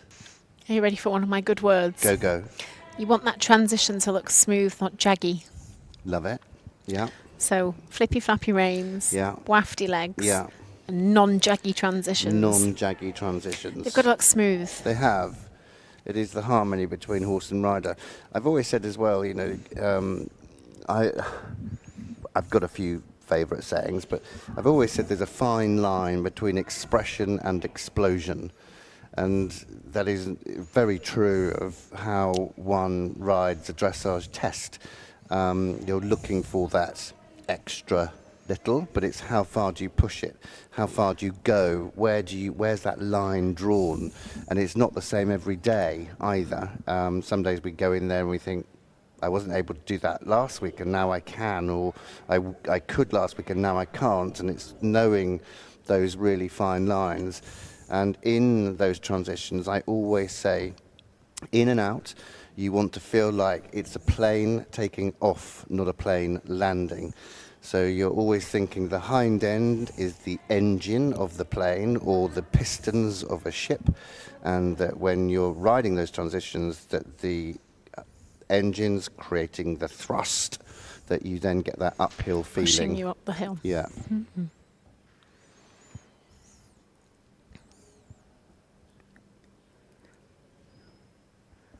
They do say the best dressage horses look out of control, but are totally in control. Mm. I think I just look out of control most of the time, as my horse is spooking and running backwards. Doubt it very much.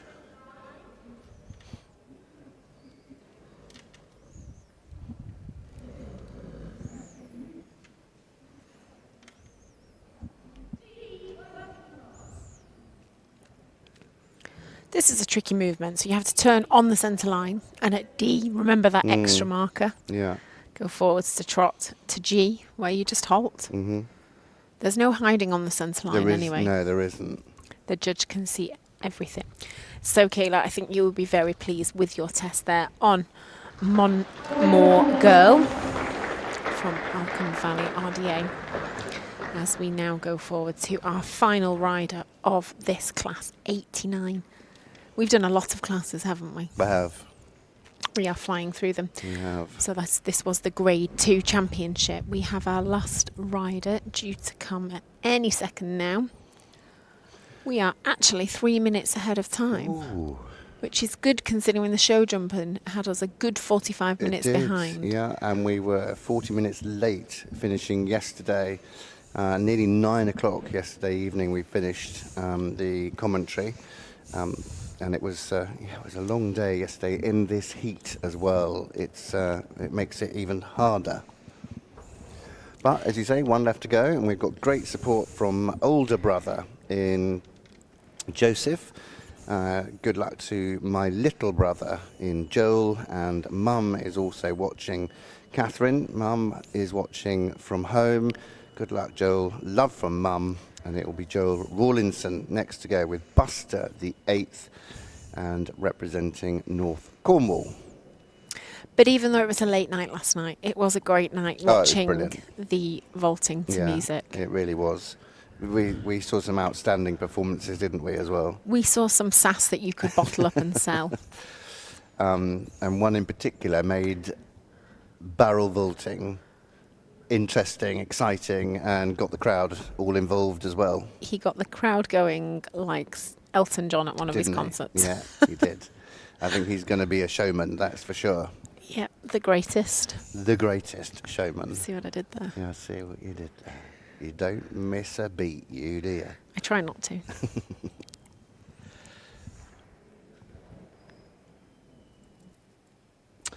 Okay, just waiting for Joel to exit from the left-hand side of your screen under the archway.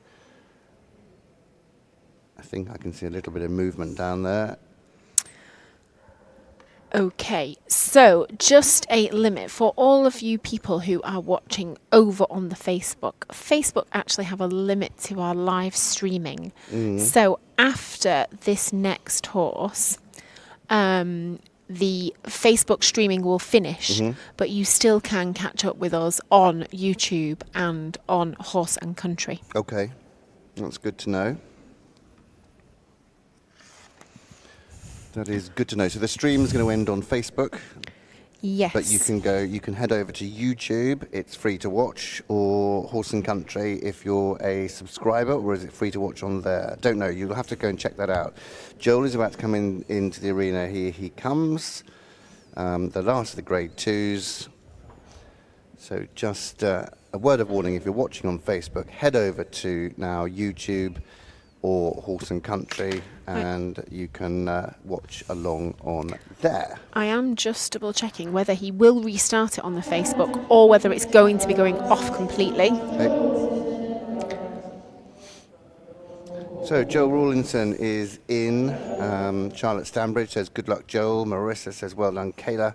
And Joel Rawlinson with Buster the 8th. We've seen Buster before over the last day or two, and you can see that being Grade 2, we've mentioned the riders' disabilities, but grade 2 is not total. Well, it's not as bad as grade 1, as we know, because we're going in that direction. As we go through the day, grade 2 is considered a severe impairment of the trunk, minimal impairment of the upper limbs, or moderate impairment of the trunk, upper and lower limbs. And you can see here that Joel is strapped in just below the hip on the left leg and the right leg. He relies very much on his core and seat for balance. Just to fill you in again on the Facebook, sorry, it is just stopping and then it will restart. So we will be going back to Facebook, but it will be on a new stream. So just log off and head back on.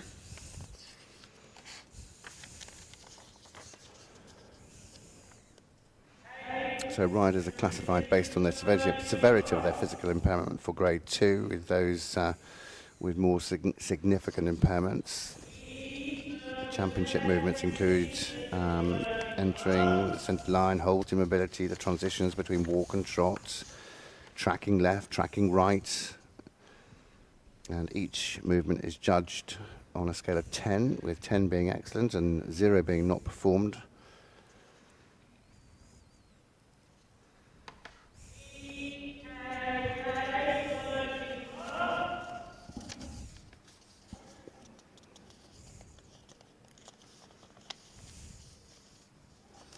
And you can see Joel riding with 2 sticks, and those sticks are in effect Joel's legs, or his leg aids, although a lot of the aids will come through his seat and through his mind as well, because we know that communication, what goes on in the brain goes down the rein. It's that communication being a whole package, but the schooling whips that he's holding are his leg aids. They're the driving aids, as we call them.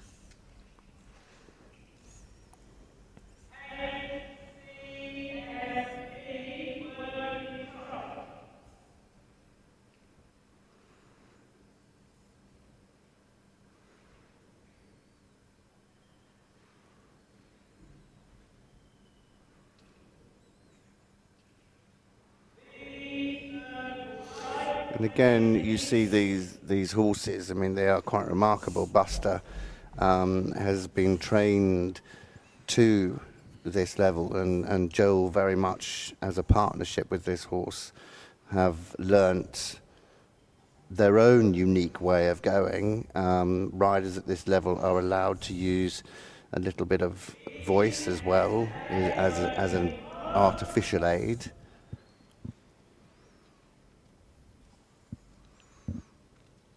He's doing a great job here of producing a really accurate test.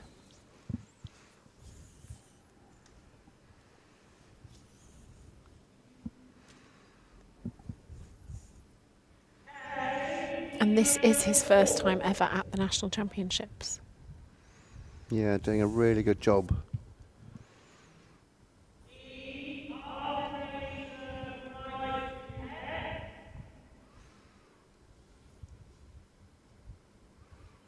You see, he's not pulling on reins.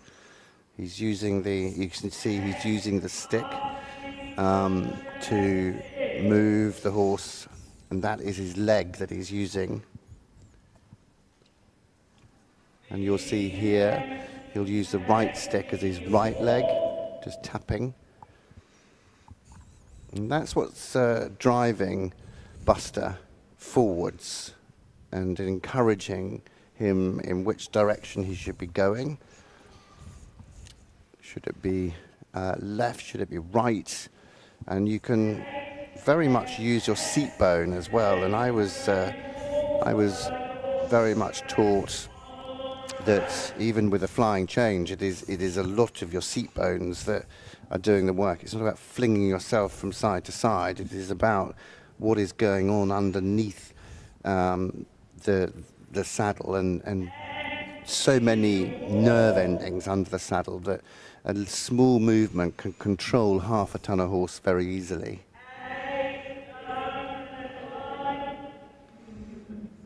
And now we come to this difficult movement of the centre line trot at D, which is right here between K and F, and then all the way down with the hook between M and H at G.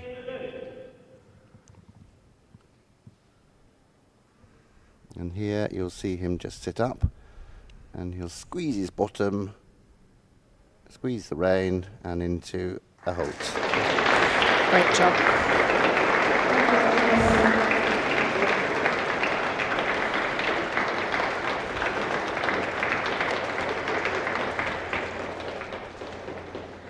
Buster is such a good boy with the clapping. Yeah.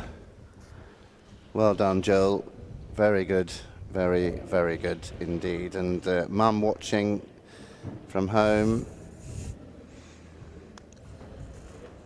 And that is Catherine and his brother Joseph watching as well, wishing him all the best of luck.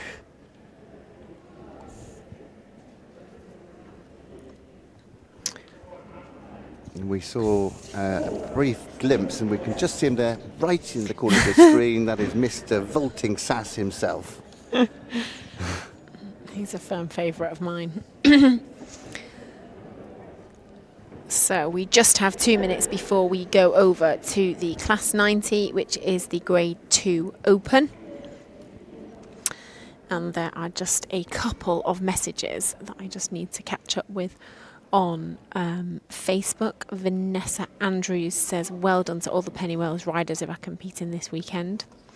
And we have Lisa Wright, who's Lisa and Marissa watching from Hythe in Kent. Good luck to Kayla, Chefin and Queeth from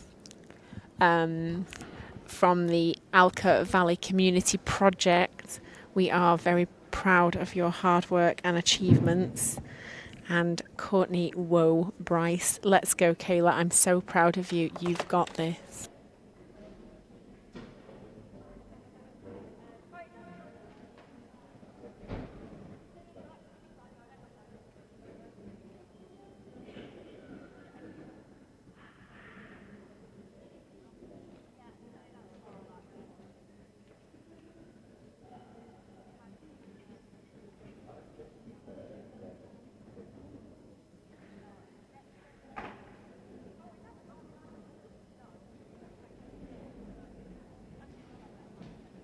Yeah, and more messages coming in. Kay King says thought switch platforms. Well, I think you probably heard Lauren say that it was being stopped and restarted. So if you want to stay on Facebook, you can. If you want to go over to YouTube, you can. We're monitoring both of those, and it's also on Horse and Country as well. We're just waiting for Zia Clayton to come forwards with Jack. She's riding in the Grade 2 Open in the Dressage Championships. She is the last to go before the exciting freestyle. Dressage to music, one of my favourites. And the last class of the day to round out and close day 2 of the championships will be I think one of the highlights, and it certainly will show some of our riders' true individual personalities. It is the costume freestyle. That is the last class, and that starts, I think, around 6? Yes. Yeah, around 6 o'clock. Just some of your best work is always off air. Spencer. So yes, just one more rider and then we go over to the music.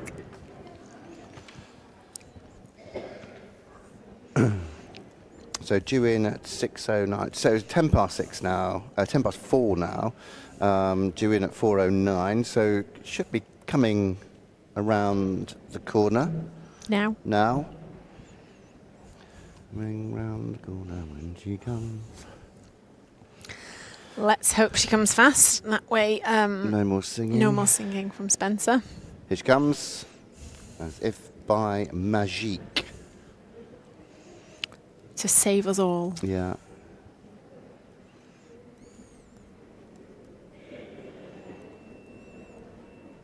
Don't be shy.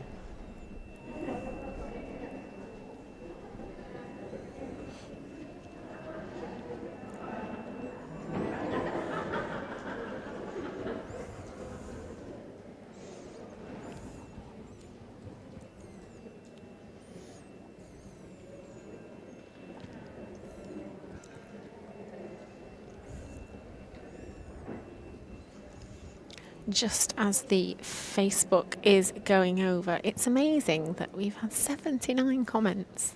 Have you? On Facebook, yeah. Very good. It says here we've had 1,800 views. Wow. It doesn't say how many views we've had. I don't know whether I can see that. Don't know whether I'm that technical. Oh, cool. Don't create a clip.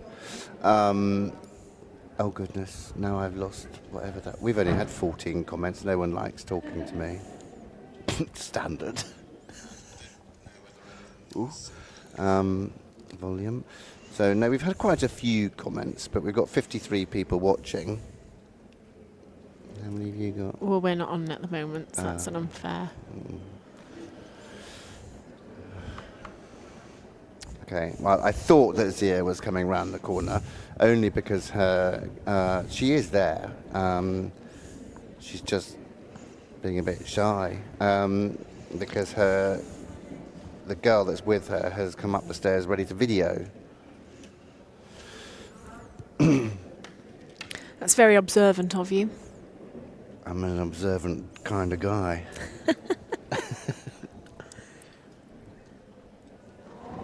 It's because I've got my varifocals on.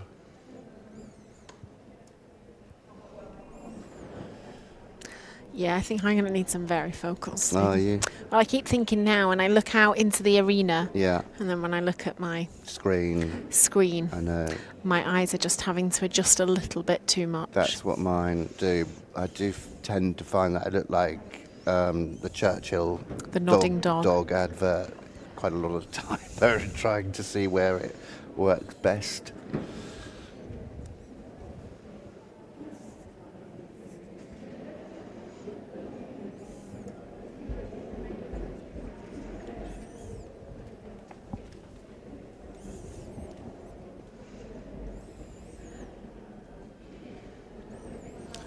Well, our cameraman's run off, so he obviously knows something we don't. He's on a loo break, so Is he? If all fails, don't worry, peeps. I will be straight on the camera. Uh-oh. Even if you didn't want to know what our cameraman was up to, Lauren's going to let you know he's on a loo break. Well, it's human nature.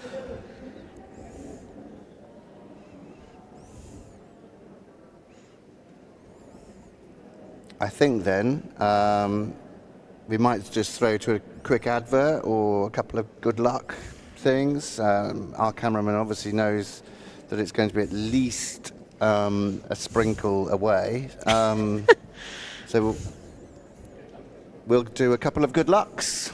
Let's go for it. And they're coming in right now. Typical. We knew that would happen. He's running. There goes cameraman. We knew that would happen. I knew they were out there. I could smell them. Bless our cameraman, running in this heat. Okay, so here we go. This is Zia Clayton and Jack. From Lowlands Farm. And I do have some information on here. So Zia has ridden with Lowlands Farm RDA for many years now and is also the group volunteer receptionist on a Saturday. Zia is a really familiar face in the local RDA community and is always willing to volunteer for training assessment demonstrations at the RDA Training Centre in Warwickshire. Jack looks like a big, genuine, honest horse. I don't think we've seen Jack before. Nope, first time. Jack looks like a little bit like a startled rabbit coming round that corner, though. He's seeing the judges. He's seeing all of these new things. It's a funny old thing I've always said about arena familiarisation is that you can come in, but there's nobody around because it's done so early in the day. And And quite often when you do an arena familiarisation, I don't know about you, but there's more than one horse in the arena. And then when you come in to do your test or your competition, you're on your own. And almost the horses are like, well, where's everybody else? Do you not find those horses are more spooky when something moves at home? So I've recently had like a little summer house shed put at the side of my arena. Nice. I can't get any of my horses past it. Really? But the horses that come for lessons, no problem. trot past it. Annoying, like it's always been there. Annoying, isn't it? It's not Yeah. annoying when it's raining and I can sit in my summer house. No, teaching. That's Then it's very super. true. No, we like to have.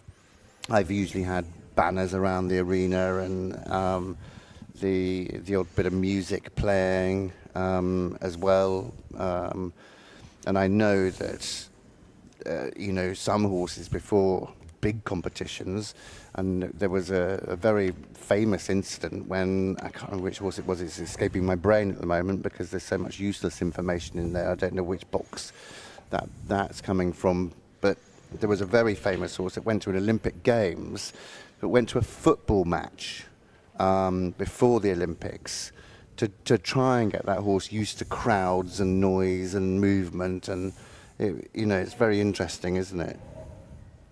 I don't have many friends, so I'd have to rent a crowd. Oh, Spencer. And I've got that tiny violin out again. Goodness me. Gets its use. So Zia is away here to a very confident start, making those tricky turns across the arena. This is even trickier. You've got to turn across the arena, ride a 10-metre circle to the left, a 10-metre circle to the right, and then another turn at B.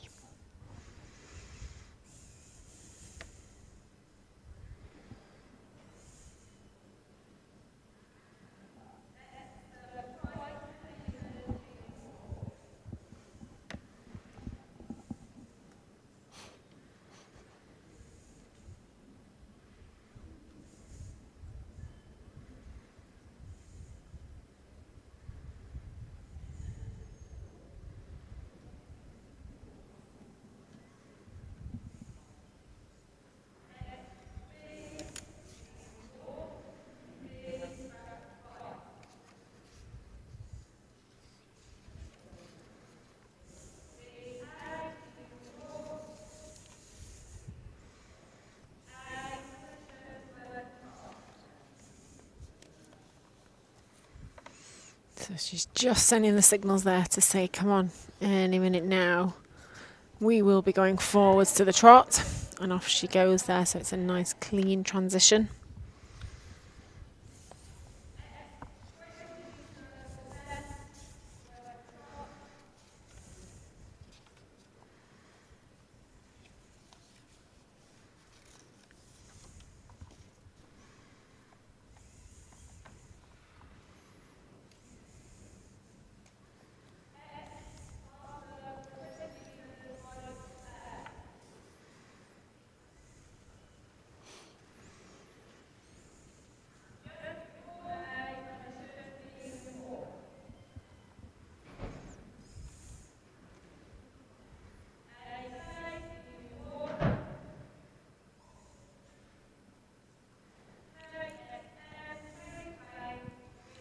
So showing a good corner there. When you have a 20-metre circle, you shouldn't be in the corner. And then when you finish your circle, you should ride deep into the corner to show the judge that you are no longer on your 20-metre circle. Sometimes when you're judging, you start to panic, don't you, that they've gone wrong and they're just going to come around the 20-metre circle again.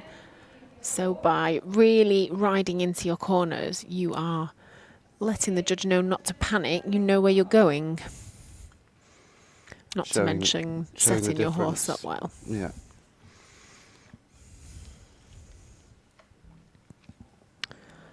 This test really is complicated.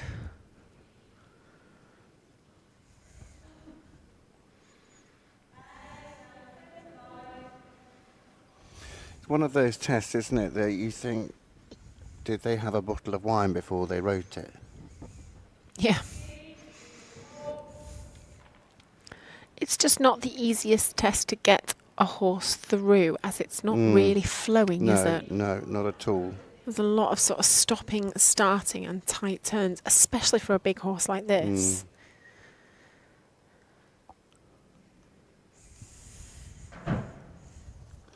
So coming into her final halt is Zia Clayton and Jack saluting our judge.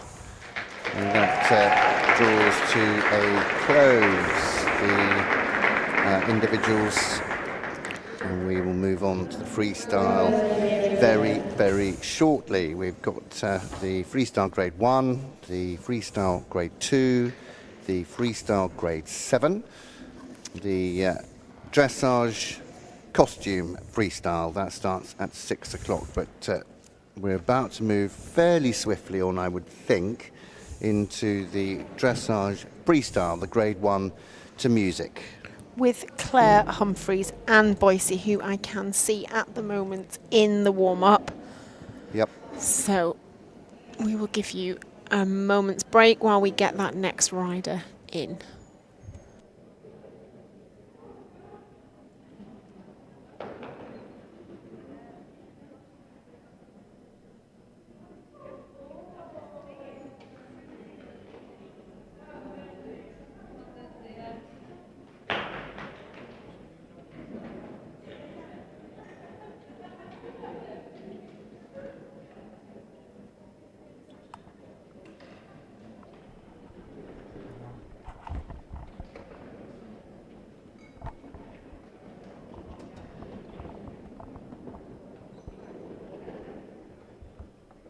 Hey guys, it's Joshman from Free Rein here. I just want to wish everybody that is competing today at the RDA National Championships the best of luck.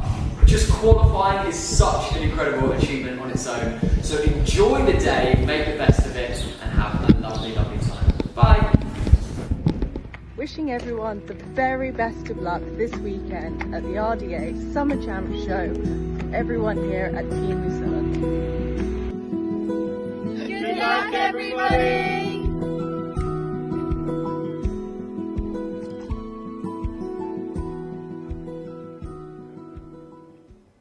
Hello to everyone competing at the RDA Champs very, very soon. It's Meg Elphick here, very proud sponsored rider of Polyjumps, here to wish you all the very best of luck. Massive, massive well done for even getting there in the first place. Try and keep your cool. I know it's difficult when there's a massive atmosphere and it's a championships and you're really, really looking forward to it. But please promise me one thing. At some point over the weekend, you sit and think about how fantastic you have done to get qualified in the first place. Soak every second of it up and wishing you the very, very, very best of luck.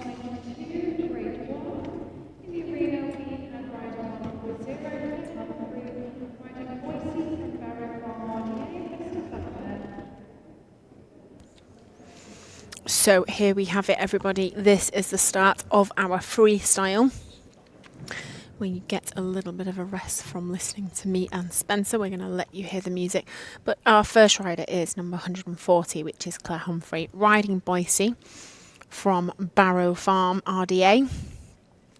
And Claire has competed at the Nationals several times on multiple different horses. This year she's riding the 15-year-old Boise.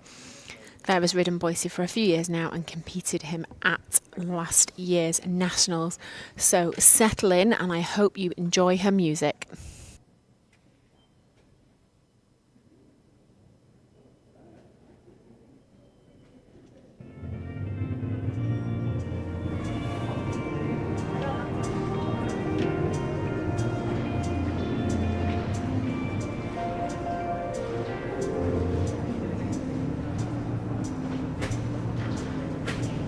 Such a feeling's coming over me.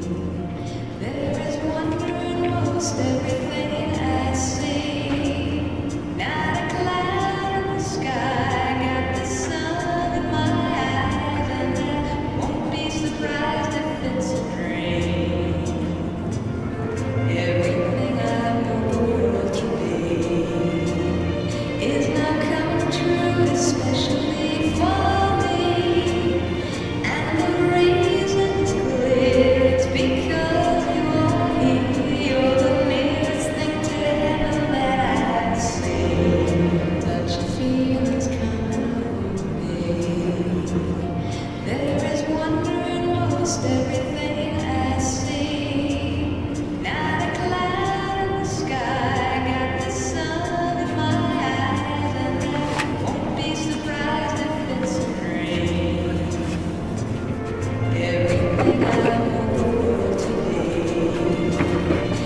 Claire, that was absolutely fabulous, and you were singing all the way through that.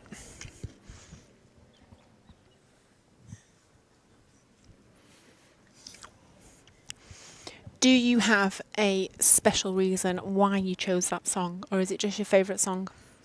We were bopping away up here, weren't we, in the commentary box? Spencer says yes, he's nodding. Yes, we were. Well, I was more swaying. Well, I was swaying too. Okay, I wouldn't go as far as bopping. I might do a hip or something. It's a bit warm to bop. Oh, isn't it? It's cool enough to sway. Yeah. That's what we're going for. K King says he's watching us on 3 platforms, watching the replay of the dressage, replay of the jumping, plus the live feed. Well, that's dedication for you to the max. Mandy Bland says as well, just catching up. Well done, Chaska. Go, go, Pennywells. And I have some comments over on the new Facebook feed. So Kane says, is this the new stream? So yes, you are correct. You are there. We have good luck to Kayla.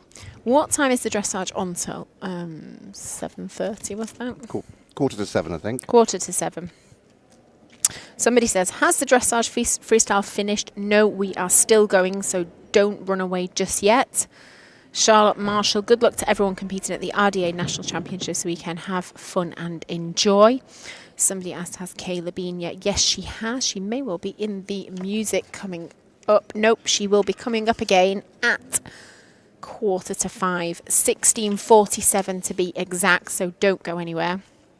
We have Isabelle, who says, great to see Boise and Claire. And Lynn Shirley says, what a cute little pony. She always also says, you cannot beat an Exmoor. So there you go. We have more riders coming up. There's one more to come in this grade 1 freestyle class. And that is the return of Cheska Bratt Martin riding Sandhill Sam.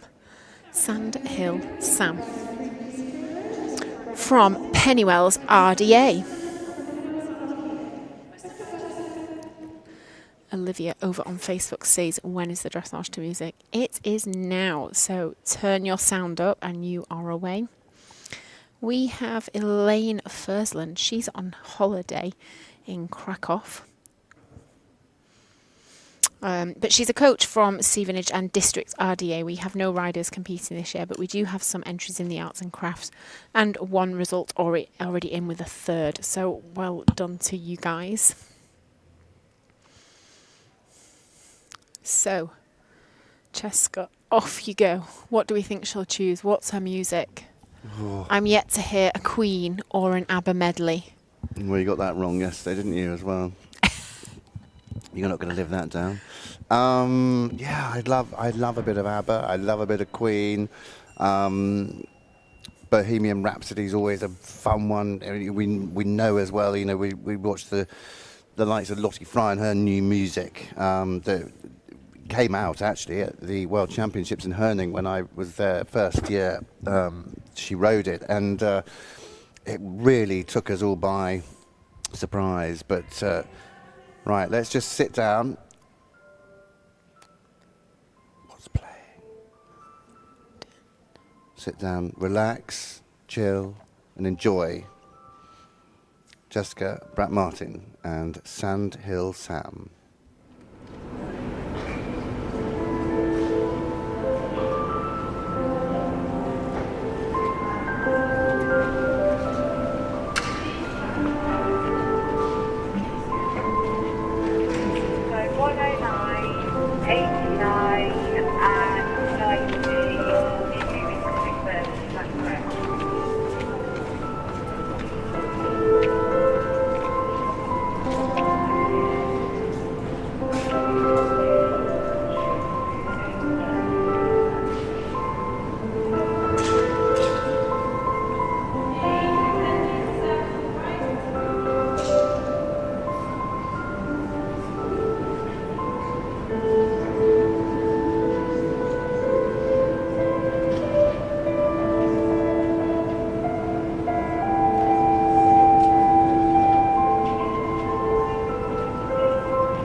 So we were humming and singing along in the commentary box, trying to work out what the song was. We went with Rihanna in the end, didn't we? What are they all going at Ooh for? A super job there from Francesca Martin, riding Sandhill Sam. And that completes our freestyle grade 1 class 92. Moving forwards, we don't really have a small break now. We should be right there with Sheila Barnett, ready for class 93, which is the Dressage grade 2 freestyle. I think we've got 3 left to go, and then we've got a fairly decent break then until 6 o'clock, following the last combination in the grade 7 freestyle walk only.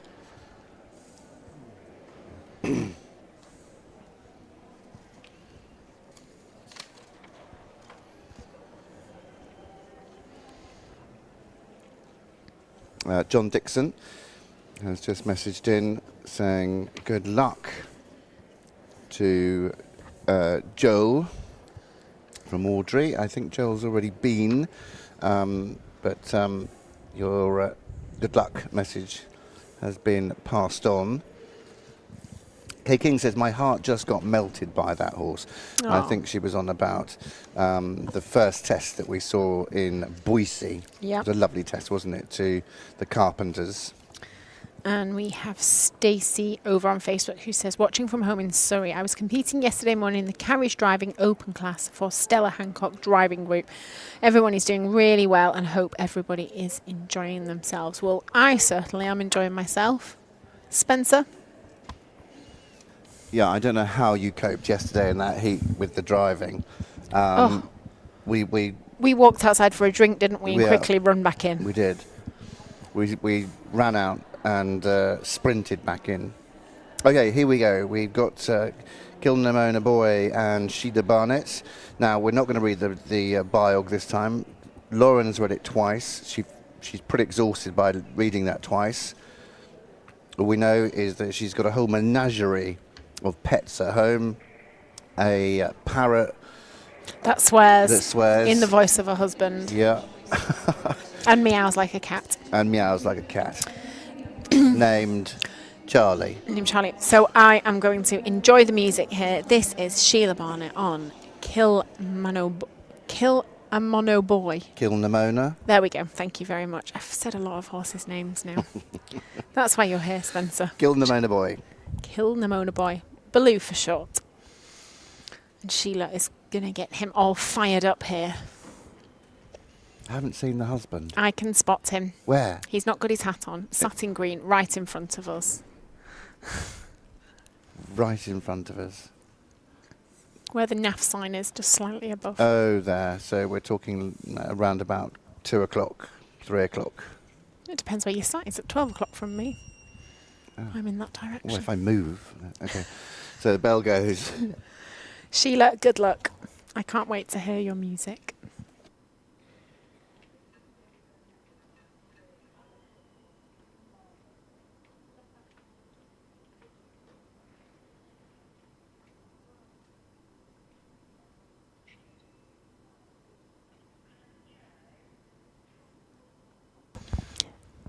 There is her lovely husband sat there, and I can see the hat on the seat in front of him.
Sheila, you look like you absolutely loved that. We loved your music and we were rocking out, and we can see all of the Green Army in the tunnel, and they were rocking out, weren't they? They were dancing along. They were dancing away to every piece of music. So very well done to Sheila Barnett and Kilnamona Boy. Definitely, he is not, Sheila, a fan of showing. He much prefers being on his own and getting in there and skipping along to some tunes. And no messing about now. We have Kayla Cheffins coming in on Monmore Girl from Alcombe Valley. So what do we think music-wise? Well, that was a great mix, wasn't it? A great medley of tunes for Sheila. And the fact that our grade 2s can walk and trot really does give them a little bit more scope. With, yeah, a little bit more to play with. You can change the track. Whereas when you've got walk, you know, you're limited.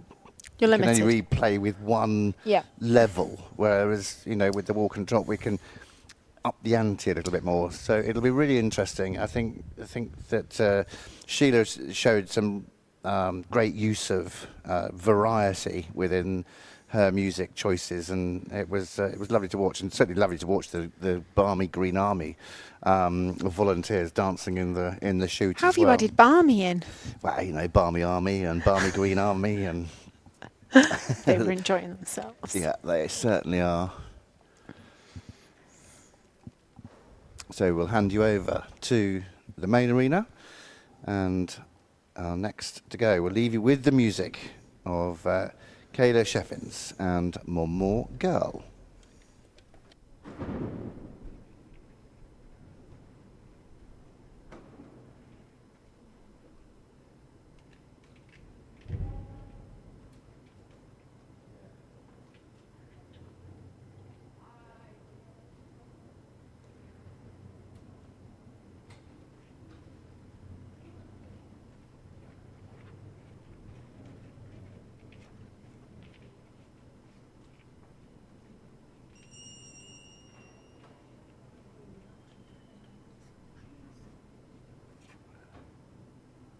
No communication with them, I'm afraid.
Well, unfortunately, it looks like Kayla Jef is dismounting and decided to retire during her test.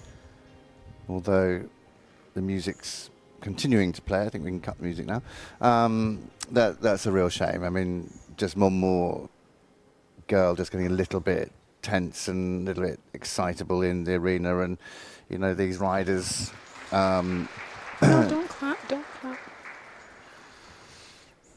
These riders, you know, very experienced, but when things don't go to plan, they don't go to plan, and very sensible.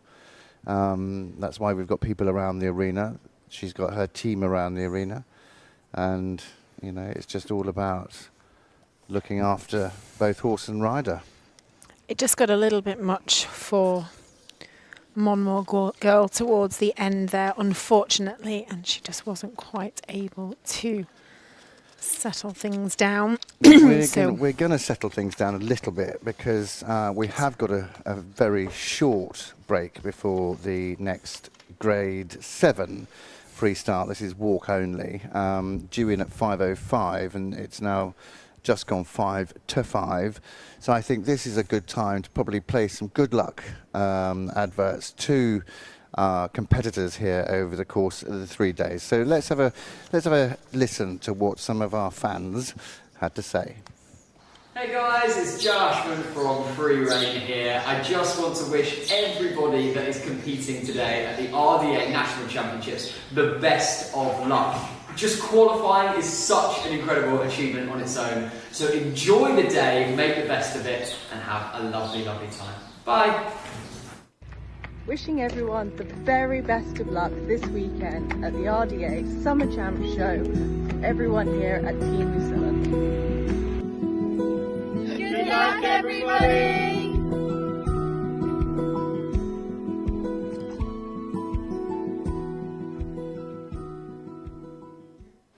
Hello to everyone competing at the RDA Champs very, very soon. It's Meg Elphick here, very proud sponsored rider of Polyjumps, here to wish you all the very best of luck. Massive, massive well done for even getting there in the first place. Try and keep your cool. I know it's difficult when there's a massive atmosphere and it's the championships and you're really, really looking forward to it, but please promise me one thing. At some point over the weekend, you sit and think about how fantastic you have done to get qualified in the first place. Soak every second of it up, and wishing you the very, very, very best of luck. Hello, I'm David Piggott, a trustee of Life with Art, a charity dedicated to bringing the arts to the young and people living with disabilities across the UK. We're proud to work with the RDA, an organisation that shares our values of inclusion, creativity and giving back to the community. The efficiency of the RDA team makes working with them a pleasure. Life with Art has been a supporter of the RDA National Championships since 2014, and we're delighted to sponsor the event's Arts and Crafts competition. This year we're especially excited to be running an interactive craft session for everyone at the Family Fun Day, which will be a great opportunity to let your creativity run wild. What we love about the Arts and Crafts competition is the incredible range of talent highlighted by the contributions from all ages and different disabilities. Amazingly, the quality continues to improve year on year. It also enables us to exhibit the artwork nationwide in our charity art centres, adding a vibrancy and quality to match the other artwork on display. Thank you, RDA, for all you do. We're thrilled to be part of your journey. Afternoon, it's Helen from Equine Biogenie. We are the world leaders in equine biosecurity and equine environmental health. And we are very proud that we sponsor and support Riding for the Disabled Association. They have their champs on the 11th of July, and we will have our teams that will go in and disinfect the stables before the horses arrive. We also have sent boxes of our product for those who are competing. So a huge good luck, and we will see you there. Hey, it's Harriet from HC Eventing here, one of Polyjump sponsored riders. I'm here to wish everyone competing at the RDA National Champs good luck, and I hope you have an amazing time. Don't forget to enjoy it. Hi, Sam Adcock here. I'm an investment manager at JM Fin. We'll be along over the course of the weekend, and we're very much looking forward to seeing the talent on display. Our partnership with the Riding for the Disabled Association stretches back 20 years now, and is one that we value dearly, given we see the remarkable work that they carry out, not only in putting on amazing events like this, but every day of the year to give riding opportunities to all. I just want to say a massive good luck to all the riders and of course the horses, as well as a huge thank you to all the staff and volunteers that make a weekend like this so special for everybody. Hello everyone, my name is Lauren Phillips and I head up the Medical Negligence Department at Taylor Rose Limited. I just wanted to wish everyone participating in this weekend's RDA Championships the best of luck. We're particularly delighted to be sponsoring the carriage riding class this weekend. It's the first time Taylor Rose has sponsored this event and we can't wait to see everyone involved. Just go out there, have the best time and enjoy yourselves. Thank you. Hi, I'm Tina Wallace and I am very proudly sponsored by Polyjump, and I just wanted to wish everybody that is competing at the RDA Championships this weekend the very best of luck.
freestyle grade 7 walk only.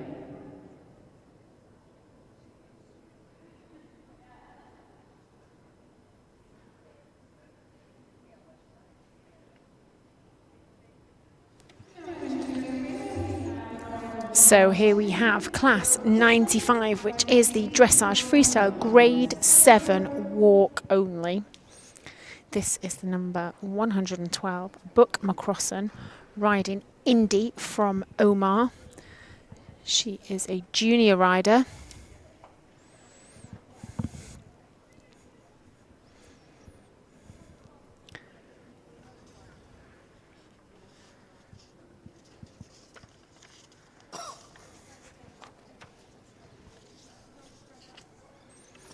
And I wonder what music she will choose. So we will let you listen.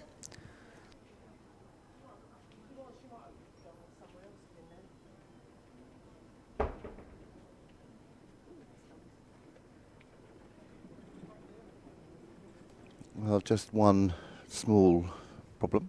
We don't have a judge. We have a writer. I think the judge has gone for a potty break.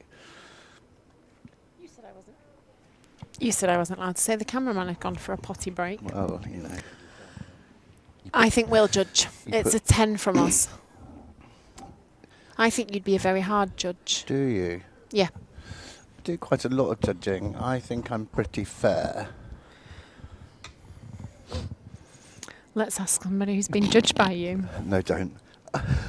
I don't think you're fair. I think you'd be hard. I'm pretty fair, aren't I? You've written for me, yeah. I don't mind a hard judge. Yeah, no, I will give the range of marks. You don't just sit on a 6. No, but I will go from a 4 to an 8.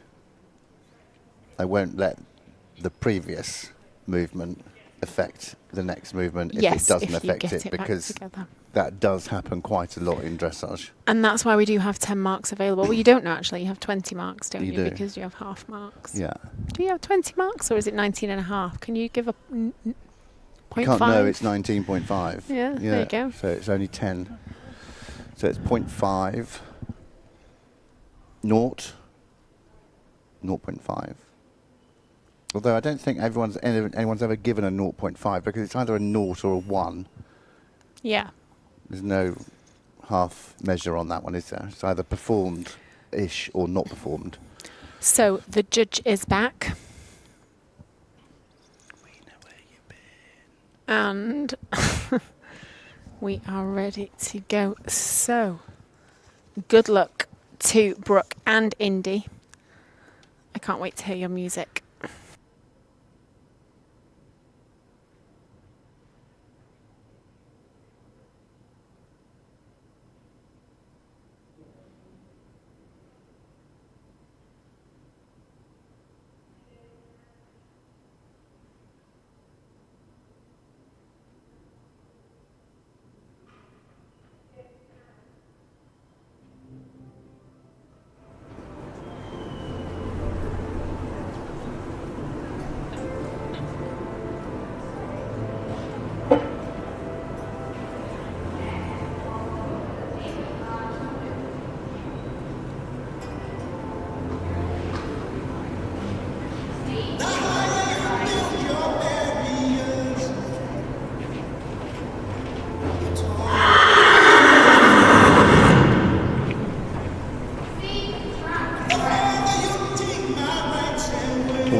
Our one and only to go in the freestyle grade 7 walk only. Tess Brooke McCrossan there and Indy.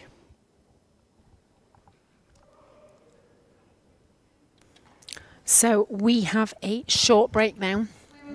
We will be back at 6 p.m. for the costume dressage.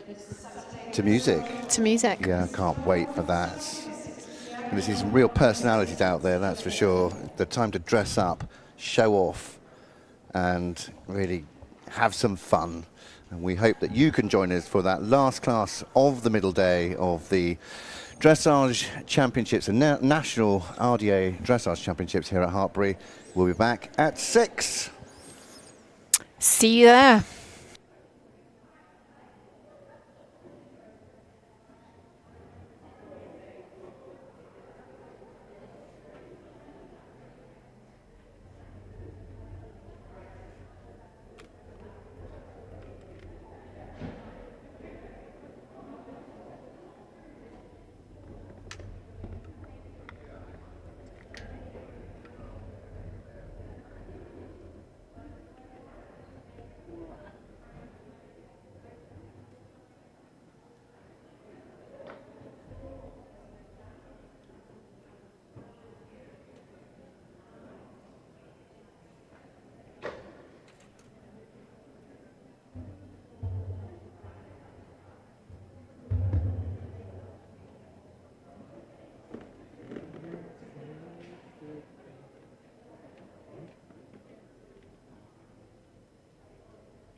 Hello. You okay? All good? Yeah.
Pull backwards. Pull backwards.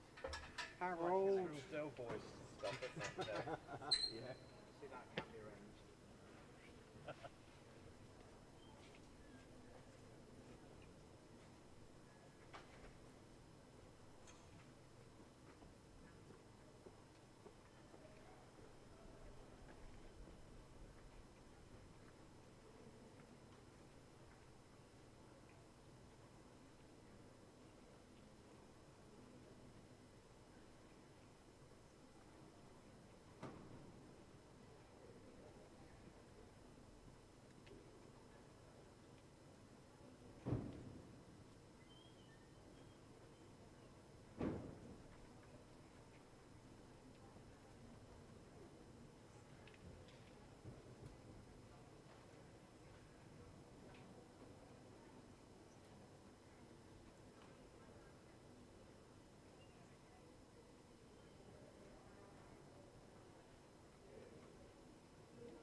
escape committee then?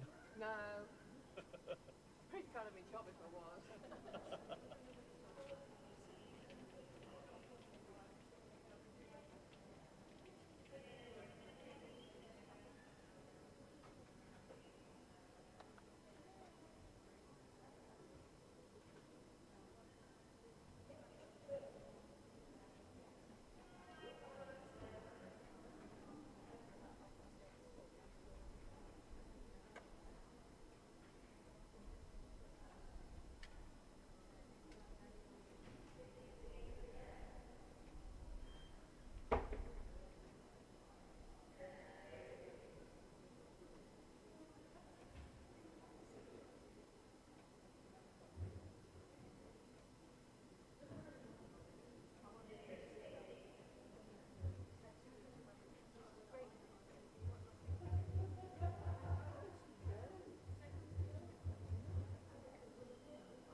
Hello and welcome back to our final part of the RDA National Championships here at Hartpury, and we have a treat in store for you.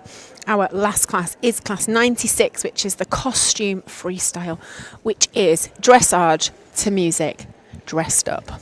Does it come much better? I don't think so. Sports fans, I certainly don't. I think this is going to be a really exciting last class of the day. We've been building up to this, well, you've been building me up to this over the last 48 hours with the excitement of not only yesterday, but then the show jumping this morning. We've had more dressage, but this is what everybody's come in from the sun to watch for the early part of this evening. 6 o'clock the first horse in just over a minute's time. Just explain the rules though to us, Lauren. Rules, okay. So the costume freestyle. This class is run as a freestyle to music class. As above, in addition, must be ridden in costume theme to match and enhance the music used, with the emphasis on telling a story. A brief introduction with max 50 words must be submitted. Riders are required to show walk, trot and canter. Canter may be incorporated, but not always essential. The judges will allocate 100 marks. Harmony for between horse and rider is 20 marks. Music, which appropriately enhances the performance, is also 20 marks.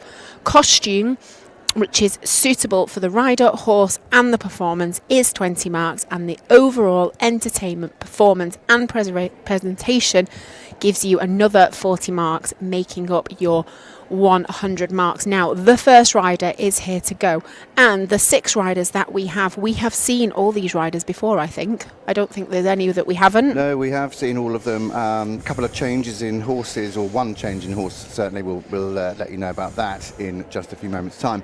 But that was an interesting thing that you said, that a brief introduction, maximum of 50 words, must be submitted. Does that come out over the tannoy, or you don't know? I'm putting you on the spot again. You're putting me on the spot.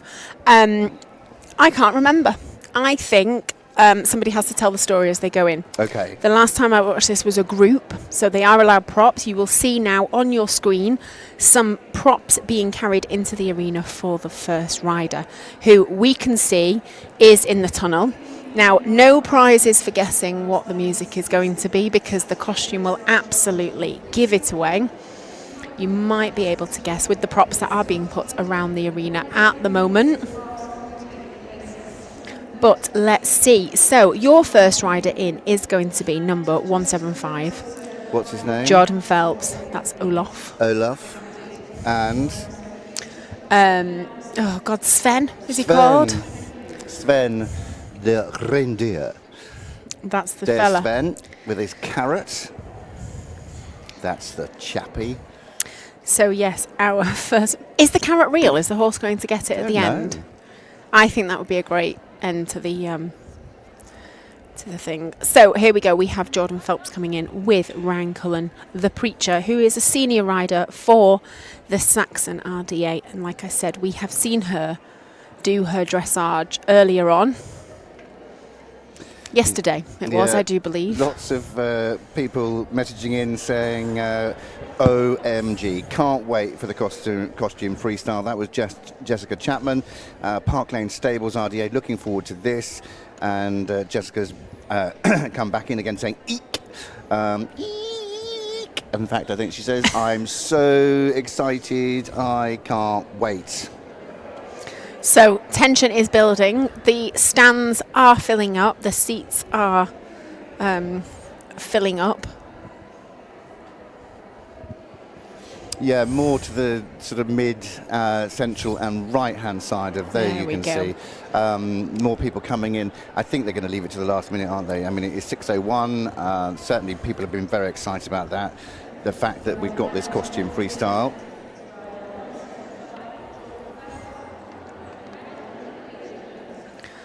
Well, here we go.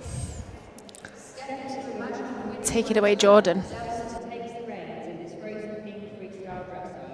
Dressed in shimmering blue, she glides with elegance and power, accompanied by the beloved characters Sven and Olaf as enchanting props.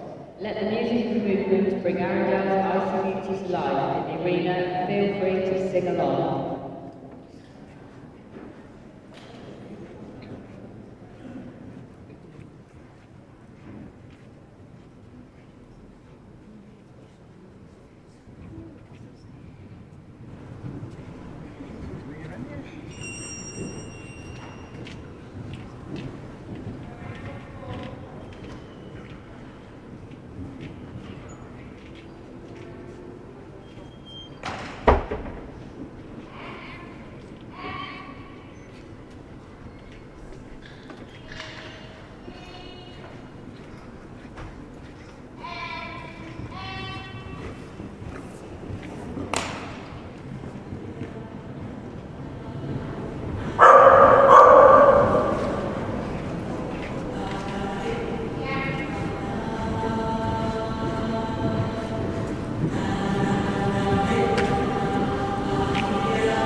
floor plan there. She was some really interesting moves. And she didn't hang around. She rode with gusto, I think. No, she definitely did. There were parts of that test where I don't know whether she's ridden the test with the props because I can't remember the reindeer's name now. Sven. Sven, he had a little spook, did Rencullen the preacher at Sven at one point. But no, a good test, good start to this costume freestyle. Interesting and lots of effort, I think. Yeah, definitely. I wouldn't like to be the judges. However, Bally Simon is on his way in. Oh. So this is a firm favourite of Spencer's.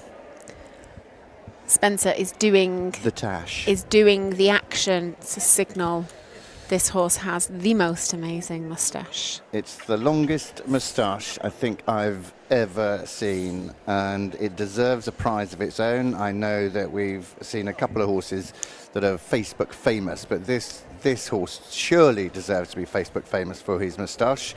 The props are coming in. Facebook, TikTok, Instagram famous, everything. Now, what are we doing? What's going on here? Are these the big? No, they're not. I thought they were going to be the big letters that we had yesterday. They're not. They're props. Oh. Who can the lady in the pink be? Is it the Wacky Races? Oh, I don't know. Is she called Daphne the Wacky? Oh, this is Penelope. Penelope Pit Stop.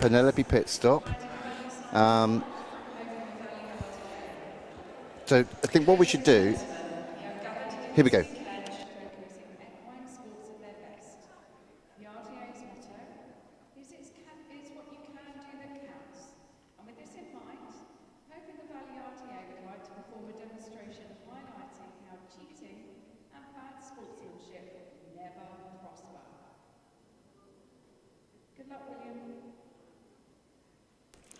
So good luck to William Harris riding Bally Simon from Hope in the Valley RDA. I am excited to see this, and look at the moustache. Look at the moustache. Yeah, no, he just said about the spirit of the RDA and that cheating and things like that are certainly not tolerated. So let's see what is going to happen.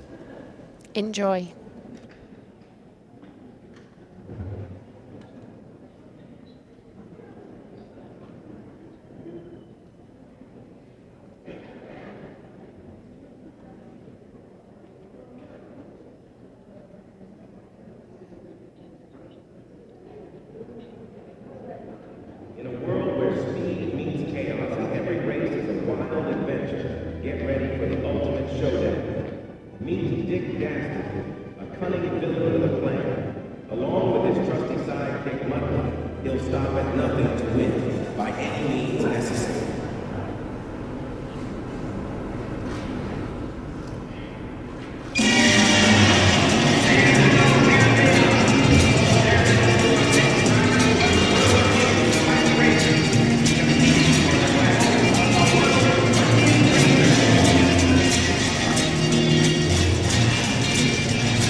Incidentally, we'll take them on a grueling zigzag route to Mustard Spring, Arkansas.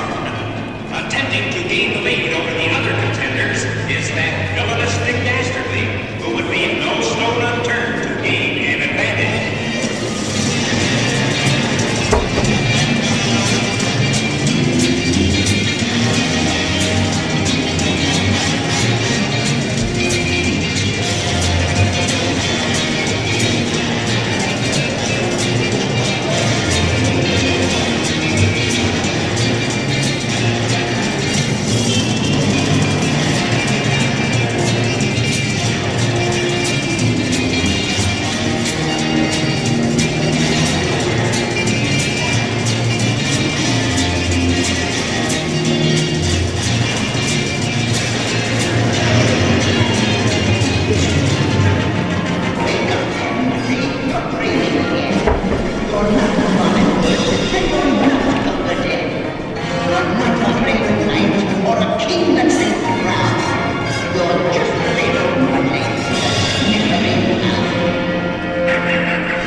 The fact that he was sending the diversion, sending him the wrong way. Honestly, I was confused.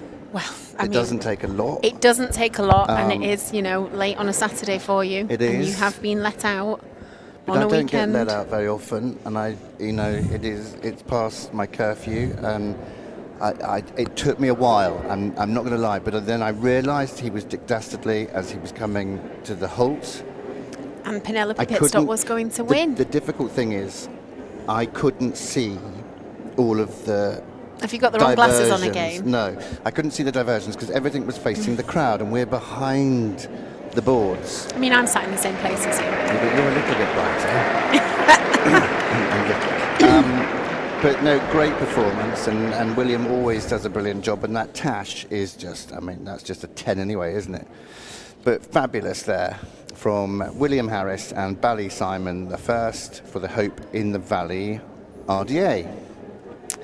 So as we wait for our third rider,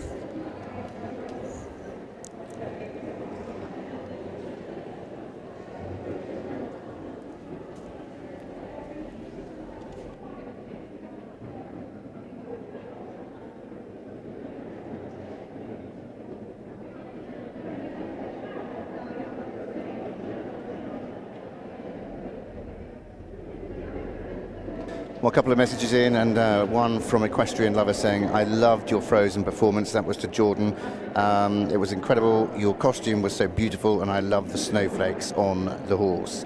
Park Lane Stables, RDA, said that was, wow, that is a Tash. Loving it. Yes, we think the Tash should be TikTok famous. Definitely should. I think I'm just going to go around doing this now as well. You know, we say that a lot though, don't we, going TikTok viral, but how do you go TikTok viral? But I'm sure if anyone can, it's Bally Simon and his Tash. I couldn't agree more, and I think the Dressage National Championships here for the RDA have certainly been a platform for him to jump on and use that to his advantage. Okay, so we're just waiting for our third combination. It could be Louis Wolf, it could be Megan Barron. It could be any of the four, let's be honest, because we know that Louis has changed horses. Changed horses to From Reggie to Dougie. Dougie is a firm favourite. Remember, before the end, gotta pick yeah. your favourite horse. Horse of the day.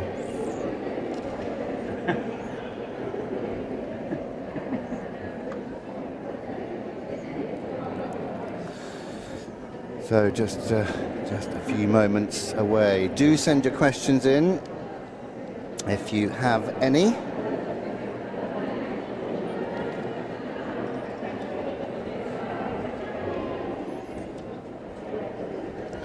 Crowd's certainly enjoying the atmosphere here this evening for the costume freestyle.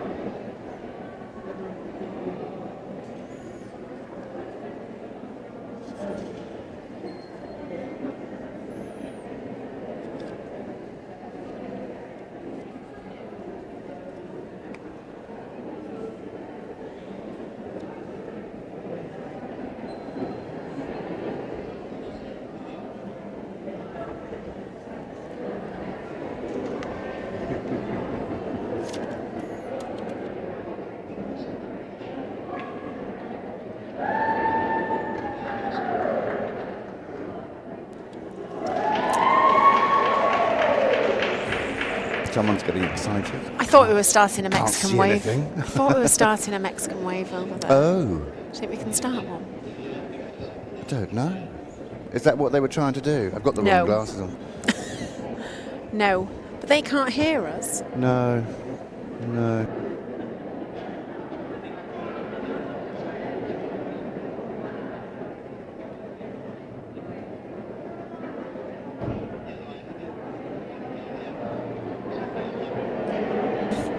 So, go on, explain.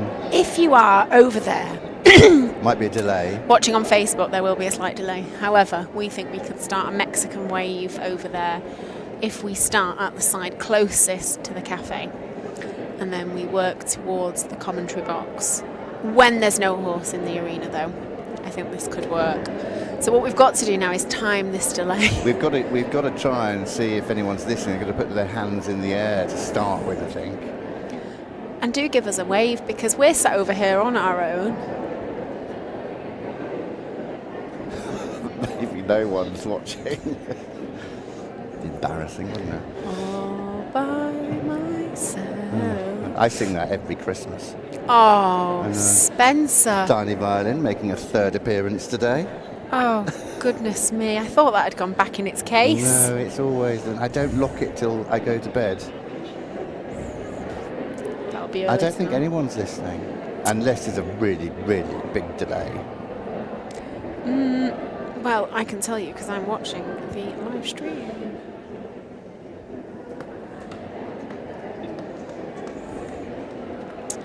Let me just double check on the Facebook where we are up to. Now I have to read my own dulcet tones. No one's put their Oh, hand. no, look, they are. Who? Oh, they are. They are watching. They are watching. You need to get the message to the So other side. It's the red, isn't that? What's the club? That's the AIM RDA, the Reds. Yep. The AIM RDA. Need to they get the message to the other were, side. Starting that Mexican wave. Hang on a minute. Come on. Come on. Okay, we're starting. There we go. Look, it's working. Come on. And again, guys. Come on, guys.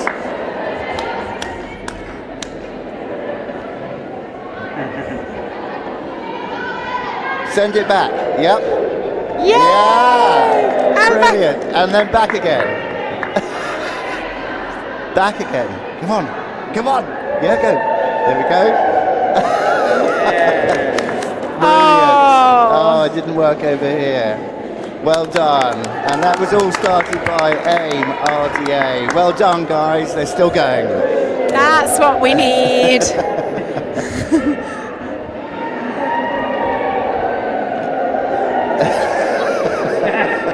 Oh, yes, there's a couple doing it. over there's the even road. some Even helpers, some the Green helpers Army. doing it. The balmy Green Army. Very, very good. It's a lot of effort when it's warm. It is a lot of effort, but well done. Well done, you guys in the middle. That was, I'm sure you're the AIM RDA. They are indeed in the red. Who started this Mexican wave off. We're on the opposite side of you, so well done. Thank you for participating in that. That was a bit of fun, wasn't it? We were doing our own Mexican wave, just the three of us. Just the three of us.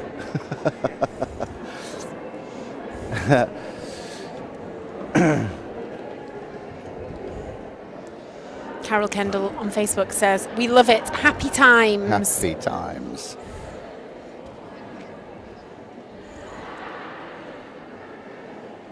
I think they're just catching up again on their Facebook feed. Imagine listening to us twice. I know. But they're not. They only listen to us once. I know. Luckily. But it's a bit of a delay. So.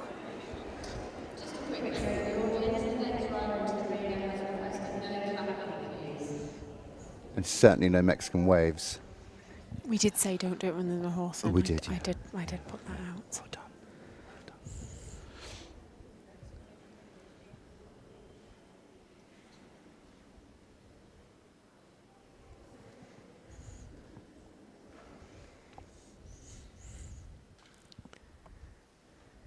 Okay, there's complete silence. I can see some people in costume walking in the pre-warm-up arena. It's so intriguing, isn't it? Because we know nothing about what is going to happen. Well, we had a good indication of Jordan, of course, because we saw Sven and Olaf. Don't forget that only us can see them. Yes, You know, that's true. The people in the crowd can't see. Well, no, but our TV can. Well, just a little bit. Just a little bit. So, what else could we have? We're going to have something from Queen. If Freddie Mercury doesn't make it into this arena today. She's been going on about Queen for the last two days now. I'll be honest, I actually think Ballysimon did a Queen one last year. Dun dun dun. Look, don't listen to me. I Didn't can't this remember. year? Nope. Okay, here we go. Oh, hello. Oh, oh. Oh, hello. Oh. Now, what's this going to be? Whack, whack. Now, is this Louis or could this be Megan? I think this is Megan. Because Louis is a boy and this is a girl. Well, your eyes are all right now then, aren't they?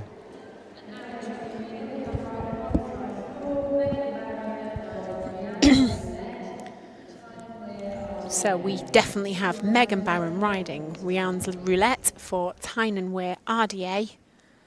The story of Dublin is shouldn't go around from being different until he matures and realises he is a beautiful swan. A tale that teaches children they will not always be accepted, but there is beauty in everyone and a place where they belong. Good luck, Megan. So this is a tale of the ugly duckling. Is that you? Oh, I've never turned into a swan. I think I'm still a bit of a pigeon. Spencer. So good luck. Good luck, Megan.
Well remembered, people. No clapping. We are waving like mad. That was just fabulous. And Ryan's Roulette is just the most amazing horse pony I have ever seen. I just think fabulous. So fabulous. And Megan was smiling the whole way through. How could you not? I mean, it really brought a smile to your face. I have to say that... You were laughing at our mother the Well, most. I was. Megan's mother Made you and smile. the other duckling at the other end of the arena, Yep. especially with the... I can remember the scene when the little ducklings are in the pond and they're doing... and they're spurting water at the ugly duckling, which becomes the swan. But they were doing such a fabulous job, and Megan's mother was fabulous in there. And then to go into the swan, I mean, just the choreography, the test itself. You got lost in it, didn't you? It was just such a fabulous story. Yes, you did. Yeah, I think you did. Anyway, that was my favourite by far so far. Yes, and I think that really did bring dressage into the costume, into the freestyle, into the music. Yeah. It was still super. The horse was correct on the contact. His neck was in an outline. He's got a super trot, super canter. I mean, is there a chance we can clone that pony? Well, you'd love to, wouldn't you? Yeah, you really would, and make that pony into a 16-2, 16 Oh, this Clarkson's is Farm. going to be good. Clarkson's Farm is up. Here we go. There's Jeremy, there's Caleb, they're walking past A. Jeremy and Caleb. And then we've got, is that Jeremy's tractor? The Lamborghini. The Lamborghini. The Lambo. It is Clarkson's Lamborghini. Look at that. Look at the effort. Oh, wow. This is brilliant. So here we have Amelia Coles with Bruno from Reach RDA. Now, I think she's doing a diddly squat for Yeah.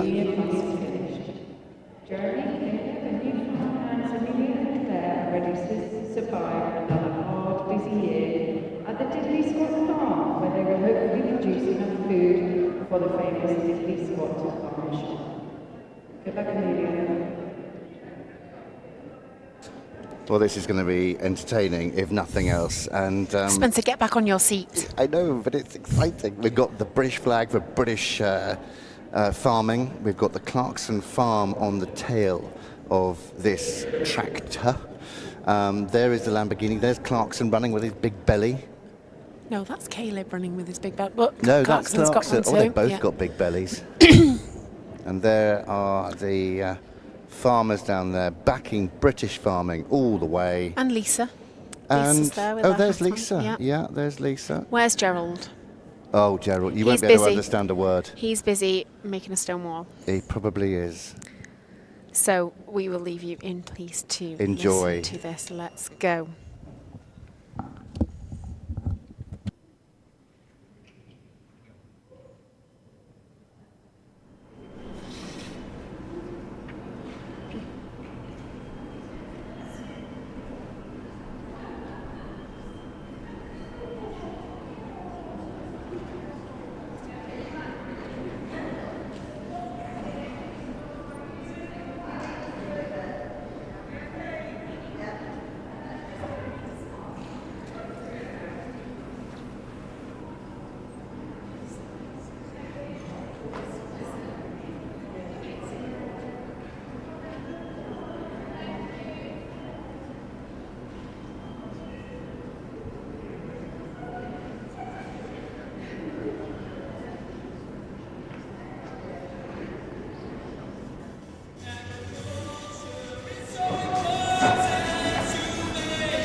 Well, we were up out of our seats, sorry.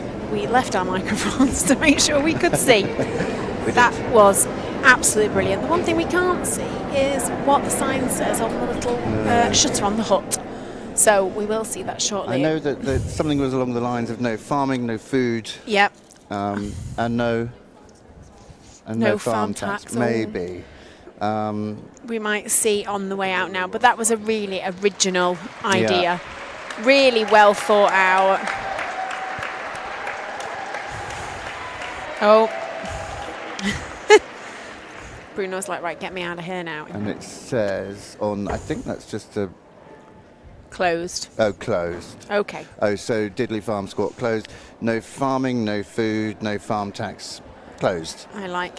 And they just need a few minutes to get all their Bits and bobs out. So, our left. next rider coming forward to left is Reese Sullivan from Hope in the Valley, riding Harry. Now I can see the props coming in.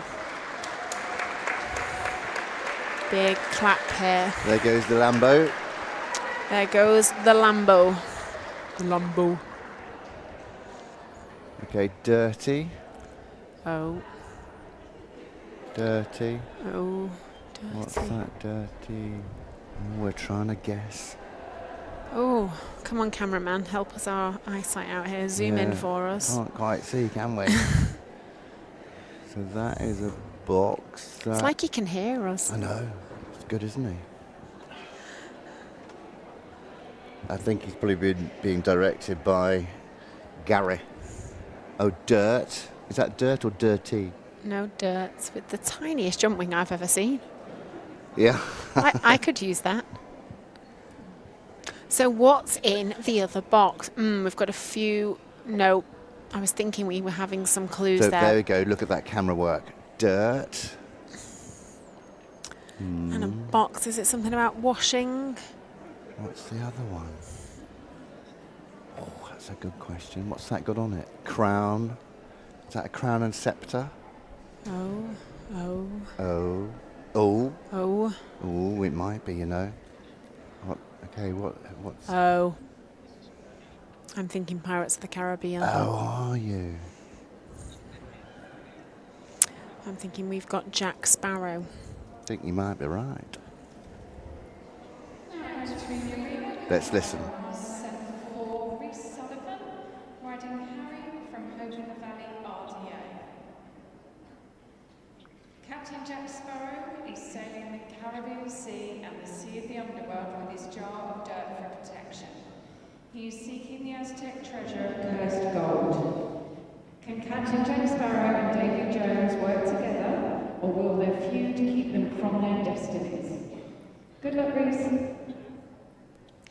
So you were right.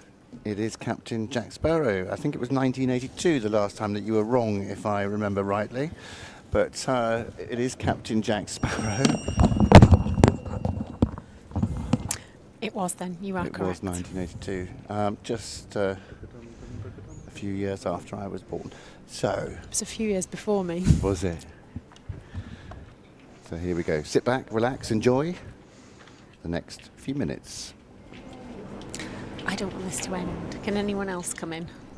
What, the costume? Yeah. And couldn't this have been last night? I wouldn't mind going to 9 o'clock if it was like this. I know. Everybody else get dressed up. Let's keep going. Yeah.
Just a very small slight delay while we get the last horse in, because they just wanted to get the holding arena cleared of the other props to get the next horse in, basically. Right. So hang fire with us. We're going to try our utmost to bring you the results of this costume freestyle as well, but the likelihood is that it probably won't happen. You'll have to go on rda.org.uk, search for, if you go on that page, scroll down and you'll see Hartbury National Championships, and in there you will see that you can click on the schedule, results, and all the information that you need for the last 2 days and the remaining day tomorrow. So that is all on the World Wide Web. All the w's.rda.org.uk.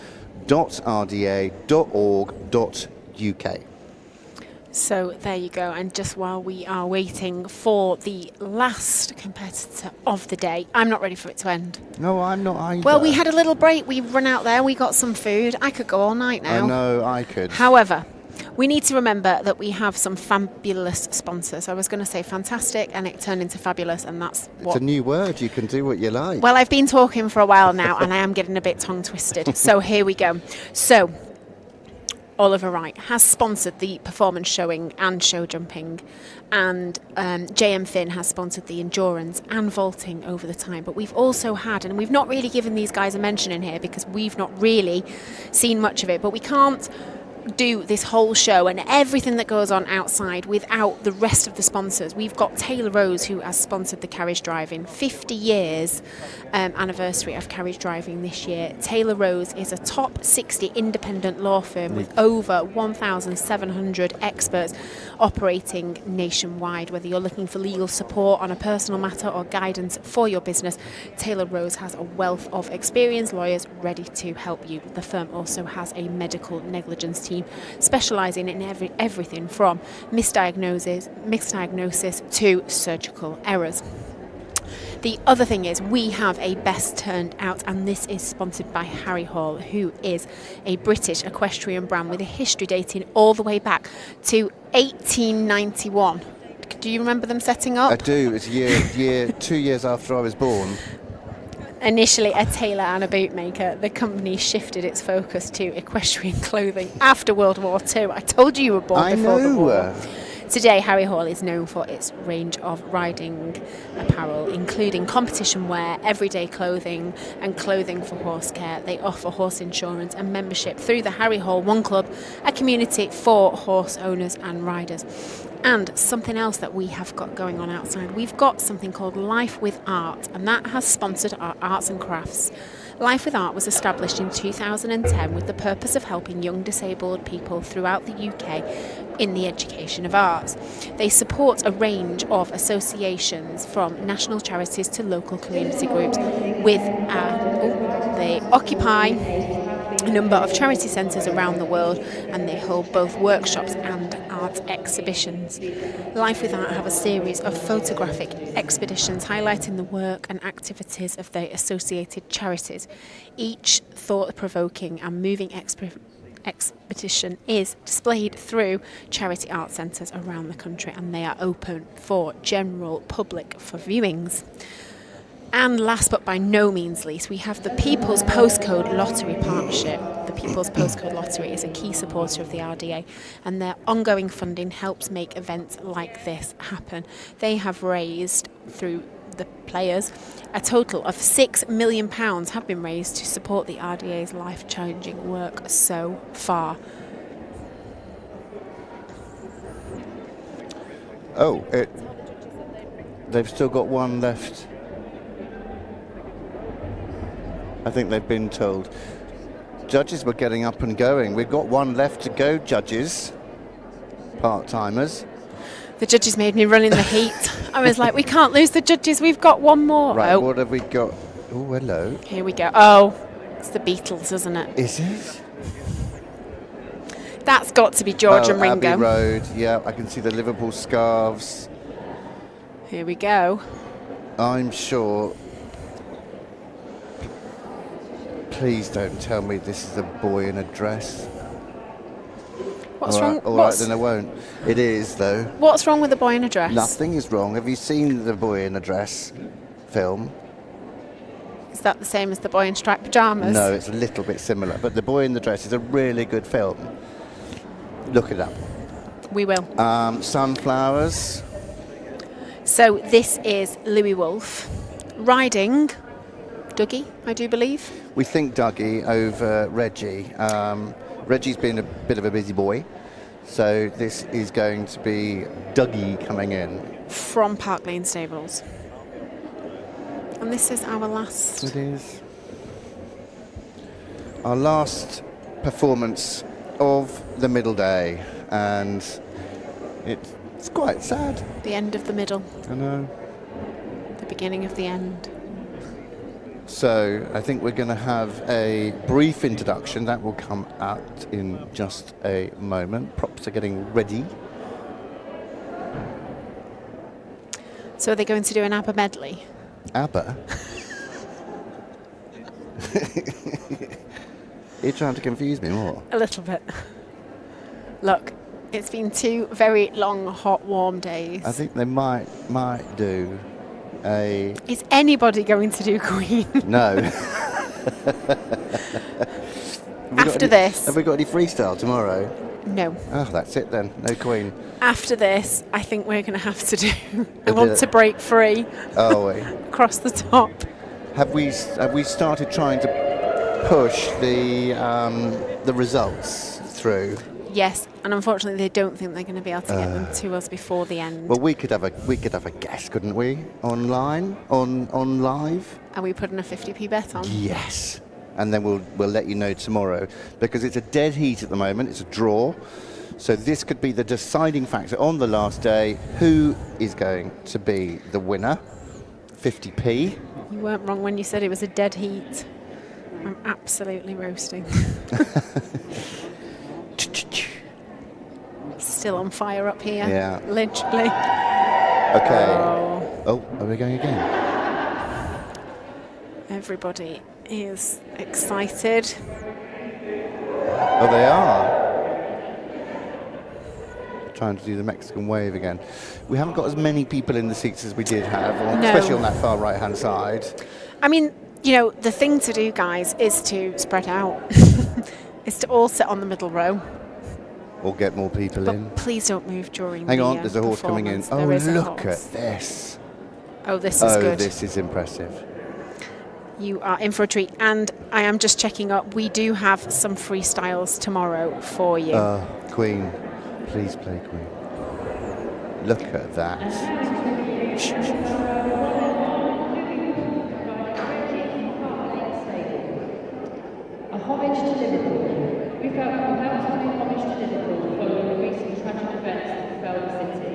people in Liverpool have been through difficult times and shown resilience. They always pull together in the face of adversity, much like we do here in RDA, and we never walk alone because we always have each other. Good luck, Lloyd.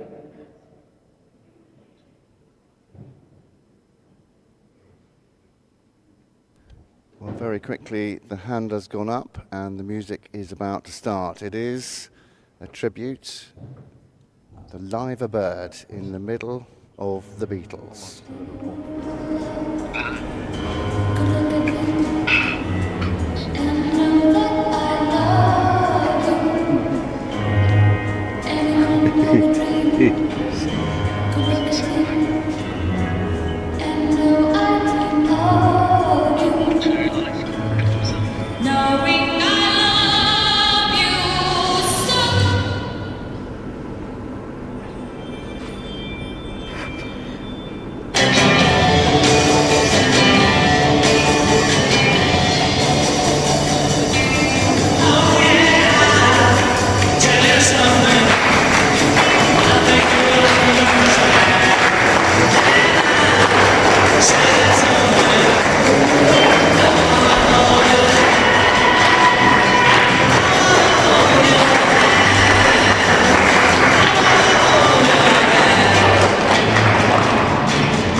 what a way to finish a day.